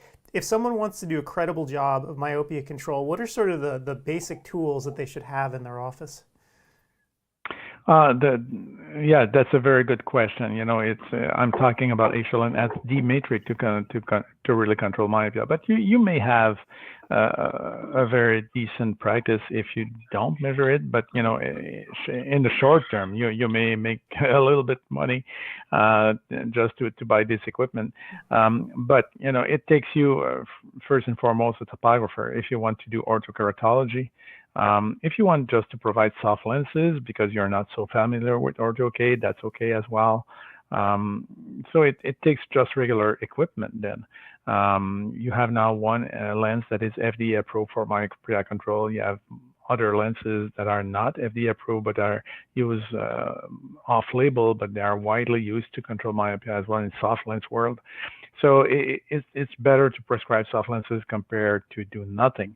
And any optometrist in the field can really prescribe those soft lenses as they would do for regular lenses at all. So if you can prescribe a -2 regular spherical contact lens, you can prescribe an anti-myopia contact lens. It's exactly the same thing. There are several designs. Some are not pupil dependent, so you don't even have to measure the pupil. So do your cycloplagia, do your cycloplegic refraction, make sure of the prescription, prescribe the highest plus possible, because we know that there's a dose response in that. Especially if you have a higher myop, you need more plus compared to the lower ones. And follow the patient with the slit lamp for ocular health, and that's it. You are doing myopia control. If you want to go to the next level, then you may want to learn how to fit orthokeratology lenses, and certainly how to customize them. Because again, every eye is different, and the commercial lenses are not made for myopia control; they are made for myopia correction. So you have to make sure that the plus that you generate on the cornea within the reservoir is lying in the pupil. So you have to have a topographer to see that. Just looking at the lens on the eye will tell you nothing. You have to evaluate on topography because again, the same lens, same design, same prescription on three eyes, three different eyes will generate three different outcomes. So you have to look at the tangential map on your topographer. So look at what level of plus you are generating, where it is it within the pupil or outside of the pupil, and then to adjust the design from there. Obviously, there's a lot of software available in the market that can help you to design these lenses. You can learn how to do it. And then the more tools you have in hand, the more successful you will be because you can then really customize your strategy to every kid. But again, it should not refrain you to start tomorrow morning as a practitioner to talk at least about myopia control to your patients. Every kid entering into your office that is known as an evolving myopic patient. That means that a variation of more than a half diopter per year, or every kid myope under the age of 10 should be offered a myopia control strategy. And then you decide where to start, soft lenses, anti-myopia glasses, or ortho-K or atropine. So it's up to you, but at least do something. Right. And once you do actually get them started on a program, how frequently do you usually see them back to sort of track them and see if it's working or not? Obviously, more at the beginning, and depending on the strategy I'll use. If I use atropine standalone, I will see the kid after 3 months and then after every 6 months. If I use OrthoK, I will see the patient the day after the delivery, meaning that after just one night wearing the lenses. And then after a week, and then after 3 months, and every 6 months. Soft lenses, just like regular soft lenses, after 2 to 3 weeks for the first follow-up, and then after that, every 6 months, it's okay. On diopters, we can evaluate under cycloplegia once a year. In OrthoK, it may be a little bit more difficult. I don't wash them out anymore. I keep the lenses on, meaning that the patient is coming, obviously with no lenses on during the day, but they do not stop to wear lenses before their appointment.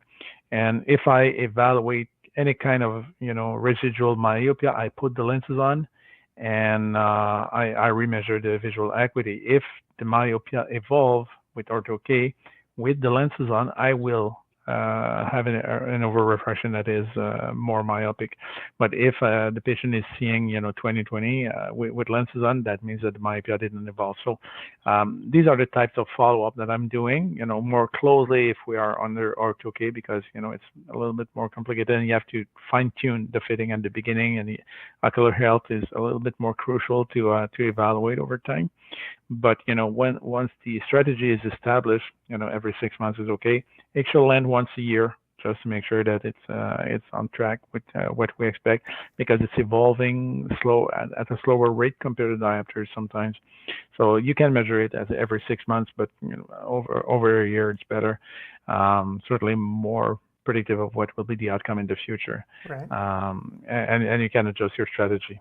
And how do you deal, one question I had, I have an 11-year-old here at home, and I was just thinking sort of about compliance issues, right?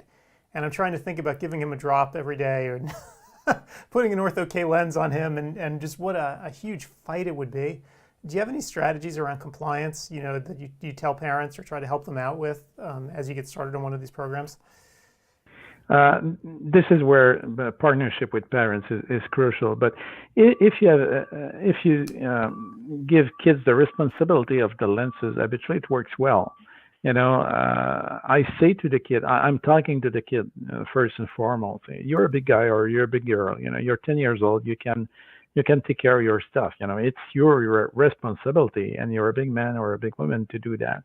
And they are so happy to see without glasses or to see well with nothing during the day that they will wear their lenses. So OrthoK is not a problem. On the daily disposable lenses, the same thing, because we remove glasses. Kids don't like, and they hate to wear glasses in the schoolyard and to play soccer or to play hockey or to do their regular activities. So you put them in contact lenses immediately. You boost their self-esteem, and they have a bonus just from there. Hygiene is crucial, so this is why on soft lenses we will use mostly daily disposable lenses. Then hygiene is a little bit less important factor to consider. Still, they have to wash their hands and to handle the lenses properly, but they don't have to clean them and to store them and to clean the cases and to use the right solution at the right time, etc.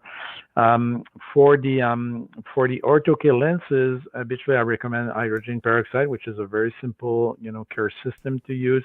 And if they ever forgot to rinse their lenses before putting them in, no real problem, because there's no peroxide absorbed in the gas perm lens. There's no liquid in the gas perm lens, so there will be no peroxide transfer to the eye. So I really had no really problem, no burn in the eye, no redness, no discomfort coming from that use. So I keep things simple, but to put the responsibility on the shoulder of the kid habitually works well. Most of them, if they are mature enough to wear lenses, because it's a bonus for them. Oh, I am a big man and I can take care of myself. Right. And obviously parents supervise, but that's a win-win situation for everybody then. Yeah, just to refresh Adam's memory, you were 9 years old when you got your first pair of lenses. That's true. right? So, Yep. But then again, I was not a great example. I was not the most compliant patient, shall we say. but you wore them, you know. But I did. Yep. That was a long time So, ago. well, I have one question about nutrition. Is there any advice you give kids or their parents about nutrition, which will help them with their myopia? That's an interesting question. I just saw the other day, a few months ago, the first study really published on that, linking obesity, juvenile obesity to development of myopia. And I found also a very good work. It's a master thesis from Pacific University, relying nutrition to development of myopia. And the explanation is as following. If you have an obesity or you have a poor diet, meaning that, not healthy foods, mostly with a lot of lipids and sugars, you will develop kind of insulin resistance, if not juvenile diabetes, but you may have finally insulin resistance. And this insulin resistance influences the metabolism of the crystalline lens. So if the crystalline lens is impacted in its metabolism, it does not react exactly as it would react under normal situation. And then you can penalize the emmetropization process because the lens cannot adapt anymore to the elongation of the eye as it would be the case under normal circumstances. So that's the explanation why nutrition can impact. In fact, it very briefly, it just impact the natural emmetropization process and or influence the way the crystalline lens is behaving. This is the only explanation I found, by the way, on that side. And playing outside is certainly a good thing because you increase that natural metabolism, you alleviate, obesity, and also you expose yourself to more natural lighting, and we all know that it's protective before myopia onset. Still a good thing when myopia is there, but before myopia onset, very crucial to be outside at least 1 hour a day. Right. Cool. All right. Well, thank you for all of this info today. I mean, this has been great, and thank you, by the way, for showing up at CEwire over and over again. This is our. Thank you for the opportunity, and good day to everybody. Yeah, and hopefully we'll be back in 2021, and as the science improves and new studies come out, you can keep us up to date on what's going on next year. Yep. We will probably show a few of our cases, where different strategies were used in order to be successful. Excellent. All right. Well, thanks so much, and have a great day. Have a good day too. Thank you. Bye-bye. Take care. Bye. Bye now. All righty. That was fun. Very interesting. Yeah. So it's amazing how the science is just rapidly moving ahead. Trial and error is being beaten out of this. People feel more comfortable talking to kids about the myopia rather than just give them a pair of glasses now. Well, let's face it now too, you have these FDA approved treatments now, right? I mean, even things like I was actually putting up on the screen before, as you could see, I was putting up the natural view lens, which is off label, but does work. But you do have an FDA approved lens from CooperVision. You have atropine, which was always a big deal in Asia, and now has come to the US. And people are getting much more comfortable using it. So, and I think that's changing the verbiage. It's no longer just simple myopia; it's myopic disease. Right. They're throwing the disease stuff around, so that can kind of scare parents as well into action. Well, I mean, definitely, as he was saying, for certain kids where the elongation is going at a rapid clip, you really do need to be scared, right? So, this is actually quite useful. So, especially if you have myopic parents. Yeah. That seems to be a key.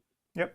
So it's something to think about for sure. So as I was saying before, we have 10 minutes before Ian gets here. I think I was in the middle of my spiel about, let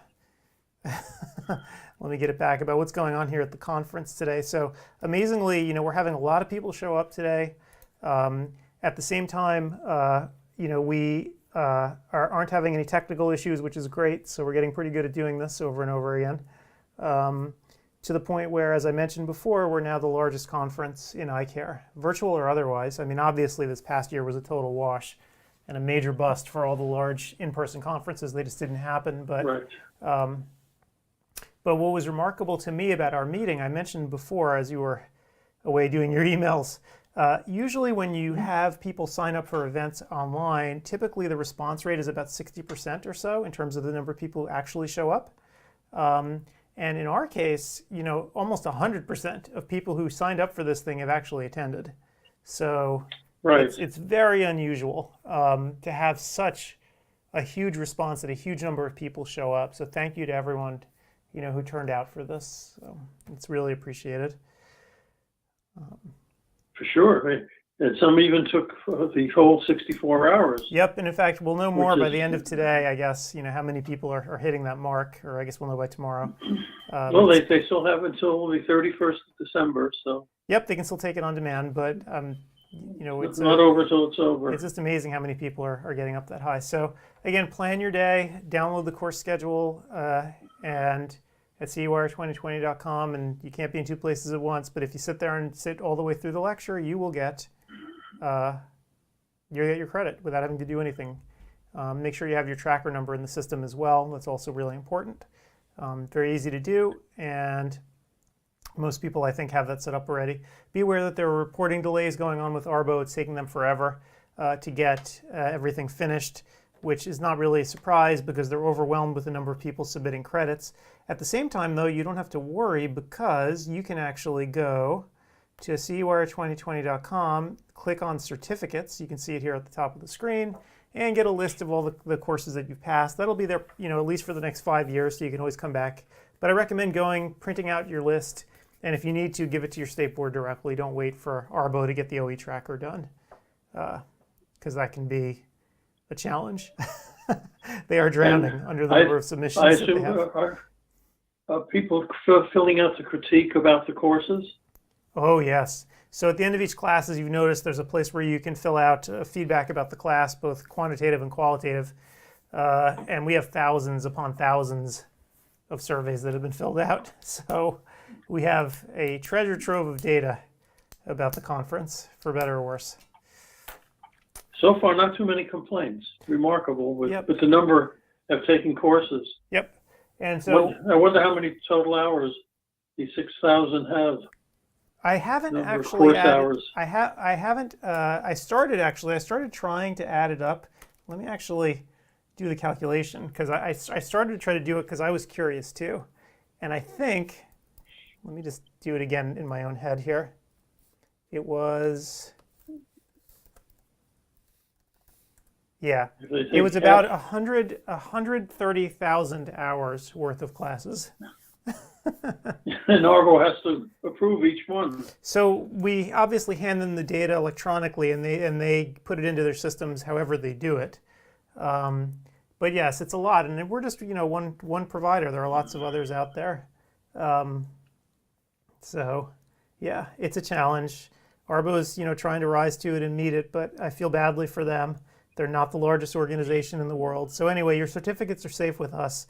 Don't worry that your certificates are going to get lost. You can always find them here and print them out. And, you know, it's the kind of thing where you don't have to worry that I paid all this money and now I can't get my stuff. It's not going to happen. So we have everything. So it's safe. And if you have a problem, just send an email to support@CEwire2020.com and we'll help you. And thanks again to all of our sponsors. Again, please visit the exhibit hall. You know, try to, if you're looking for equipment, this is probably a good time to do it because of the Section 179 election that you can take, and also the deals that the different vendors are running. I don't have time to go through all of them right now because Ian will be calling us shortly. I can race through a bunch of them. But what I wanted to talk about actually for the next 5 minutes is next year. Let me get through all this. Okay. People have asked me what's going on for next year, right? They're already looking forward, and so are we. So CEwire 2021 is coming, and we have a cute little slogan here. It's 64, 4, and 1. So 64 credits, 4 live events, 1 low price. and it's going to be starting in March. So we're going to have one live event each in March, April, May, and June before we call it quits. Those dates are not an accident. First of all, we're not starting till March because everybody needs a little bit of time to cool down, and we need to create 100% new content for the conference. So all the old lectures are going, and all new ones are coming in, including many, many new speakers. So we're totally revamping the whole thing. Also revamping the exhibit hall with different tech, which is going to be fun. And the dates we picked to try to avoid major holidays and major conferences, right? Because in theory, right now, a couple of the larger conferences like Expo East and CECO have claimed that they're going to be going on in person. So assuming that happens, we decided to avoid those dates because we didn't want to mess anyone up. And the reason also that we're doing it all March, April, May, June, and then we end in June is because allegedly ARBO is going to be backing the rules out, these temporary rules that have been in place because of the pandemic. They're going to be ending them by the end of June, according to them. So we wanted to make sure that the conference was done under the existing rules, right? We don't want to have something that worked half the time and then not.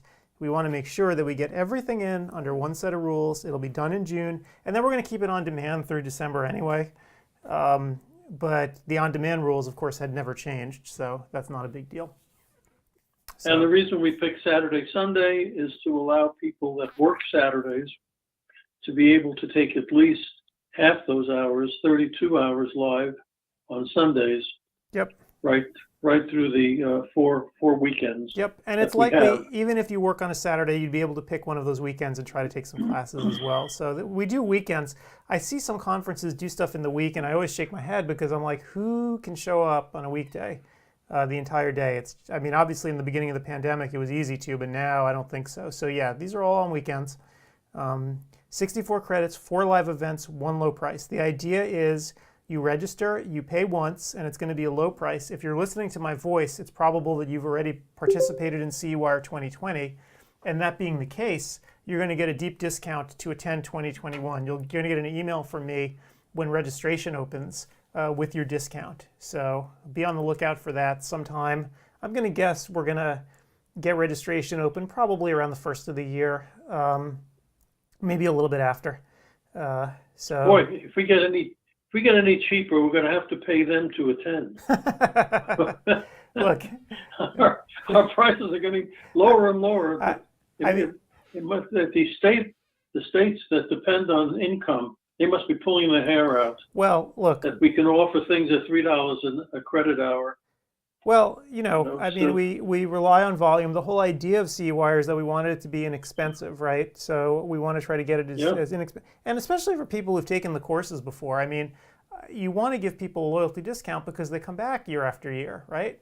And also people who come back year after year are the greatest customers because they know how the system works. So support-wise, they're the easiest to deal with because they know exactly how it's going to go. Meanwhile, I think I heard somebody come in. Ian, are you there? I am. Hi, how are you? Oh, hey. Good. How are you doing? Doing great. Excellent. Thanks for asking. So, how's the event going? It's going remarkably, surprisingly well for the last date. It's I didn't expect many people to show up today, but a lot of people showed up for the lectures, I guess because they need their credits at the last second. So, it's going great. So I heard the tail end of your conversation. So how many doctors have, or how many hours of CE credits, whatever metric you want to share, how many people have been through the program this year? Yeah, so we've just the number must be amazing. So yeah, we've just about hit 6,000 doctors. Oh wow. So yeah, so it's been 6,000 doctors so far, and I tried to do a quick computation for the 2020 event. I think we've submitted about 130,000 credit hours to ARBO overall. Wow. Maybe a little bit more. And of course, we're not done yet because there's today as well. So far and away, it's the biggest event that we've ever done. As far as I can tell, it's the biggest CE event that's ever been held, just in terms of the number of people and the number of credits, whereas Expo is about half the size usually in terms of the number of ODs. So yeah, It's been a lot. So, but mainly it's also great. thanks to Ian and Conan. Yep. And the sponsors that take booths. They're the ones that make it possible to keep our prices so low. Yep. Without them, we couldn't possibly do it. Oh, it would be a disaster. Why don't you introduce Ian for our listeners? Yeah, who is. For those who don't know Ian, so Ian McMillan's the VP of Sales and Marketing at Conan Medical USA. So I'm sure, you see his picture up there, and I'm certain if you actually attend like sort of live in-person conferences, if you've walked by their booth before, you've seen Ian there before. He's a fixture, knows the industry inside and out, and it's just great to have him here today. Just to sort of talk about everything that's been going on with the company, because Ian, I'm kind of wondering, what has this been like for you over the past, several months? What's your experience been like from the industry side? Well, like everybody in March, we had a complete shutdown. The company is based in Irvine. We kept operations going throughout those sort of three really I don't want to say scary months, but when everything was really locked down. But fortunately, we are considered essential, so we were able to keep everything going. And although we did keep people out of the office that didn't absolutely have to be there, we still had people shipping products, shipping consumables, that sort of thing, every single day throughout. And we made a commitment to our employees that we would do our level best to not lay anybody off, not reduce headcount, not reduce salaries, and touch wood, we have not had to do that. So we're full strength. Wow, bravo! That's amazing. Yeah, other companies were not able to do that, but we were, and I'm really pleased to announce that. Excellent. And so have you had sort of a bounce back, since the really scary, lockdowns earlier in the year out here on the West Coast? Have you seen sort of sales kind of pick up again over time? Yeah, absolutely.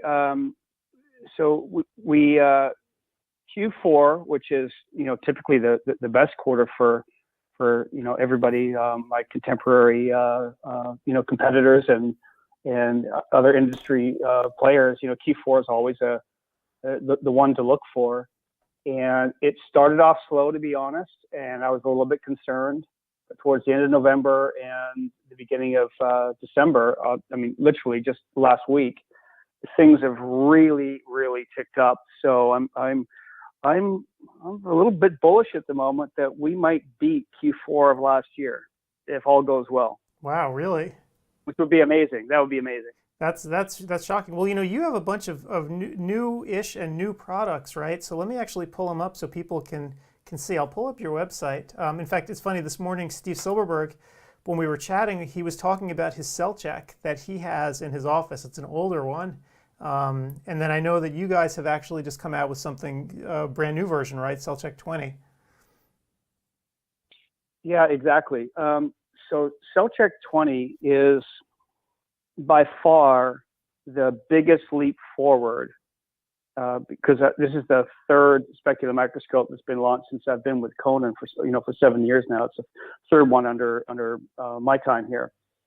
This is the biggest leap forward. It's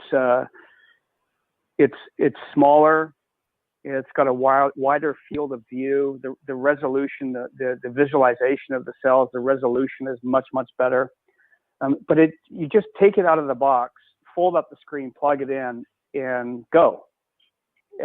You can do a bilateral exam by pressing one button with fully automated analysis. So both eyes in about 40 seconds. Wow. And the imaging is beautiful, and it's so fast. It's amazing. That's why we call it blazing fast, and it really, really is. But having said that, we are still providing both of our predicate models as gently used devices that are either coming off of clinical trials or ex-demo units. We still have a decent supply of those. They're great because if customers are looking for a budget-priced option, it's a great option. We don't resell, we don't buy and sell used equipment, but we only resell our own. But they come with a same as new warranty, deep discounts, and the older machines, they're built like tanks.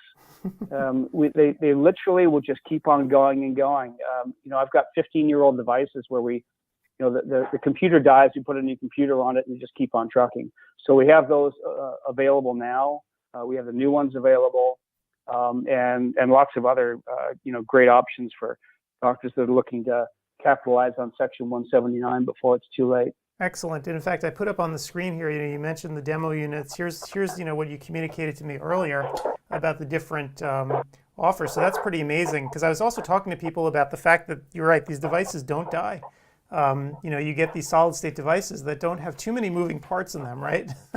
So they can live on for a very long time. And if a piece of electronic equipment breaks, they can just be replaced. Yeah, exactly. And I've been to the factory in Japan and see how they make these things, and they really are built to. They're built way tougher than they need to be. Let's put it that way. Yep. And in terms of Section 179, one of the big discussions that we've had throughout the day today is, are people taking advantage of it? As this is we're down to the wire here, right? Because by Christmas time nobody wants to do anything. But the question that I have, and you have a unique sort of insight because you're on the other side of things, are people actually taking advantage of it this year, or are they pushing it off to next year? So the answer is both. Definitely. So we've got a lot of activity where doctors are definitely wanting to get these products in service this year, and that's happening. And we'll start shipping those final orders as late as just before Christmas. So there is actually plenty of time. There is I'm definitely hearing some nervousness about what might happen in the new year. So I know we've got the Pfizer vaccine is coming. That's fantastic news. But some are still nervous, and of course it varies by geography and what the current lockdowns are. And some doctors are concerned that maybe things will get worse before they get better. So there is some nervousness around that. But one of the things that we're doing, and part of that is, I've got to ramp up a product, and I'm not sure what's going to happen in the first 2 months of the year. Right. So what we're doing is offering through our lending partner, U.S. Bank, we're offering 6 months deferred payment. So there's no payments for 6 months. Conan covers the interest for 6 months. So you've got a full 6 months from now to get ramped up and get it going. And then after that, obviously, based on approved credit and everything else, the rate's 3.99%. Oh, wow. So that's great. So you really, can take advantage and also get that bit of a delay in payment. So that's fantastic. Because I think you're right. Exactly. I think these next, 6 months, this is sort of what I've been hearing here too, right? That no one really knows what's going to happen, but there's a vague sort of feeling that by June, right, things are going to the ship is going to be righted, because it's going to take, a while to get vaccine out there, enough of it at least. I'm hearing, in your neck of the woods, right down in California, some of the large tech companies are saying by June they want to have everybody back in the offices, or at least, a certain amount of their staff. So, yeah, so I think these next 6 or 7 months are going to be interesting. So, exactly. Give us as a marketer, give us the backstory. How do you decide when to go live at a meeting, at a convention? Since there's going to be you have an interesting challenge set up. Well, I can tell you what my point of view on this is. We'll go live to a meeting when one happens, and we attended the ICON conference in Dallas in November. It was well attended. This is a smaller meeting. It's not anything the size of Vision Expo West, but it's a great meeting. We always have a good meeting there, and it was incredible, really, how much interest that meeting generated. And I've got a great rep in Texas, is in the Dallas area that attended, and he really enjoyed it. It was his first time out since March to anything live, and I didn't attend personally, but he was very excited to go. And I'm looking forward to getting back on the booth. I'm not too happy about having to wear a mask on the booth. It just seems kind of weird, but I'll do whatever the guidelines say and whatever the rules are. But I'm looking forward to getting out and seeing people again. Sure. And I kind of wonder if there's a bravery factor here too, right? As soon as somebody gets vaccinated, right, like a week later, they're going to feel like Superman. And perhaps that we're going to start seeing as the conferences come back, right? You're going to see maybe smaller crowds, but you're going to have this group of vaccinated people who finally feel like, oh my gosh, I can leave the house again. Well, I certainly hope so. Yeah. How do you handle the equipment when doctors want to play with the units? Or what do you do? Well, forget about play with. What about, let's say that somebody wants to actually buy and they want to, get a cell check or something else and they have it in their office. How are you dealing with delivery and training? I guess that's a really important thing now. Yeah, absolutely. So we have been doing self-guided demos as well as online demos throughout the spring and summer. So what that means is we'll send a device out in an instrument case. We have an online learning portal. It's a video-based learning portal. So we've got courses for most of our products. And we've been doing this for a while anyway. So as an example, when Dr. buys a Redival full field ERG device or the new iKinetics objective pupillographer, we ship it. They take the course. It's short, it's easy, it's chapter-based, so they don't have to do it all at once. And we've onboarded probably 90% of our customers through that method. And so, firstly, doctors really like it because they can do it whenever they want at their convenience. But it's really transitioned well, so we haven't really changed much of anything.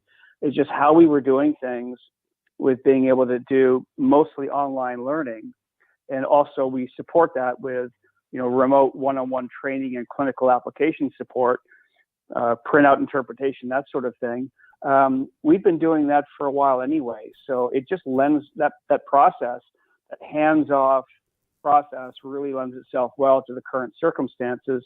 But, if we have to go on site, we're just following the guidance and obviously very closely following the practice owner's specific protocols. Right. Yeah, and I have the portal up on the screen right now so people can see. So it looks pretty straightforward. So that's great. So Ian, thank you so much for doing this today, and I hope the rest of the show goes well for you. And hopefully we'll have this little interview up online too if people want to make comments as well, because I know that everyone's out there looking for equipment now. So it's just great to see that you're still out there and engaged, even if it's in a sort of virtual world now instead of actually being at the booth. So thanks again for doing this. And you have your virtual booth, so people can visit. Yep. And it's staffed if they have any questions. Excellent. All right. Please get in touch. KonaMedical.com. We're always here. Just give us a call and let's chat. Excellent. All Thank right. you both, and thanks for everything you do. Thank you, Ian. We'll catch up with you soon. Thanks, Ian. Bye. Bye. All righty. Always fun to talk to you. That was good information. Yep. Yeah. So they're doing well. And wow, it's like rapid fire here. The day is just getting away from us. And I think, let's see, is Jim, are you there? Jim. Yeah, I am. Hi, guys. Oh my gosh, right on time. How's it going, Jim? Oh, I know. Don't act so surprised. So, I want to thank you for doing CEwire again over and over and over again. I know this has been kind of it's like Groundhog Day, right? Coming back and doing this again and again. But I want to thank you for just doing it because I know it can get a little tiring doing it over and over. Jim, I have a question. Do people, fine. People ask, go right ahead. Do people ask you questions, or are they intimidated by a PhD? Oh, brother, no, they are happy to ask me questions, and I try to encourage it. I try not to be too intimidating. Good grief. Oh my gosh. So your lecture is coming up in an hour, I think, right? So Beyond Refraction, the effects of macular carotenoids on visual performance. So That is I know it's a topic that's getting increasing interest these days. In the past, right, the science wasn't always there, but now, of course, we're seeing a flood because of people like you, a flood of actual data and science, around this topic, which is fantastic. So, I guess for people who are ignorant like me, I always assumed that you could actually get enough carotenoids in your diet, of course, not my diet, but most people. But is that not the case? Or is that what they're finding these days? Yeah, unfortunately, it really isn't the case, and I can speak, with some authority on this. We've done, so many of these trials, and I've, had thousands of participants at this point, and we always analyze dietary data, and you can, from a dietary analysis, kind of determine how much they're getting, say, of lutein, zeaxanthin in their diet, and by and large, it's a pitifully low amount. Even in those that claim to have, 6, 7, 8 servings of fruits and vegetables a day. And the reason for that is usually when people have 6 or 7 or 8 servings of vegetables, fruits a day, those are not leafy greens. They're not the specific kind of foods that we, know have high levels of the nutrients, say lutein, zeaxanthin. Lutein is converted once it's deposited in the eye into mesozeaxanthin, the third critical carotenoid there for the macular pigment. But we're talking about things like spinach, kale, dark leafy greens, collard greens, those kinds of things. And so, they're not at the top of the list. I'm not saying nobody eats those, certainly they do, but an awareness has been a little better. But yeah, we're not getting enough. That coupled with the fact that modern spinach, for instance, I mean, this is data from, the USDA. These foods are depleted of the important antioxidants now. And compared to 1950, let's say, 1950 between then and 2000, I mean, we're talking about a dramatic drop, 60, 70% nutritional loss in these foods. And so even though you might be eating, say, a nice big, what you think is a healthy bowl of spinach, you've got to eat like 30 or 40 bowls of spinach to equal the nutritional value of that bowl in 1950. Isn't that crazy? Wow, that is ridiculous. Remarkable. What happens, by the way, this is always an argument that people have, if you cook the spinach, right? If you cook leafy greens, what happens to it? Does it actually deplete it further, or does it sort of release the nutrients? Yeah, it's a great question. I'm glad you asked that.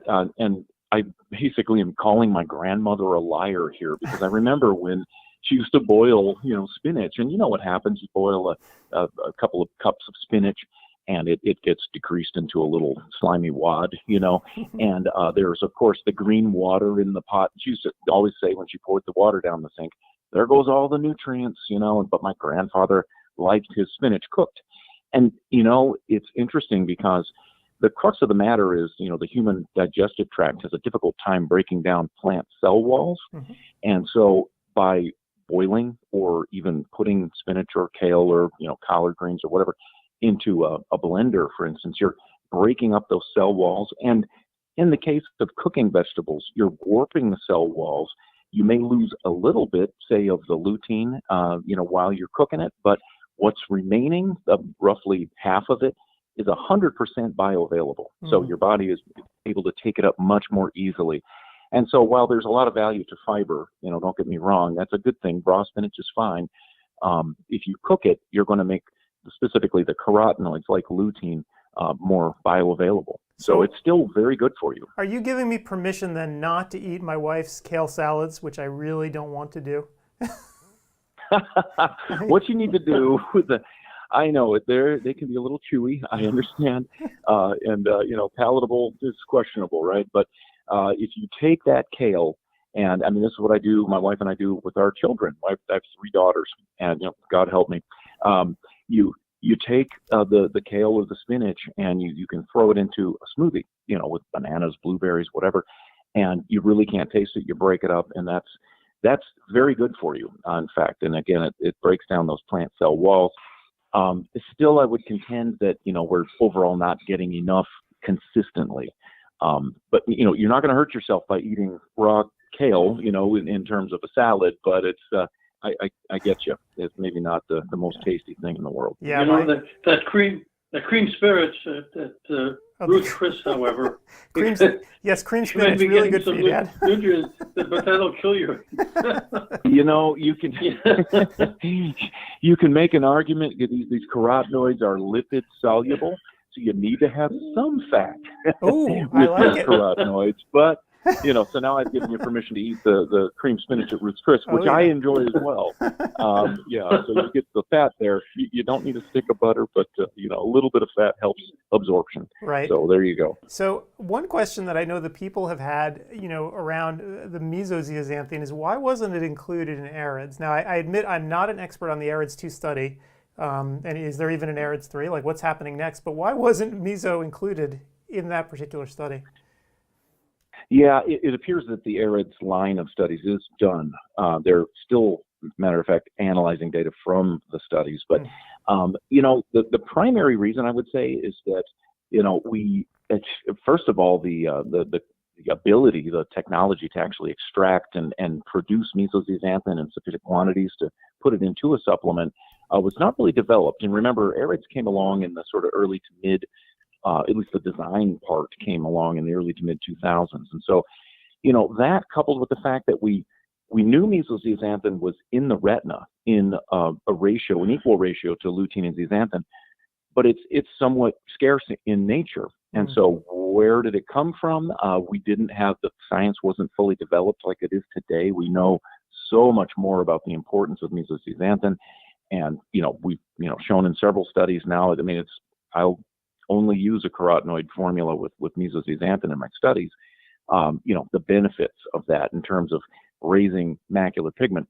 So for AREDS, it's, you know, it's kind of in scientific terms a little bit old, the data. And, you know, we're still clinging to that. And a lot of docs, you know, of course, use that as kind of a standard of care thing, which makes me cringe because we've come so much farther since then, understanding kind of the ratios and the importance of mesozeaxanthin in a formulation. Right. You know, I never really thought about it. Where does the mesozeaxanthin come from when they put it into a formulation now? Right. Well, it's produced by, you know, it's converted naturally in the body, and I should qualify that. It's converted naturally in most people. There have been, and we found this early on when we did just simple lutein studies. This is back in the, you know, early 2000s.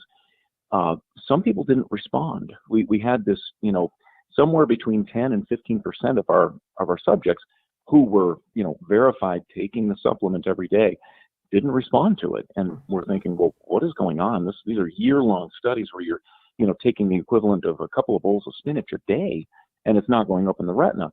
It's going up a little bit in serum, you know, so it's actually there.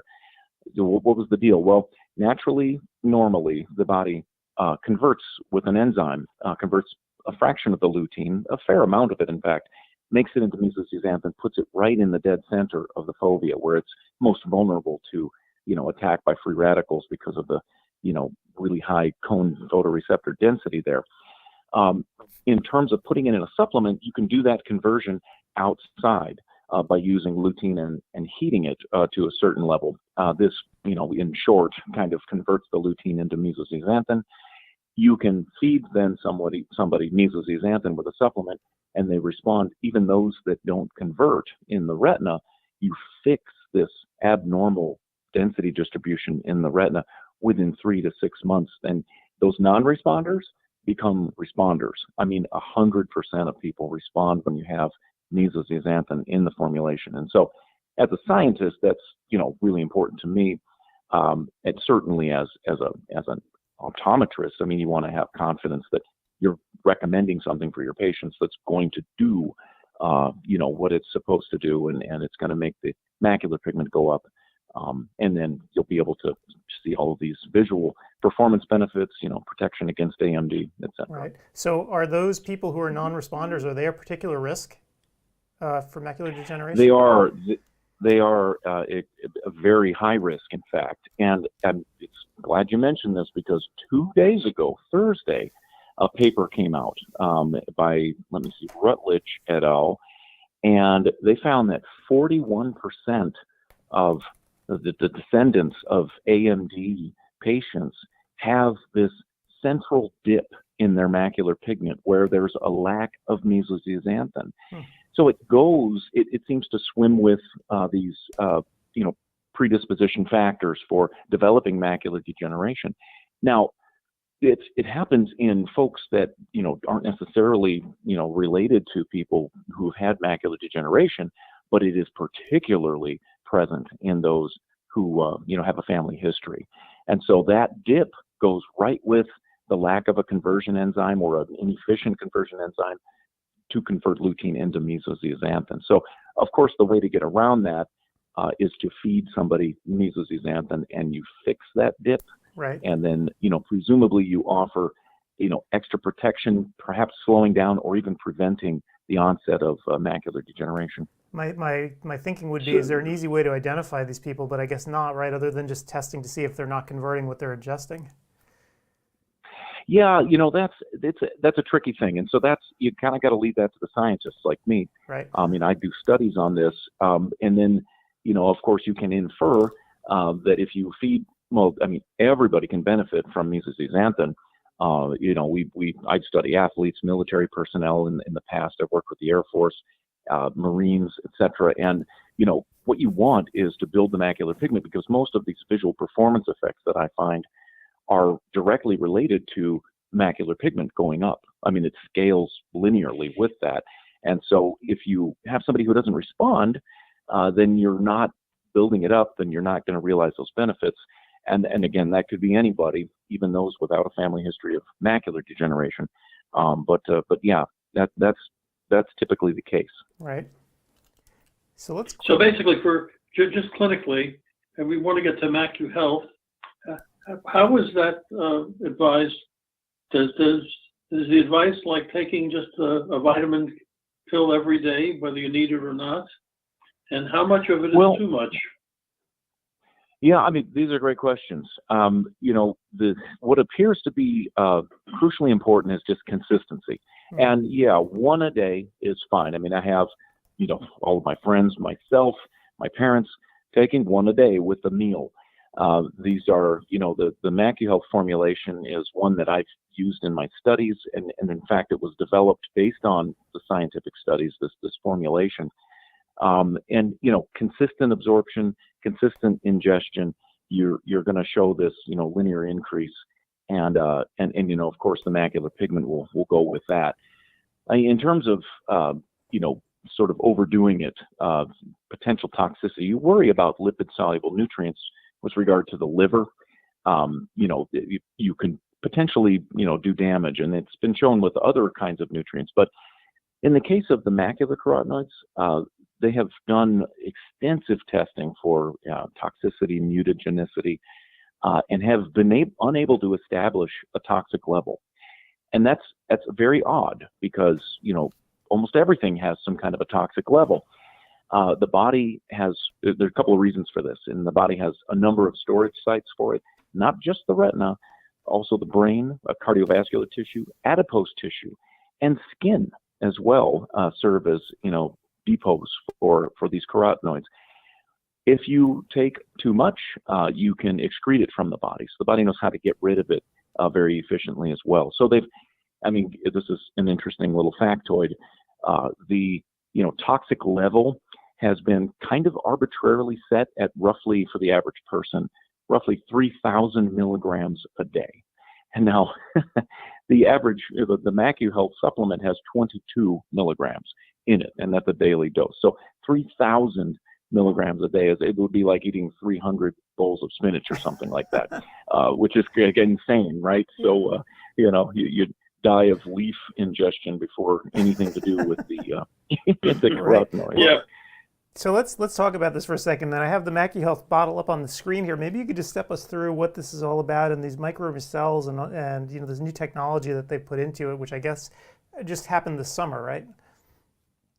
Yeah, that's right. The paper was published out of John Nolan's laboratory over in Waterford, Ireland, and this microcell technology is, it's fascinating how this works, because if you're going to make a supplement with carotenoids, they are exceptional antioxidants, but when they're out of their little happy home, wherever they may be, in this case, the marigold flower, when they get extracted, they are very easily oxidized. So if they're exposed to air, for instance, poof, they're gone. And so if you ever see a vision supplement claiming to have, say, lutein in it, and it's a powder formulation, I can guarantee you there's no lutein in there, because that's been exposed to air and it's gone. So you need, at the very least, an oil suspension. But what you're concerned about, if you're a company making, macular carotenoid supplements, is solubility and stability. So you want these things to be stable, not oxidized, so you can, keep what's in the pill, the advertised level on the bottle. And then you want solubility, which means that, you're going to have much better bioavailability. It's going to absorb more easily through the intestinal wall, get gathered up, shipped to the liver, and then, sent on to target tissues. So what classically is done for, say, MacuHealth pre-micromycel, very good supplement, and we had the highest, sort of response rate with that, and it's the only one I'll use in my studies. Now, that one, you extract the carotenoids from the marigold flower, and so it's a natural source. You deasterify it, which means you take off these palmitate ends, and then it will tend to form crystals. And that's a stable form of, say, lutein. Okay, so that's good. The crystals are stable, at least. However, they're not very soluble. It doesn't mean you can't absorb a fraction of them. You do, and you get a fair response, a pretty good response, but they're crystal. Now, if with micromycel, this is a pretty neat process. You go through the same, extraction process. You knock off the ends that were present in the plant form, and then instead of just packaging it into a supplement, you add acetate to each of the ends of this molecular structure. And that serves the purpose of keeping the carotenoid molecule soluble. It maintains solubility. You stabilize it with some fats. And then what happens in the body's digestive tract is it makes it incredibly easy to take up into what's called a micelle. So you have these little micromicelles that propagate down through the digestive tract, through the stomach, small intestine, and then micelles, the actual what are formed with bile acids and lipids in the gut, they are easily formed, and it's like a capturing device. So it's like a little Pac-Man, you gobble up these carotenoid bits, and those then get passed through passive diffusion through the intestinal wall, and without getting too heavy into the nutrition and digestion, these transport vehicles, chylomicrons they're called, carry it all to the liver. And what this micromicelle technology does is it enhances absorption by, on average, about 500%. So you're looking at least 5 times the bioavailability. So they've taken a really good supplement and made it a lot better. So it's very exciting, and I'm very excited to actually test it in studies. Very cool. And you can see right up on here, you can take a look at it and take a look at the formulation. Now, the other thing that I noticed that they came out with recently was the MacuHealth Plus, which is different, right? Different product? Yeah. The MacuHealth Plus it has the 3 macular carotenoids, lutein, zeaxanthin, and mesozeaxanthin, same level, same ratio as you would find in the regular MacuHealth product. And it's meant to sort of, mimic the AREDS 2 formulation, with the exception of the really high level of zinc. So if you're familiar with the 80 milligrams of zinc that was put into the AREDS formulation, that was patented and is used now as a quote-unquote AREDS formulation. That's an incredibly high level of zinc. In fact, it can be, in some cases, dangerous, and it can be neurotoxic, in fact. And when they've done studies that have used this ARED formulation with and without the carotenoids, you find that the formulation that doesn't have the carotenoids actually has been shown to potentially speed up the macular degeneration process, which is very worrisome. And you know what that's from? It's the zinc. And so we don't want to be fighting ourselves. And so the MacuHealth Plus product has 15 milligrams of zinc, and most Americans get enough zinc from their diet. So I don't think we need to overload. And it also makes me cringe a little, certainly in the COVID era, I should say, when people recommend taking a lot of zinc to boost your immune system. We need enough, but not too much. There's a famous paper on zinc, and the title of it is Zinc: the Essential Toxin. So you need a little bit, but not too much. And so the MacuHealth Plus is a sort of a substitute for the traditional AREDS formulation. I think a lot better. Certainly it includes mesozeaxanthin and the lowered level of zinc. Right. And in fact, I know just personally, zinc, when I take it, I mean, I get nauseated from it. It's not the kind of thing that I want. So I would imagine that something like MacuHealth Plus would be better for me, just because I just don't like the way zinc makes me feel when I take it. No, that's absolutely right. And that's, the nausea is the first sort of step. And if you're experiencing that, then, you're probably already going a little too far with the zinc. And, and again, you don't want to go toxic with it, but your body's talking to you. It's telling you something. Right. Sure. It's like those cough drops that they have, right? The zinc lozenges. And I try to take them and I'm like, there's just no way. Not a chance. I know. Yeah.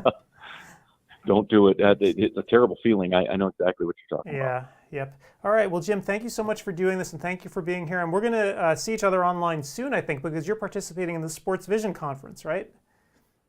Yes, that's right.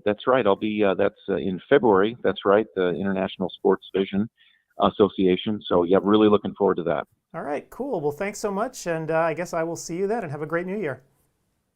Great. Yeah, you too. Have happy holidays and everything. And thanks for having me on, guys. All righty. Catch you later. All right. Take care. All right. So it looks like we have 6 minutes, Dad, and then I think Art is going to be on his way. Yep. So absolutely. In the 6 minutes. That was very interesting. Mm-hmm. Yeah, I know. Maybe I'll start taking it. MacuHealth Plus. Wow. Yeah. I expect that this is available in optometric practices as well as in pharmacies. I don't think it's available in pharmacies. No, I think this is just for docs. I've never seen this in a pharmacy before, so I think this is an office thing. So I think you have to have it in the office, and then I think the doctor you can then subsequently order it on MacuHealth's website, but I think this is limited to doctors' offices. So, right. Yep. All right. That'd be reassuring. So before we let Art come on here, I just want to I want to show you a little thing. We had a series of 2-minute cases that Marco put together, and since Art's not here yet, I want to run a few of them just for a minute or two, just so you can see what it's like. So we've been working on these for a long time, where they present these little delightful 2-minute long cases, and then as soon as Art gets in, we'll say hi to him. So here we go, the 2-minute cases, and I'll see you in a few minutes.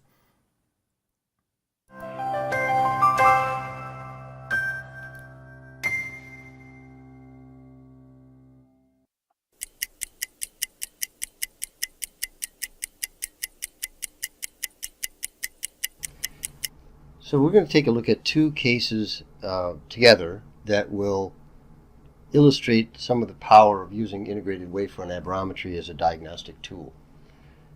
These are both cases that are going to be dealing with the optical pathway and aberrations in the optical pathway that are difficult to find sometimes. So this first case is a 67-year-old white male complaining of poor vision in the right eye. He's blind in his left eye from a retinal detachment that couldn't be repaired. Retinoscopy showed variable high myopia. Autorefraction also had variable results on testing. His entering VA was 20/80 in the right eye, well, in his only eye, and his best vision acuity is corrected was 20/60. His cornea was clear, the lens had mild nucleosclerotic cataracts, and the OCT was unremarkable. In the right eye, showed the left eye had that total funnel retinal detachment. So this is the power distribution map on the upper left panel of the top picture for this first case, and you can see the OPD pattern, the power distribution of the entire optical system, has a high central power zone which tails off to lower power very abruptly. The axial map shows basically exactly the same pattern, which indicates that the aberrations responsible, or the aberrations in the optical pathway, are the responsibility of the cornea. The second case is a 14-year-old female also complaining of poor vision for at least 6 years. The glasses and contacts didn't help, in fact, maybe even made it worse. She was seen by several doctors prior to this examination, and the most common diagnosis was suspected malingering, which didn't obviously make her parents very happy. Retinoscopy, again, variable high myopia, as well as the autorefraction, was also giving us varying results. VA entering was 2100, best VA is 2060. Cornea, lens, and vitreous were clear. OCTs, OU were unremarkable, and the visual fields were full in both eyes. So this is case 2. Remember, this is a high central power zone, just like, remember, case 1. But the axial pattern was very different. It's standard, symmetric, bow tie pattern that any astigmatic patient would have. This is her right eye, and you can see in the center is the optics that are attributable to the internal optics of the eye, axial pattern on the upper right, and the total optical pathway power distribution in the upper left. This is telling us, because these internal maps, there's a right eye and left eye, internal maps match the pattern for the OPD, tells us that the aberrations are located in the lens of the eye. So we've got a high central power zone, it's mostly symmetric, axial map which does not match that pattern. So when the OPD and the topography maps do not match, the location of the aberration is internal. So in this case, the diagnosis is lenticonus, and the treatment is we must remove that lens. And so in this case, a toric IOL was put in, and her post-surgical BVA was 2015. Interestingly enough, her little 8-year-old brother tested exactly the same, had the same pattern and the same problem. What do these two cases actually show us? Well, it shows us that topography alone is not an adequate diagnostic platform. Neither is aberrometry. By integrating aberrometry and topography, these difficult cases diagnosis can be made easy and quick, and it also indicates that high-order aberrations are actually treatable, depending on the location within the optical pathway.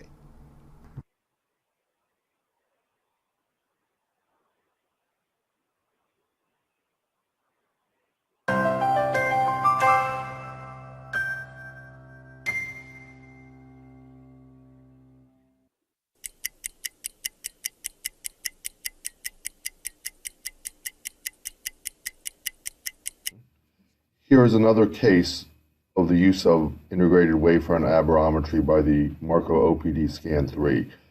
This is a slide of the default initial day and night screen, demonstrating in the upper left that this patient had a very high refractive error, actually out of the range of the software.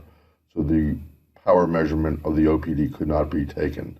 If you look at the placido disc, you'll see severe compression in the center, showing that this patient had severe thinning and distortion of the cornea. If you look at the lower left, you will see the left eye analysis showing a more typical keratoconus appearance. If you look in the center, you'll see mild distortion of the placido disc, and in the lower right, you'll see a typical representation of the higher order aberrations in keratoconus. Okay, let me put the kibosh on aberration this in trefoil. and clear that out, because I heard somebody else come in. Art, is that you? It is. Oh it my is gosh. Hello, sir. How are you doing? Good. Good. All things considered. Still kicking. Still around, right? I'm still around. I'm waiting. I'm waiting for the meteor to come, or dinosaurs to reemerge. I'm not sure. Which which disaster will befall us next. I'm waiting for Mothra to fly in, spewing fire. I mean, this has been one heck of a year, huh?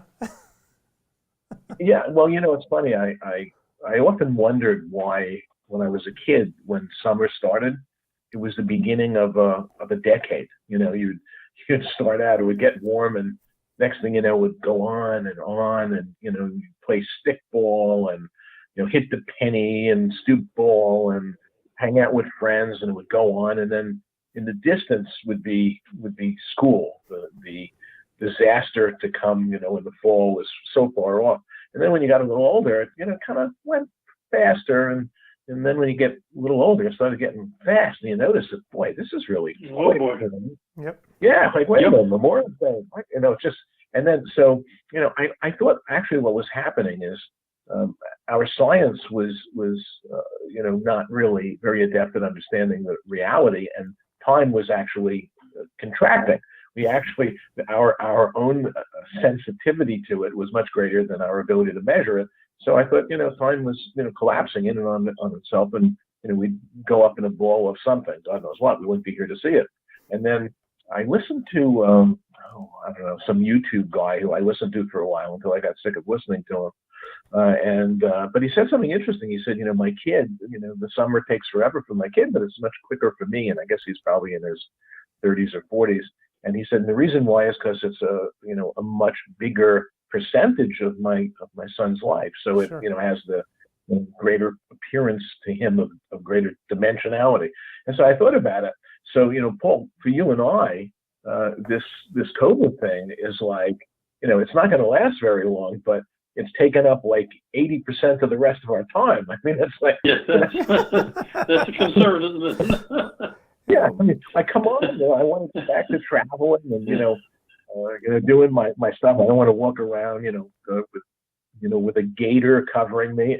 I don't use one of those gaiters because I see it as a sign of, complete lack of intelligence and understanding infectious disease and things like that. So what I do is I put an alligator. I have a little alligator. That's better. But my concern is that one day I'm going to have to put on regular clothes again, and I don't think I'll be able to fit into them. Everything stretches that I'm wearing. Exactly. In fact, we're gonna have like pre-COVID clothes and post-COVID clothes. I stopped at wearing. I decided in the beginning of this, I thought I was going to be smarter than everyone else, so I ordered like Dinty Moore stews. Things that you could cook up that would be edible, and then Pop-Tarts. I ordered a bunch of Pop-Tarts, and then I discovered I went through the Pop-Tarts a lot more quickly than I did the Dinty Moore stew. I had to actually put on a suit for something, and I said, wait a minute, is this like my bar mitzvah suit? It's like fitting like my bar mitzvah suit. So I realized the Pop-Tarts had gotten to me. It's a communist plot. Actually Chinese make a Pop-Tart. It's actually imported from China. Yeah, that was the whole thing, by the way. COVID is actually a plot to get us to buy more Pop-Tarts and ultimately more suits. There you go. Yeah. Yeah. There's a reason I've been wearing T-shirts at all of these CEwire things that we've been doing. So getting in front of a camera now is just a painful ordeal. But yeah, you're right. I mean, I'm thinking like the next time I'm really going to travel is probably going to be Expo West. So I have enough time at least to try to get back in some semblance of shape before then.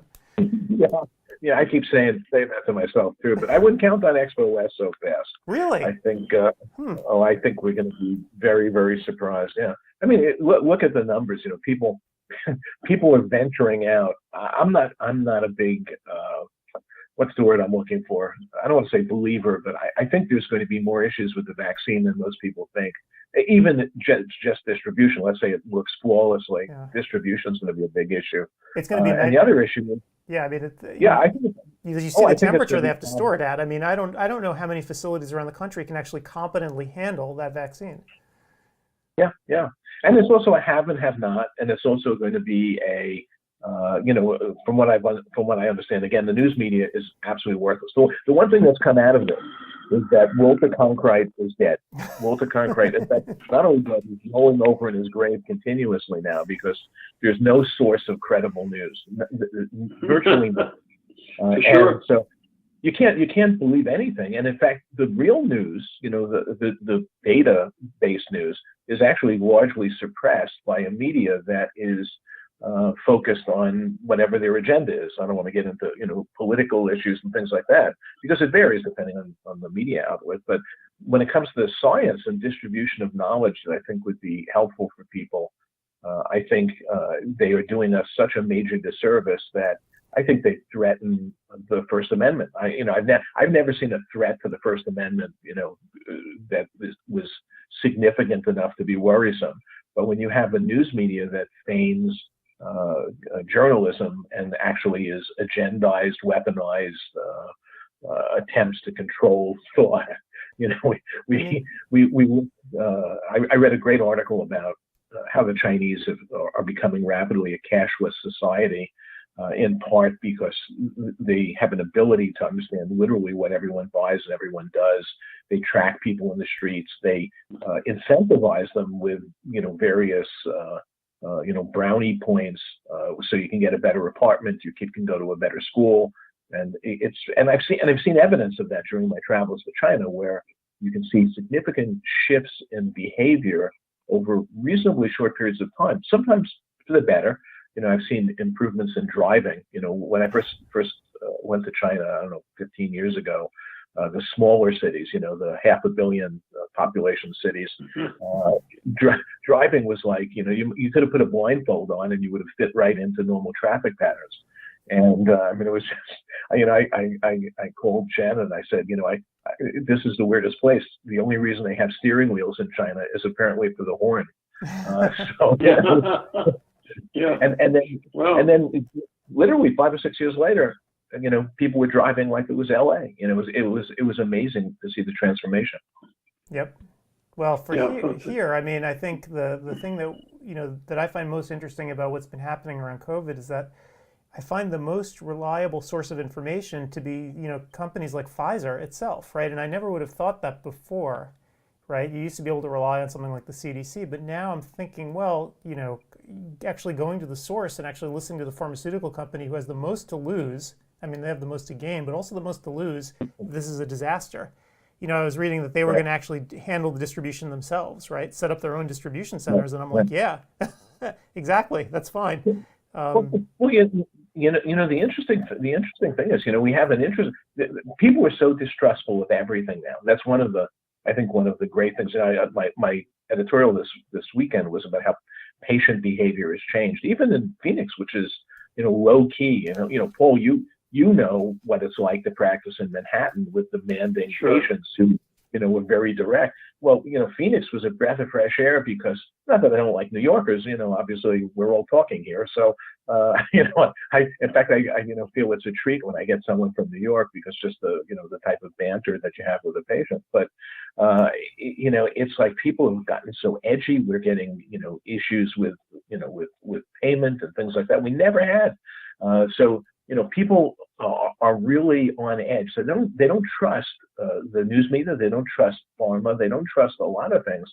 But some of it, I don't think is totally misplaced. One of my colleagues responded to an editorial, and he said, there is information being suppressed on the use of an antiparasitic ivermectin. And the reason why, and he's kind of a conspiracy theorist, which I'm not. At least I don't think I am, although who knows these days. Anyway, he said, there are very few sites that even discuss it. It's being suppressed by Google. And he was right. Actually, I searched on it, very little information on it. But yet there's probably been about 50 or 60 clinical trials that show that ivermectin is extremely effective as a prophylactic agent and seems to be fairly effective up through more severe COVID disease. And his thinking was the reason why it's being downplayed and suppressed is because the big pharma companies are in cahoots with government and media, whatever they call that, the eighth column or whatever. And he said it's there's trillions to be lost if this 30-cent treatment pretty much ubiquitous medication is in use all over South America and Africa. If this becomes a mainstream therapy. And it's an interesting thought. Does it work? Does it not work? Have people died because that's being downplayed and suppressed? So I think history is going to be interesting. In terms of how it treats this. The only problem is we'll all be dead of COVID, so we won't get to read the history. But sure. You mean you guys will be dead, right? I'll somehow survive this, right? Although, because I'm just for another few more minutes on the right side of 50, right? Then you go over, that's it. Just hang in there. The other thing is, it's I think all New Yorkers think everyone else, in the country, and not us, by the way. So I exempt us from this. But the typical coastal attitude is that everyone in between is really not very smart. And then all this craziness about not wearing masks. I'm not wearing a mask, and not only not wearing a mask, I'm going to make a political statement by not wearing a mask on the plane where I have to, so I get carted off, right. violently by the police. It's like that's kind of surprising to me, because you would think that not only would you want to save your own skin, but you would. There used to be a sense of community, Yeah, Paul, you remember when we were kids, your neighbors would watch and you were outside, because you cared about everyone around you. Now it's like, I'm not wearing a mask. So, Art, it depends. I think it depends. The more dense the place is, so for instance, here in Portland, everyone wears a mask, but you go, 20 miles outside of town into the more rural areas, it's completely different. And I think there's that sense too. When you have that density, certainly in New York, right? They learned their lesson straight away. They got, up close and personal with how bad this could be. And I think that a lot of the urban centers are that way, where around here, if you don't wear a mask, people really look at you funny. It's sort of socially unacceptable. Right. So, yeah. Well, I wear a mask. I even wear it to bed. Shaving is a real challenge. I will tell you. I've taken up wet shaving, as one of my new hobbies, because it's reasonably inexpensive, and I could use the blades to slit my throat if I need to. But it's like an emergency just in case bail happening. But Shannon hasn't seen my face in months. It's made for. And we had a happy marriage to start with. It's even happier now. She doesn't have to look at me. What's funny? Absolutely. What's funny too, and not funny but like sad, is that I think we're losing about a 9/11's worth of people every day now, and we will for the next foreseeable several months. I just wonder if it's because people are old that are dying, that people are just, the average person just brushes it off. It's like, well, it was their time. They're old. Who cares? And you're just sort of wondering, like, if this was 30-year-olds, right, that were dying in the street, you think the attitude might be a little bit different. And it's kind of a sad statement, but I think it's probably true. Well, the sad part is, first of all, a lot of it is sensationalized, and I think people don't take it in the real slice of life that it should be taken. You see first responders, young people. We have one of our own, Brian Rosenblatt. I don't know if you knew him well, but Brian, was a fairly well-known speaker. He worked for Bausch. He was a really good friend. He's been in the hospital for literally months. I mean, he had some health issues, but he wasn't. He's not that old. He's under 60. I think he's in his 50s. It's amazing that the people like Giuliani, he's in and out, and if anything were right, he should have been in the hospital a long time. So there's something that's going on there, where there's some treatments that get these people out very, very fast. Yeah, and actually, if you're curious, and if the listeners are curious, there's a web, or I should say, a YouTube video site called Whiteboard Doctor. Very, very interesting, because it's run by residents who have no agenda, and extremely bright. The spokesperson for this group is extremely intelligent, and their main purpose was to discuss general medical principles. And good teachers, I guess probably the best teacher is someone who's in the process of learning. As I've discovered with our new associate, it's just phenomenal. But I love listening to them, and these guys have focused primarily on COVID, and they're a source of hydroxychloroquine data, which is mixed. By the way, there is some, at least according to the data they're presenting, some evidence of efficacy. But ivermectin, again, efficacy gets people out of the hospital in 2 days. it may well be that, this is, the secret for Giuliani, secret for Trump, and for whatever reason, I don't, again, I don't want to fuel conspiracy theories, but for whatever reason, the average person isn't getting it. I think the monoclonal antibodies are the thing that actually are getting them in and out fast, and I think the reason they're keeping it quiet is because obviously we can't all have that. the antibody treatments are so incredibly expensive that it would be available to just a rare few people. And the supply would obviously be limited. So I could see why they don't want to make a huge deal about what they received, but I'm fairly sure that's what they got to get in and out so quick. Well, it can also be, I call it the what's his name, Jack Dorsey. It could be the Jack Dorsey effect. If you look like a Bowery bum and you're a billionaire, apparently you can't get infected. Right. I'm convinced that Jack Dorsey has walled himself off actually from the rest of humanity, and that's why he's never going to get it. He's living down like a 500-foot shaft or something. So yeah, I mean, if you have that much money, why wouldn't you create a national animal shelter, or take care of people in need or hungry people, or do something constructive with your life instead of growing a grungy beard, looking scary, and not being able to make eye contact even. It's very strange. So meanwhile, Art, so we talked about dry eye with your lecture for the 85th time this year, right? I guess my question is, I've been asking everybody that comes through, dry eye, obviously important problem for some people, but in the context of the pandemic, like, are you seeing patients who are just letting it go for a while so they don't want to come in, or what's going on? So, for us, actually, COVID, I don't want to say it's been a blessing. It's not been a blessing for anybody, but it has been an opportunity to learn from it and utilize the worst of it for the better of the practice for the patients, and hopefully for everyone else. So what's happened is patients have self-selected. The ones who are mild to moderate, who might have come in, are probably putting off visits, and we have in turn gotten a condensed distillate of misery and challenging patients. And as a result, it's really forced a more intensive,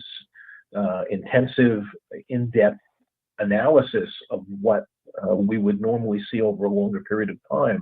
So we've had literally a series of epiphanies in understanding dry eye and ocular surface disease. And in fact, the presentation that we're about to start in a little bit was a good foundation, because it was a recognition that homeostasis was an important part of the process. And I thought I understood homeostasis reasonably well. It's a relatively straightforward concept that can be applied to the eye and ocular surface if you understand the eye and ocular surface reasonably well. And so it's a good foundation, but we've gone so far beyond that. What we've described as dry eye for generations is fundamentally wrong. It has almost nothing to do with a lack of tears in the majority of patients. It's more than one disease, and I know we say multifactorial, and we pay lip service to that, but it really falls into two main categories, which is a failure to maintain homeostatic control, and the other one is basically a systemic disease manifestation on the ocular surface, because inflammation doesn't care what the heck it attacks.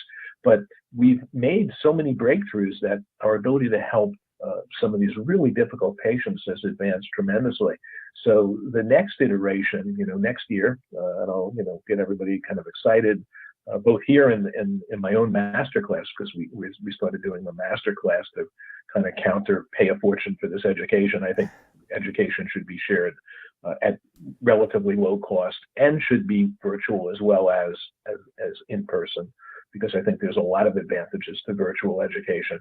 So anyway, there's going to be a lot of focus on what is essentially a wiring problem more than anything else. And in fact, yes, inflammation is a part, yes, meibomian dysfunction is a part, but this rubric, this jigsaw puzzle, is made up of many complex pieces that all fit together when you look at it in this kind of holistic way. And hopefully over the next year, at least from our perspective, we're going to be able to share things that allow people to integrate it and embrace it, rather than saying, I don't know, these patients are in pain, I don't want to deal with them, or this is too complicated, or I don't know where osmolarity fits, or which medication when, it all does fit together for us increasingly into a relatively straightforward way of managing a growing population. Boy, that sounds like a speech of mythic proportions. I am looking forward to the talk already. Yeah, it's actually, we're excited. You know, one of the best things that happened is, you know, I by sheer luck ran into a young resident at Cincinnati I who had just, you know, graduated from Ohio State. I was doing like a, you know, chicken dinner commercial lecture, which for me is usually not just a commercial lecture. I usually, you know, go off the reservation and, you know, talk about things that I think are more relevant. And he came up afterwards and said, "Hey, this was you know, this was great. You know, really enjoyed your presentation." And we talked, and I said, "Hey, if you're ever out in Phoenix, you know, here's my card." I had one crumpled card left. I usually don't invite people to the office, so, you know, we usually carry cards. So, and, you know, he took the card, and about 3-4 months later, he sends me an email and says, "Hey, I'm thinking of relocating to Phoenix. You looking for an associate?" Came out, you know, decided he was going to spend 2 days in the office, which I thought was optimistic, because we had interviewed other people for you know, associate positions, and our practice is like incredibly complex, so it's very difficult to find someone who fits. Anyway, it was love at first sight, and we spend, you know, probably a half an hour every evening discussing cases and the underlying mechanisms of the disease. And, you know, it's stuff that most people would, you know, I'm going home, I don't want to talk about this stuff anymore. But, you know, for us, it's kind of fascinating. We're both kind of academic, you know, geeky types. You know, we read the literature, you know, so I think we're making significant breakthroughs in understanding. You know, the question is, will the test of time bear that out, or will I end up, you know, saying, "Wow, that was fun." So, you know, the bottom line, though, we listened to Craig Thomas, and we had a nice chat with Craig Thomas this morning, and the sense that we're getting is that it takes a lot of money to start up a serious dry eye practice, that you just can't do it with very few instruments. He seems to have loaded up with instruments. So the question is, do you think that ultimately there are going to be practices such as yours that will say, we're dry eye practice, we're limiting our practice to dry eyes, and load up with instruments and expect referrals from other optometrists? Or do you think every optometrist is going to try to dabble? Paul, that's a phenomenal question, really great question. So I think, to me, every optometrist needs to understand what's going into this, what causes this. So education is clearly important, and I think it's up to those of us who have dived into it to do the best we can, not to rob people of, you know, incredible amounts of money with seminars and things like that, but rather to educate, you know, the same way we always educated, by sharing this knowledge. I think the average optometrist can handle a fair amount of mild to moderate dry eye, as long as they understand what to do and they have a simple approach, you know, a secret sauce or a cookbook approach. I think if you're seriously into dry eye, so for me, I was very fortunate. We had a practice, kind of an overarching practice, Phoenix Eye Care. You know, Shannon is absolutely brilliant. She, you know, for primary care, number one, she's a phenomenal scleral lens fitter, because I kind of, you know, push back on lenses. I've done that my whole life. I'm done, you know, I'm not done, but, you know, pretty much done. So she picked up a lot of the slack. The practice grew, you know, almost exponentially. You know, she was, you know, she's into glaucoma, she's into retina. These are areas that weren't of great interest to me. And I had already decided I was going to focus only on ocular surface disease and dry eye. In the beginning, I couldn't do that because we had too many general patients. We hadn't established a presence or a reputation. But very rapidly, my practice became increasingly just ocular surface disease and dry eye. We invested heavily in technology from the get-go overall. You know, we opened the office with, you know, God knows how many hundreds of thousands of dollars worth of technology. You know, we have wide field retinal photography. You know, we have Optos, we have OCT, we have, you know, literally everything that if you're a geek, it's a candy store. And we also bought an Oculus keratograph right from the get-go, invested in LipiFlow, you know, within, you know, probably 3 weeks of opening the office. So we have everything that I think works. Well, let me be very specific. So we have Tear Care, we have iLux, which I don't use that much, but we have it. LipiFlow, kind of a gold standard for many years. An Oculus keratograph, a Luminous Optiva M22 IPL, and in fact that was a later edition. And I went to Shannon. I said, I'm going to spend a fair amount of money on this. And she said, don't you have enough workout equipment to hang your clothes on? It's like you need something in the office, for you to put your your sweatpants on. So so we got it. And the key here is and I just see dry eye patients. That's all I see, with the exception of emergencies and things like that. If it's an interesting patient, I'll sometimes walk in and see what's what, just to keep my hands in general optometry. But 99% of what I see is just dry eye and ocular surface disease. And in order to do what we do, we could not do it without that investment in technology. And even though you would think it's a primary care practice with the dry eye segment, the dry eye segment stands alone. And we get referrals from many of our colleagues in corporate settings, in private settings, get referrals from ophthalmologists. Phoenix is very segmented and specialized. So we have glaucoma practices and retina practices. We get dry eye referrals from traditional specialty ophthalmology practices that you wouldn't think would refer to an OD. Referrals from rheumatologists, referrals from dermatologists. So once you establish yourself, and you have to invest in it. I mean, it's not something you can't just open up one day and say, I'm going to be a dry eye specialist. That just doesn't work.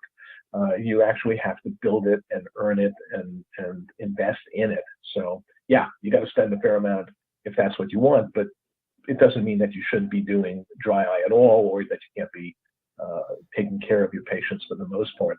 But don't hold on to them if it's beyond you. Patients that see me go back to the doctor who referred them. Right. All right. Well, on that note, Art, you have 2 minutes before your class starts, and I have news. I have breaking news. So as of an hour ago, we registered we have our 6,000th OD attendee to CEwire2020. Whoa. Yeah. You realize that that's a significant percentage of the living OD population. Well, I think it speaks to how badly the pandemic has gone. Yeah, well, that's true, and also speaks to, and in my final minute, it also speaks to something very, very important. You guys were absolutely visionary. Your dad was visionary. Your dad was a role model. Paul, stop blushing. Your dad was a role model for me when I was, just starting out. I aspired to be what he already had accomplished in an environment where practicing optometry was extremely difficult. New York is a very strongly ophthalmologically based area, especially New York City, and your dad, did virtually the impossible, opened up an independent, private, successful, respected practice. So he was an innovator way back, and his innovation and your innovation have not stopped. The dedication to the profession have not stopped one iota, and you have literally pioneered a much more effective new way of delivering education from true experts who do it because they care about the profession and they want to share what they've learned with other people. So, I mean, my hat's off to both of you for being leaders, especially at a time where that's necessary. So 6,000. I look forward to next year when you say it's the 12,000. So, I look forward to shooting a breeze with you for another 10 years at least. We may end up like Grubhub, once it's over. No more home delivery. Well, at least we had our fun. But Art, thank you for the kind words. We couldn't do it without folks like you, right? Because these lectures, we need the experts to come in and help us out. So thank you for doing it and like Groundhog Day, doing it over and over again. So it's only going to go for 4 times next year. So no more of this Groundhog Day stuff. We have it planned for 2021. It's going to be 4 talks all the way through June, and we're just going to burn the thing out by then, and then we're going on summer break. So that's it. It sounds like a good plan, and we have other stuff to do. Absolutely. Absolutely. There's a lot of interesting stuff that I think 2021 is going to bring. Yep.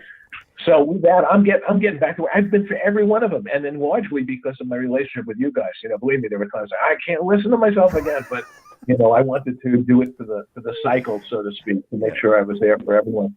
And thank you for like I said, the platform for doing that. All right, I'm getting to work. All right. See you later, Art. Thank you so much. It's a long walk.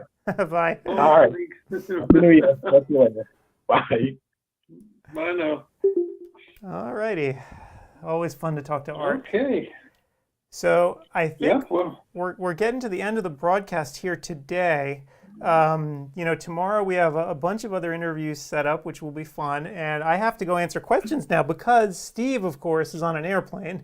So, he does the usual support kind of stuff, and he's not around.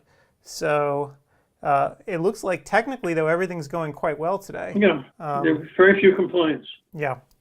So we're in good shape. Yep. So anyway, tomorrow's going to be a big day. We got some really good speakers coming up. Yeah, we have good speakers. We have, I think tomorrow, if you look on the schedule too, we have, the lectures. So again, we got most of the folks to come back again to give their talks one more time, one final time. Right.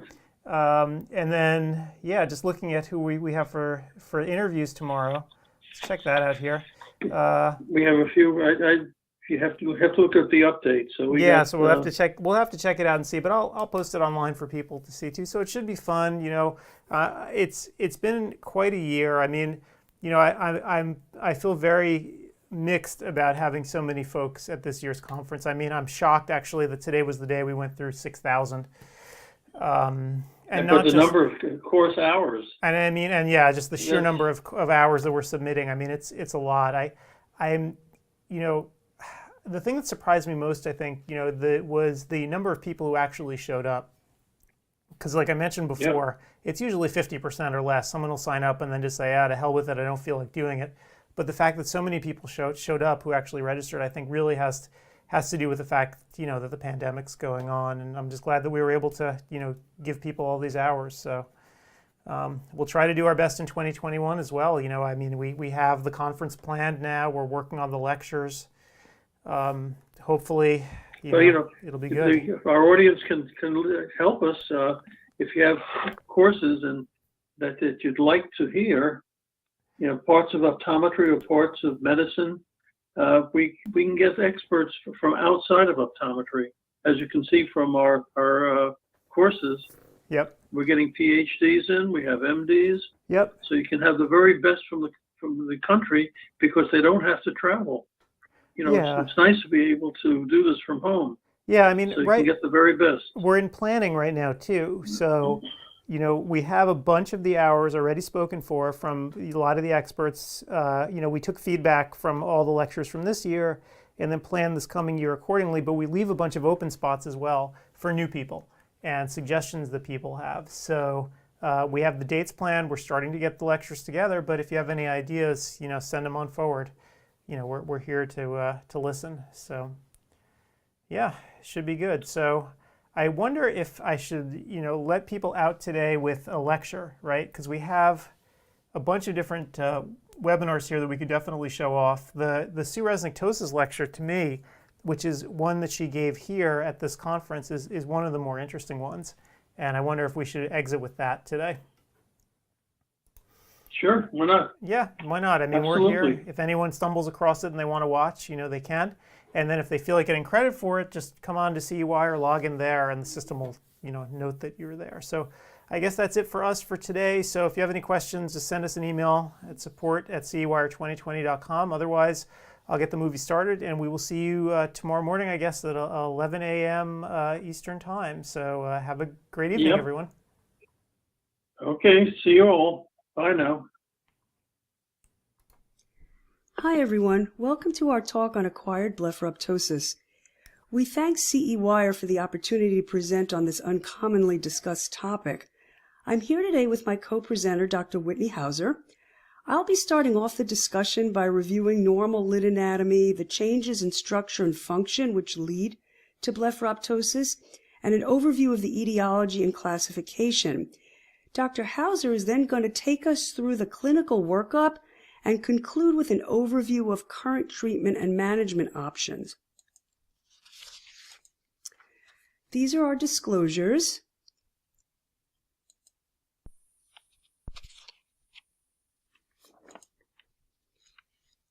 Let's start by just reviewing eyelid structure and function. If you'll recall, the closure of the eyelids is facilitated by the circumferential orbicularis oculi muscle, which is innervated by the facial or seventh cranial nerve. The elevators of the upper eyelid are the levator palpebrae superioris and Mueller's muscle. The levator is the main upper eyelid elevator and is innervated by the ocular motor or third cranial nerve. It originates from the lesser wing of the sphenoid bone and becomes fan-shaped, and it extends through the aponeurosis as it enters the eyelid. It penetrates the orbital septum and extends into the upper lid, fanning out across the entire length and inserts on the anterior aspect of the tarsal plate. Mueller's muscle is a smooth muscle. It arises from the undersurface of the levator, just posterior to the fornix, and inserts into the superior tarsus. Mueller's muscle is innervated by the sympathetic nervous system. The muscle is responsible for the over-elevation of the eyelid, such as when a patient becomes excited or feel fearful, and if the patient is fatigued or inattentive, it can lead to mild ptosis. So how do we define ptosis? Ptosis is an abnormal, low-lying or drooping upper eyelid margin with the eye in primary gaze. It's a common disorder. There are millions of individuals affected in the U.S. and worldwide. Severity is typically assessed based on the amount of measurable eyelid droop, and Dr. House is going to go into this in more detail a little bit later on.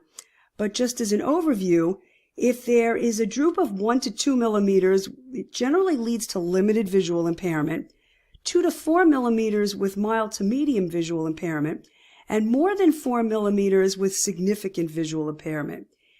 Blepharoptosis can be unilateral or bilateral, and based on the age of onset, we categorize it as either congenital or acquired. Acquired is typically associated with aging. So mechanically, ptosis is linked to the dysfunction of the muscles responsible for eyelid elevation. Loss of tonus in either of them will result in ptosis. Because the superior palpebral levator is the main retractor of the upper eyelid, deficiency in its function produces a more significant ptosis. The levator receives its innervation from the superior division of the third cranial nerve. Denervation of Mueller's muscle, on the other hand, will only cause a mild ptosis of about 1 to 2 millimeters. So what about epidemiology? How prevalent is this, and in what populations? According to the American Society for Aesthetic Plastic Surgery, eyelid surgery was 5th among the top plastic surgical procedures in the U.S. in 2018 at over 110,000 procedures. It is the most common surgical procedure in the 65-plus age group. This slide looks at the result of a retrospective chart review study on all patients referred for ptosis to the Oculoplastics Division at the University of Illinois Eye and Ear Infirmary between 2007 and 2010. The final etiology for each patient's ptosis was determined based on history, standard eyelid measurements, and ancillary testing. And then they categorized it as aponeurotic, neurogenic, myogenic, traumatic, or congenital. And the demographics, including median age and sex, were analyzed for patients in each category as well. The ptosis clinical findings that they used were measurements of marginal reflex distance, levator function, palpebral fissure, and they used ancillary testing. For instance, single fiber electromyography and acetylcholine receptor antibody testing was used to help in diagnosing myasthenia gravis. Neuroimaging was used in cranial nerve 3 palsy, and Horner syndrome was tested for pharmacologically and then further investigated with imaging. And they concluded that a significant portion or proportion of patients referred with ptosis had more serious conditions such as neurogenic or myogenic ptosis. Thus, we as clinicians have to maintain a high degree of suspicion and thoroughly evaluate all patients with ptosis. We want to properly assess for underlying systemic conditions, and we're going to talk more about that shortly. But just keep in mind that the congenital group had the youngest median age at 10.5 years, and the aponeurotic group had the oldest median age at 62 years. So how does ptosis impact patients' lives? I think we're all familiar with patients who come in and express dissatisfaction with cosmesis, but there are other things that patients will experience as well. And while cosmesis may be the primary concern for some individuals with ptosis, more advanced cases are associated with visual field disruption, eyelid strain, altered head position in an effort to compensate, and headaches due to forehead and scalp muscle strain. And all of this can decrease a patient's quality of life. I know in my practice, a lot of times patients will come in just complaining that their eyelids feel really heavy, and they are actually aware of decreased visual function. So let's talk now about the causes of blepharoptosis, and we're going to start by looking at congenital versus acquired. Congenital blepharoptosis is typically caused by developmental myopathy of the levator muscle. Acquired, on the other hand, is most often caused by stretching of the levator or disinsertion of the muscle complex from its insertion on the anterior to superior tarsal plate. But it can also be caused by reduced nervous input to the muscles that elevate the eyelid, and we call that neurogenic, injury, which is traumatic, excess skin or heaviness of the eyelid, which is mechanical, and then there are certain cases, they're not as common, they're quite rare, where there's actually primary muscle dysfunction, such as in certain forms of muscular dystrophy, which we called myotonic dystrophy or myogenic blepharoptosis. So an overview of aponeurotic ptosis clinically. How do these patients present? You'll see a reduced MRD1, which we call margin to reflex distance. You will see a high upper eyelid crease. There will be near normal levator function, and there will be decreased palpebral fissure in down gaze. So as the patient looks down, the palpebral fissure actually reduces at a higher rate than somebody who does not have levator dysfunction. In myogenic and congenital ptosis, you'll see a weak or absent eyelid crease. You'll see poor levator function, and again, eyelid lag on down gaze. So this is just a schematic on how to break down congenital versus acquired. You'll see that congenital will define as occurring or diagnosed at birth to about a year, and then acquired from a year on. And in both categories, we can further subdivide them into isolated and non-isolated. So let's first talk about congenital ptosis. It's ptosis that's present at birth, as we said, or within the first year of life, and it's most commonly isolated, which means it's not associated with other ocular findings. In about 75% of the cases, it's unilateral. The majority of congenital ptosis is due to myogenic dysgenesis of the levator muscle. It most often does not affect vision, but in severe cases, the drooping eyelid may occlude all or part of the pupil and may interfere with vision, resulting in amblyopia. Congenital ptosis may occur through autosomal dominant inheritance. So when we see a child with ptosis, we want to be sure we are finding any underlying cause. It may be a good idea to question the parents about other relatives having been born with a lid problem, and certainly we want to address it to prevent any potential amblyopic changes. To briefly review other possible causes of isolated congenital ptosis, there's something called synkinetic ptosis, which many of us will remember as Marcus-Gunn jaw winking syndrome. And if you'll recall, that's a rare congenital ptosis, and it's due to an aberrant innervation of the levator muscle by the mandibular branch of the trigeminal nerve. So what happens is there's a brisk upper eyelid retraction when the person is chewing, smiling, or sucking, and often the parent will notice this right after birth when they're feeding the child. In aponeurotic ptosis, that's a congenital defect, results from a failure of the aponeurosis to insert on the anterior surface of the tarsus from birth, and it can follow a forceps delivery, and the skin crease may remain normal or high, depending on where the aponeurosis is affected. The levator function is generally good, and there is no lid lag on down gaze. And to review just a few of the causes of non-isolated congenital ptosis, that may be due to close embryological development of the levator and the superior rectus muscles. Congenital ptosis may be associated with superior rectus weakness. And then there is a congenital form of Horner's syndrome which can occur in infancy, which also presents, just like in adulthood, with ptosis, meiosis, anhidrosis, and progressive heterochromia.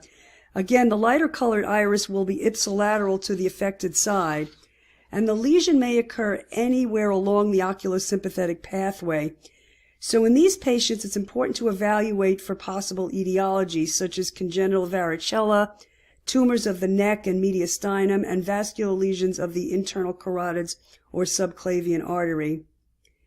And then there's congenital third cranial nerve palsy, which may be partial or complete, and it may present with ptosis together with other signs such as the inability to depress, elevate, or adduct the eye, and the pupil may be dilated.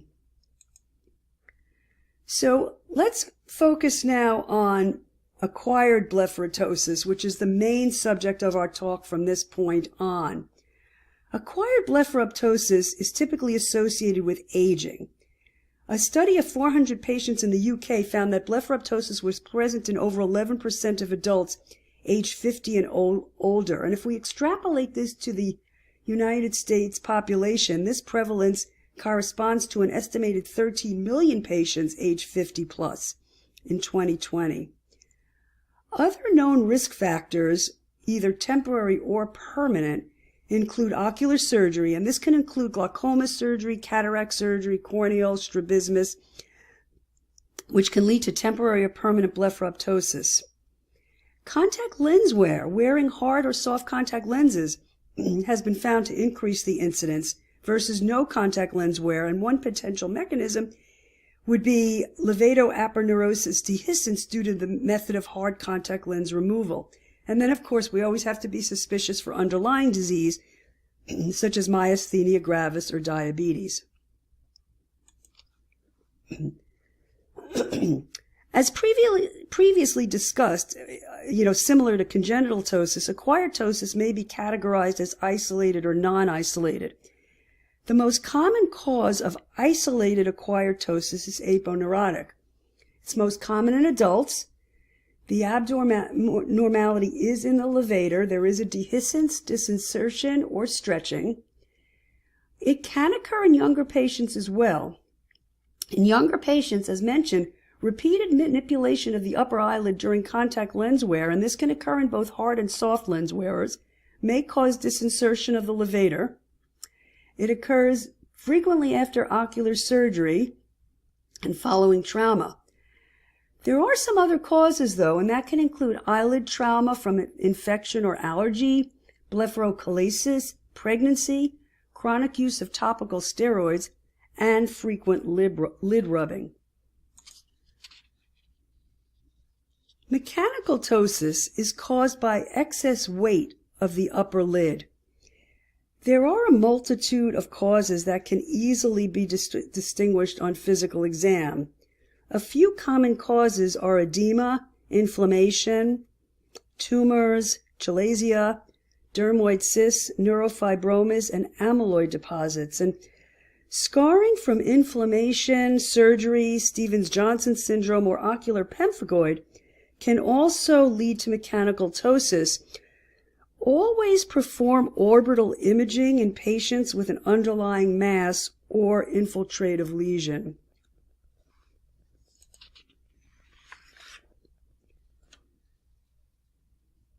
Acquired traumatic ptosis can develop as the result of any trauma to the orbit. Traumatic ptosis can be neurogenic, aponeurotic, myogenic, or mechanical in nature. Iatrogenic causes account for roughly 50% of traumatic blepharitis. And traumatic ptosis has been reported to account for 11.2% of blepharoptosis in a tertiary care oculoplastic setting.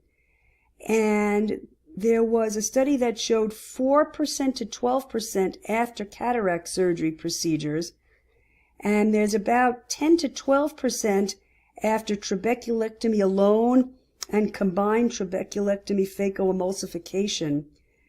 The causes can include disinsertion of the levator muscle or damage to the levator tendon with scar formation.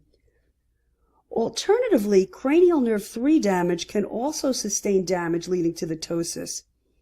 In severe cases that result in significant damage to the levator, patients may require multiple surgeries with a poor probability of restoring natural eyelid anatomy.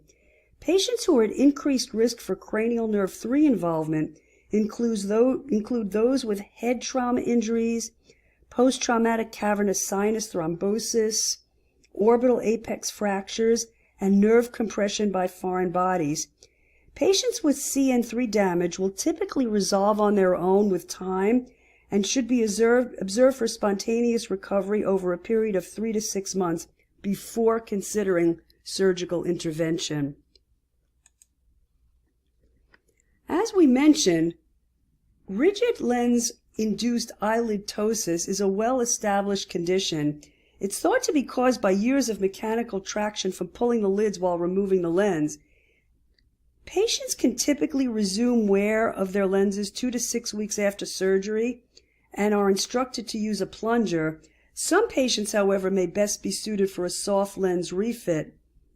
An update in the contact lens parameters may be necessary after surgery due to the change in eyelid and lens dynamics, so you want to warn patients that their lenses may sit differently.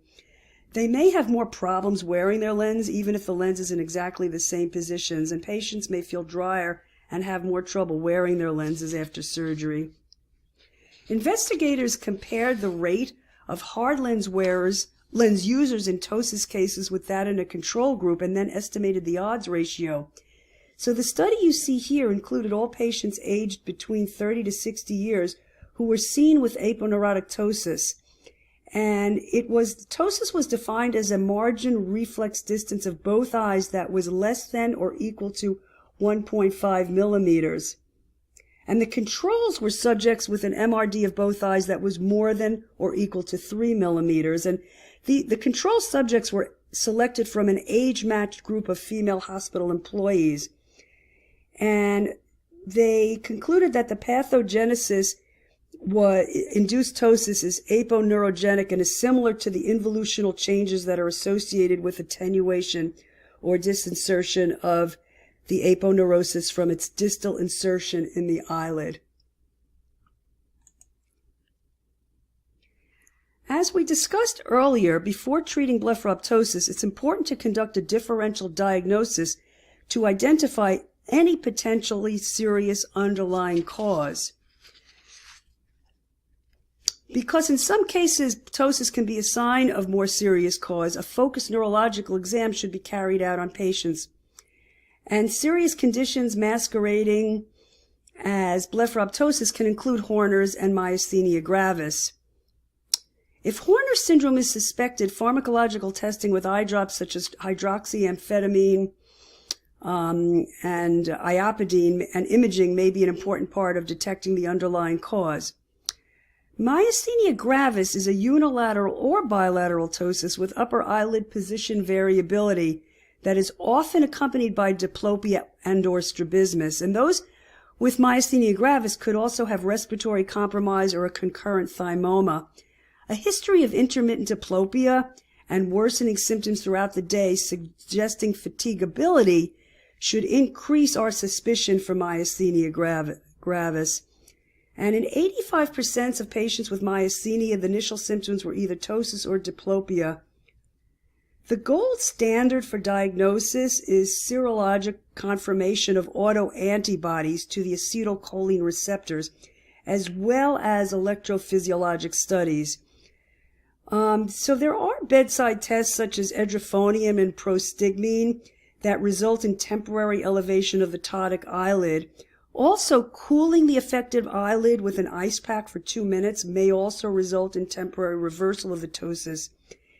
The sensitivity of edrophonium testing and ice pack testing is roughly 80% for each test. Treatment with cholinesterase inhibitor medication often improves the ptosis, and surgery may be considered when medical therapy fails. Other non-isolated neurogenic conditions include chronic external ophthalmoplegia and ocular motor or third nerve palsy. Chronic progressive external ophthalmoplegia is characterized by symmetric bilateral ptosis and ophthalmoparesis, and the patients are usually in their 30s. A family history showing a maternal inheritance pattern, imaging studies to rule out other possible causes, and a muscle biopsy can aid in diagnosing this. It's a mitochondrial disease. Because CPEO may be associated with Kearns-Sayre syndrome, these patients often warrant additional workup for cardiac conduction defects and pigmentary retinopathy. Another cause of myogenic ptosis can be medication-induced, typically steroid or tenofovir. These have been described in the literature and stresses the importance of reviewing a patient's medication.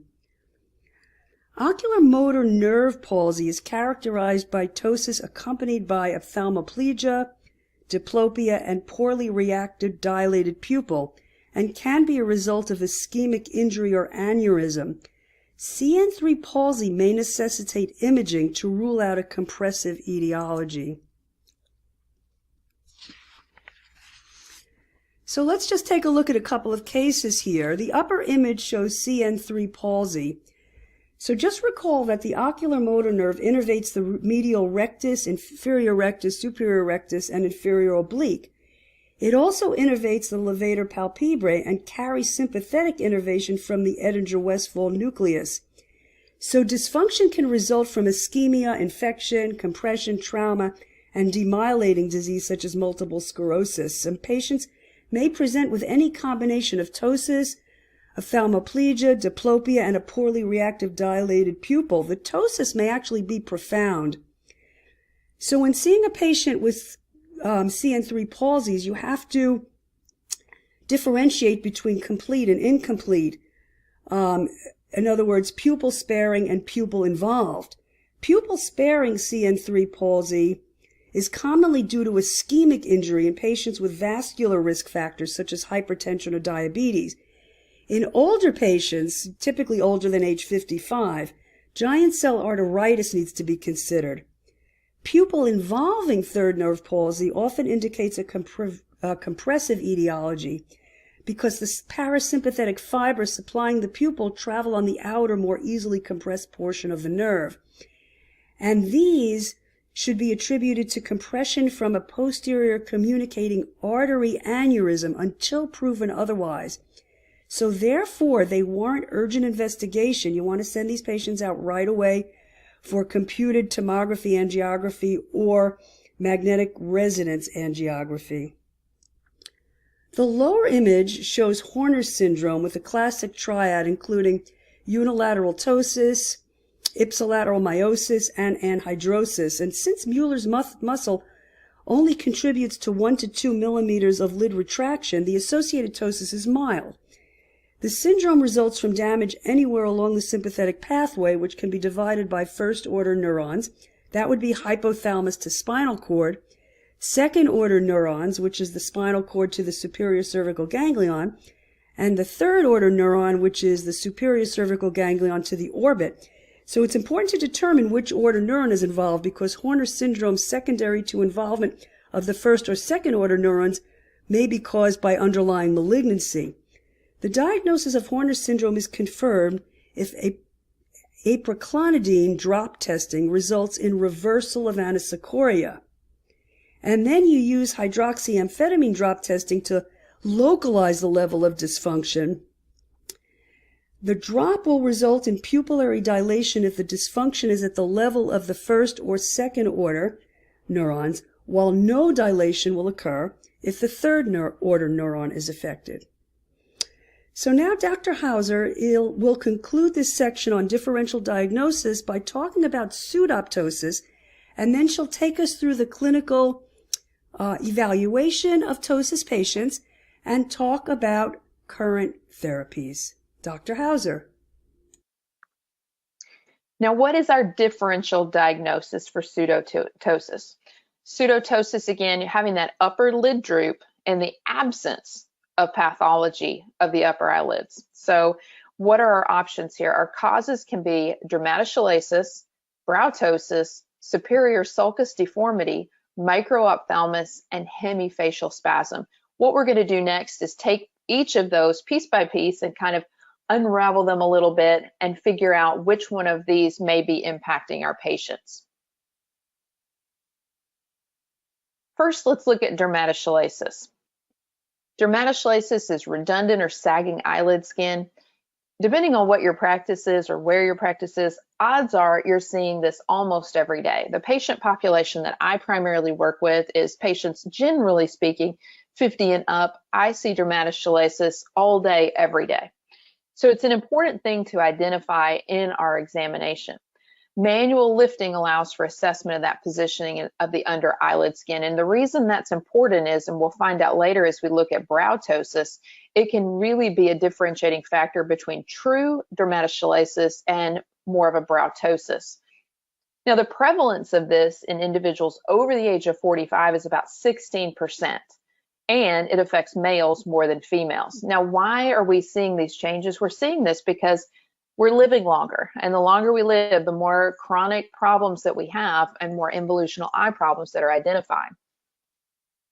Now, with dermatochalasis, there can be a couple causes to that. It can be the traction due to the contraction of the orbicularis muscle over time, but there's also a second part, and it's the second part that really is not a friend to any of us, and that's gravity. So gravity can also play a role in it. So we're looking at traction and gravity to play a role in dermatochalasis.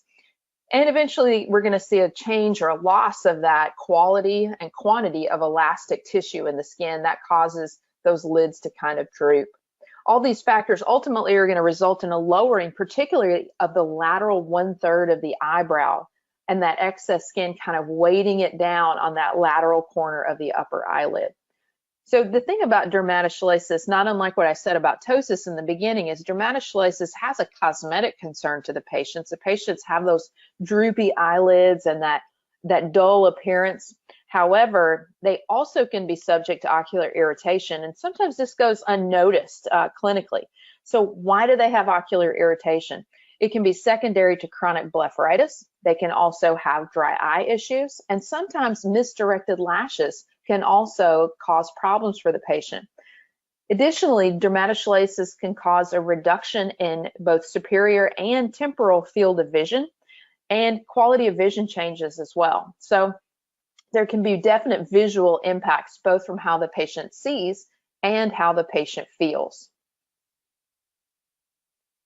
Now, it's fairly predictable that you're going to see, as the margin reflex distance measured in millimeters decreases, you're going to see an increase in the percentage of superior visual field loss. But this study proves that point for us. So as you can see here, as the lid goes lower and lower, you see an increase in the percentage visual field loss. Now, what this study doesn't say, but other studies have found, is that you can also have a decrease in contrast sensitivity with some of these patients who have dermatochalasis. And there have actually been reports of significant improvement in contrast sensitivity of patients undergoing blepharoplasty surgery for dermatochalasis. So it actually can improve the quality of that patient's vision. Now, why does that happen? The proposed explanation is that redundant or heavy skin that overlays the eye actually blocks some of the light entering the eye and can cause some level of diffraction. So having a surgical opportunity to go in and resolve that, it's not just an aesthetics component, it's not even just a visual field potential improvement, but the patient may actually have better quality of vision as well.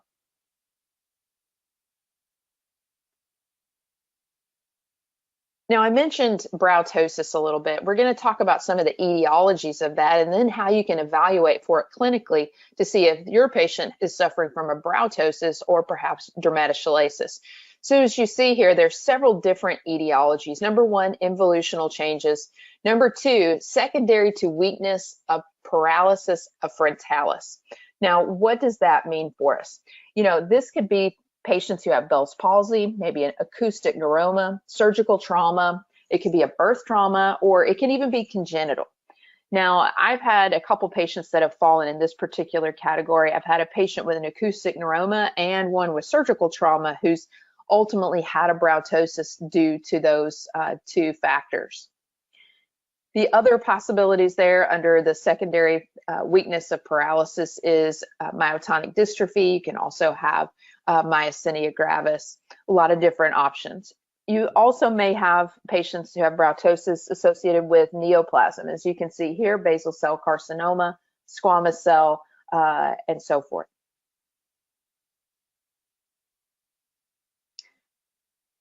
Now, how do we do that differential diagnosis testing? This is, really easy test to do in clinic, requires no special equipment, but it's really valuable. And perhaps some of you are already utilizing this, but as you can see here, we have a patient on the left. This is the same individual, but patient's image on the left is his natural lid posture. And you can see the brows look a little lower.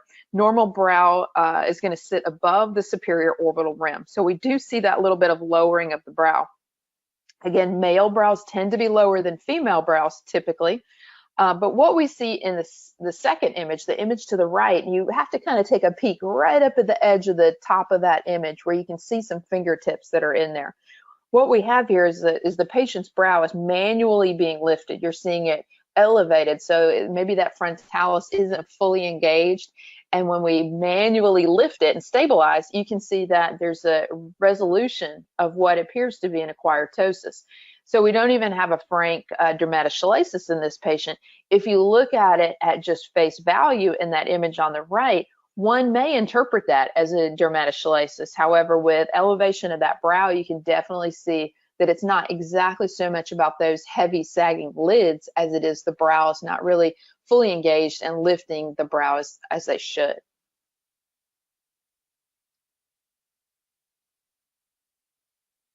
Now with superior sulcus deformity, now this is not something that I personally see a lot of in clinical practice, primarily because this is going to be a cosmetic problem in an ophthalmia patient. So as you can see here, our patient, the left eye posture has more of an enophthalmosis pointing downwards. And part of that can be because a lot of these patients are subject to orbital floor fracture. They've had fracture, this has been corrected. This is their posture or from a prosthetic. And as you can see, there's a different exposure of the lid. So she's got a heavy kind of hooded lid over on the right eye. The left eye, you can see, has more of a ptotic type posture. So not something, again, that I've seen a lot of clinically, but it's definitely something that you may encounter. And it can also have that displacement because there's just changes in the volume of bone and orbital fat. Micro-ophthalmos, again, as I already identified, many of my patients that I see are in that older patient population, 50 and up.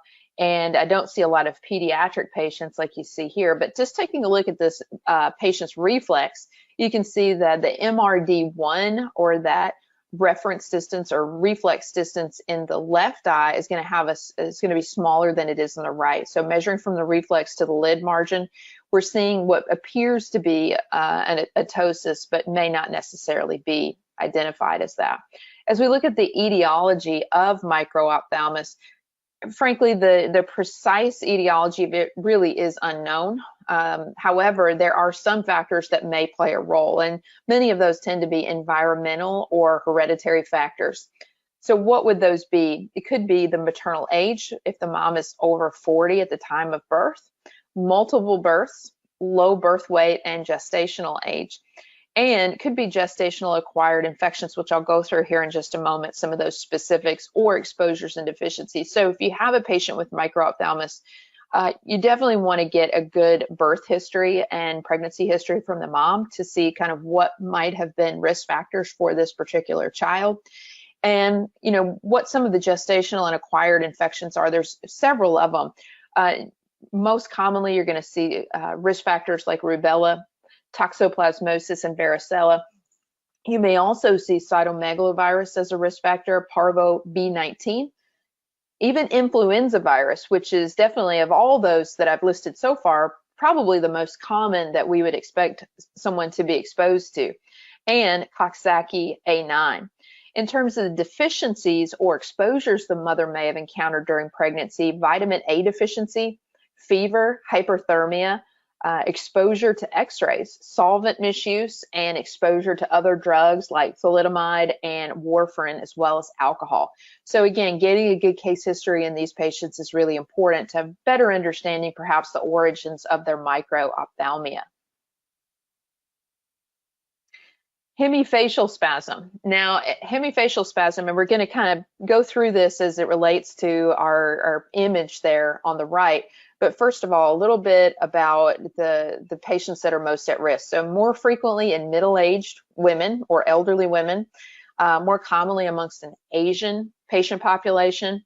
And, you know, really what happens first is the first symptoms tends to be an intermittent lid twitch that can ultimately lead to a forced closure. So this is above and beyond our typical myokymia that patients experience. So patient comes in with a lid twitch. We hear this all the time.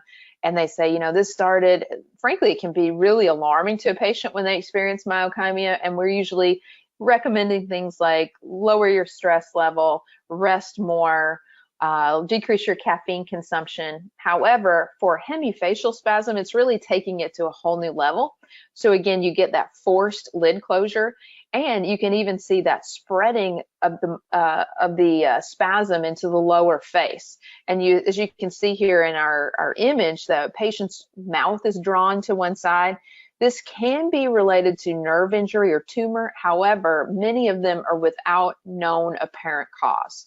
So you may not know the etiology of this, and which can be really tough for the patient, because then sometimes it's harder to know when this could resolve.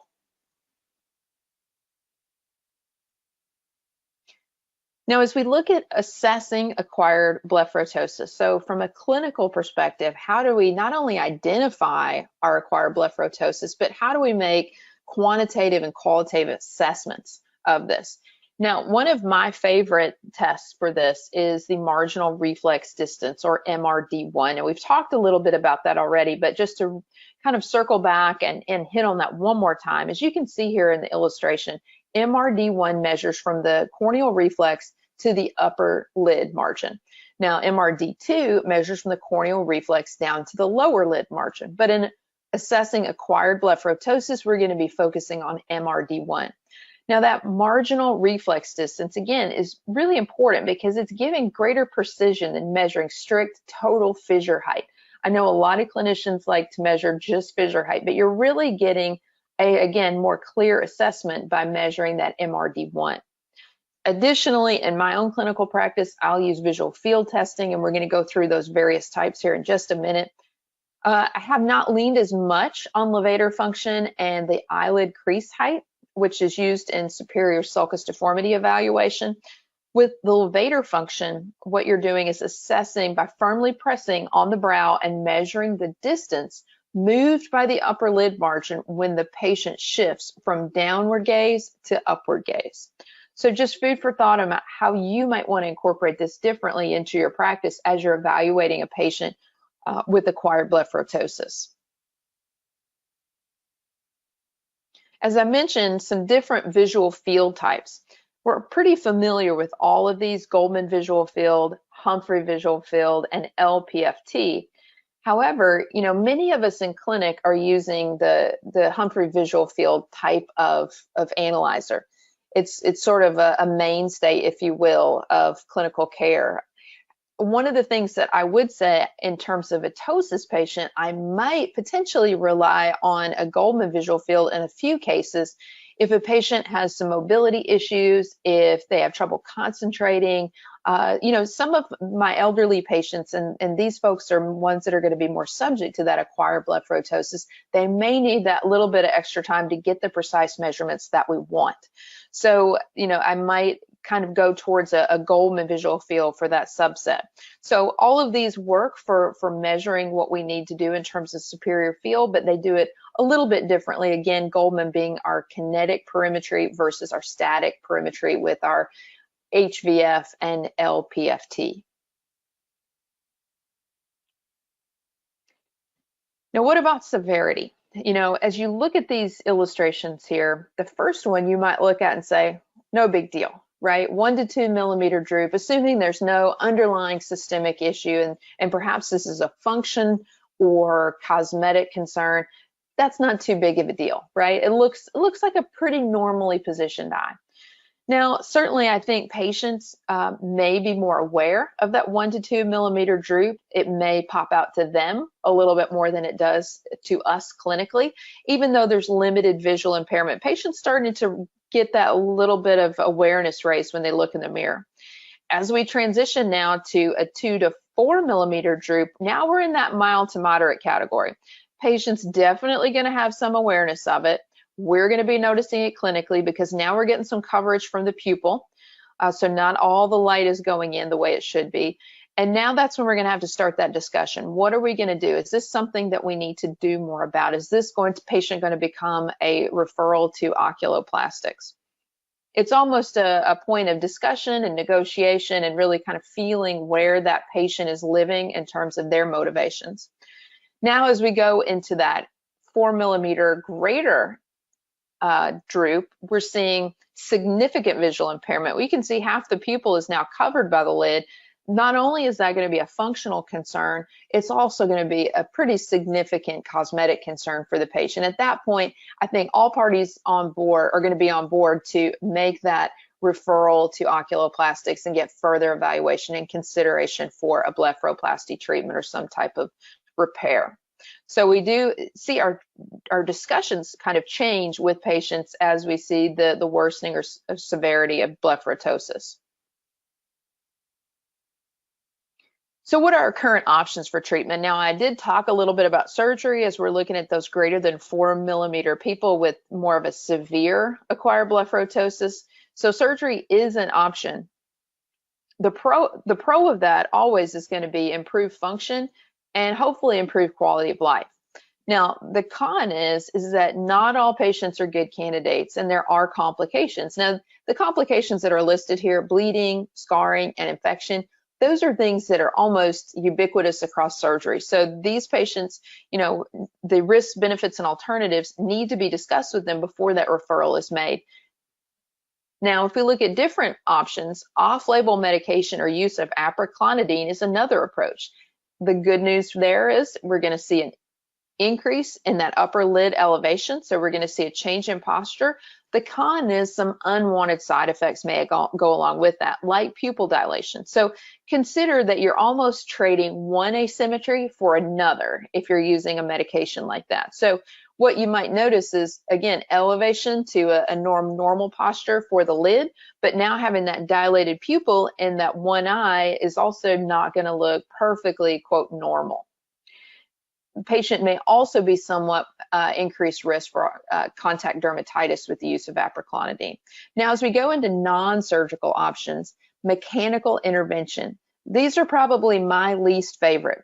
Now, I don't mind mechanical intervention if I'm doing a visual field evaluation of someone who has dermatochalasis or a blepharoptosis and whatnot, because we need that taped versus untaped visual field assessment. However, it's not a great long-term answer. Is this definitely a temporary solution? Patients, if you're thinking about it from a functional perspective, we can elevate that lid, but from a cosmetic or quality of life, but you're certainly doing your patient no favors by recommending, medical tape to elevate their eyelid. It is a conservative approach for sure, and it can be done pretty quickly, but at the same time, it's very temporary and there are some associations with discomfort. So what is the current standard of care for acquired blepharoptosis? It's going to be surgery. So as we look at our surgical intervention, this is going to really address the pathology or insufficiency of several things, the posterior lamella, and you can do that via the anterior or posterior approach. Now, it depends. We have to have alignment, again, between what the patient's objectives are from a functional and cosmetic perspective and what the surgeon thinks that they can do. And that can be difficult. The lids surgery is very tricky. And I don't even mean from just a surgical perspective, but just the balance and making sure we get that alignment. So when we talked about the patients who have that really mild 1 to 2 millimeter differential between their two lids, that's an incredibly tricky surgery. It's hard to go in and make those little refinements. As we get into your more moderate to severe patients, there's definitely that option to make an improvement. However, ideally, a lot of the patients that we encounter would probably prefer something a little less invasive versus having a surgical experience. But currently, our standard of care is to approach that from a surgical perspective. So I know I would like to thank you for your time today, and I'd like to thank Dr. Resnick for contributing as well. We appreciate your time. Hope that you've taken away some pearls for how you can evaluate acquired blepharotosis in your practice. And thank you so much for being a part of CEwire.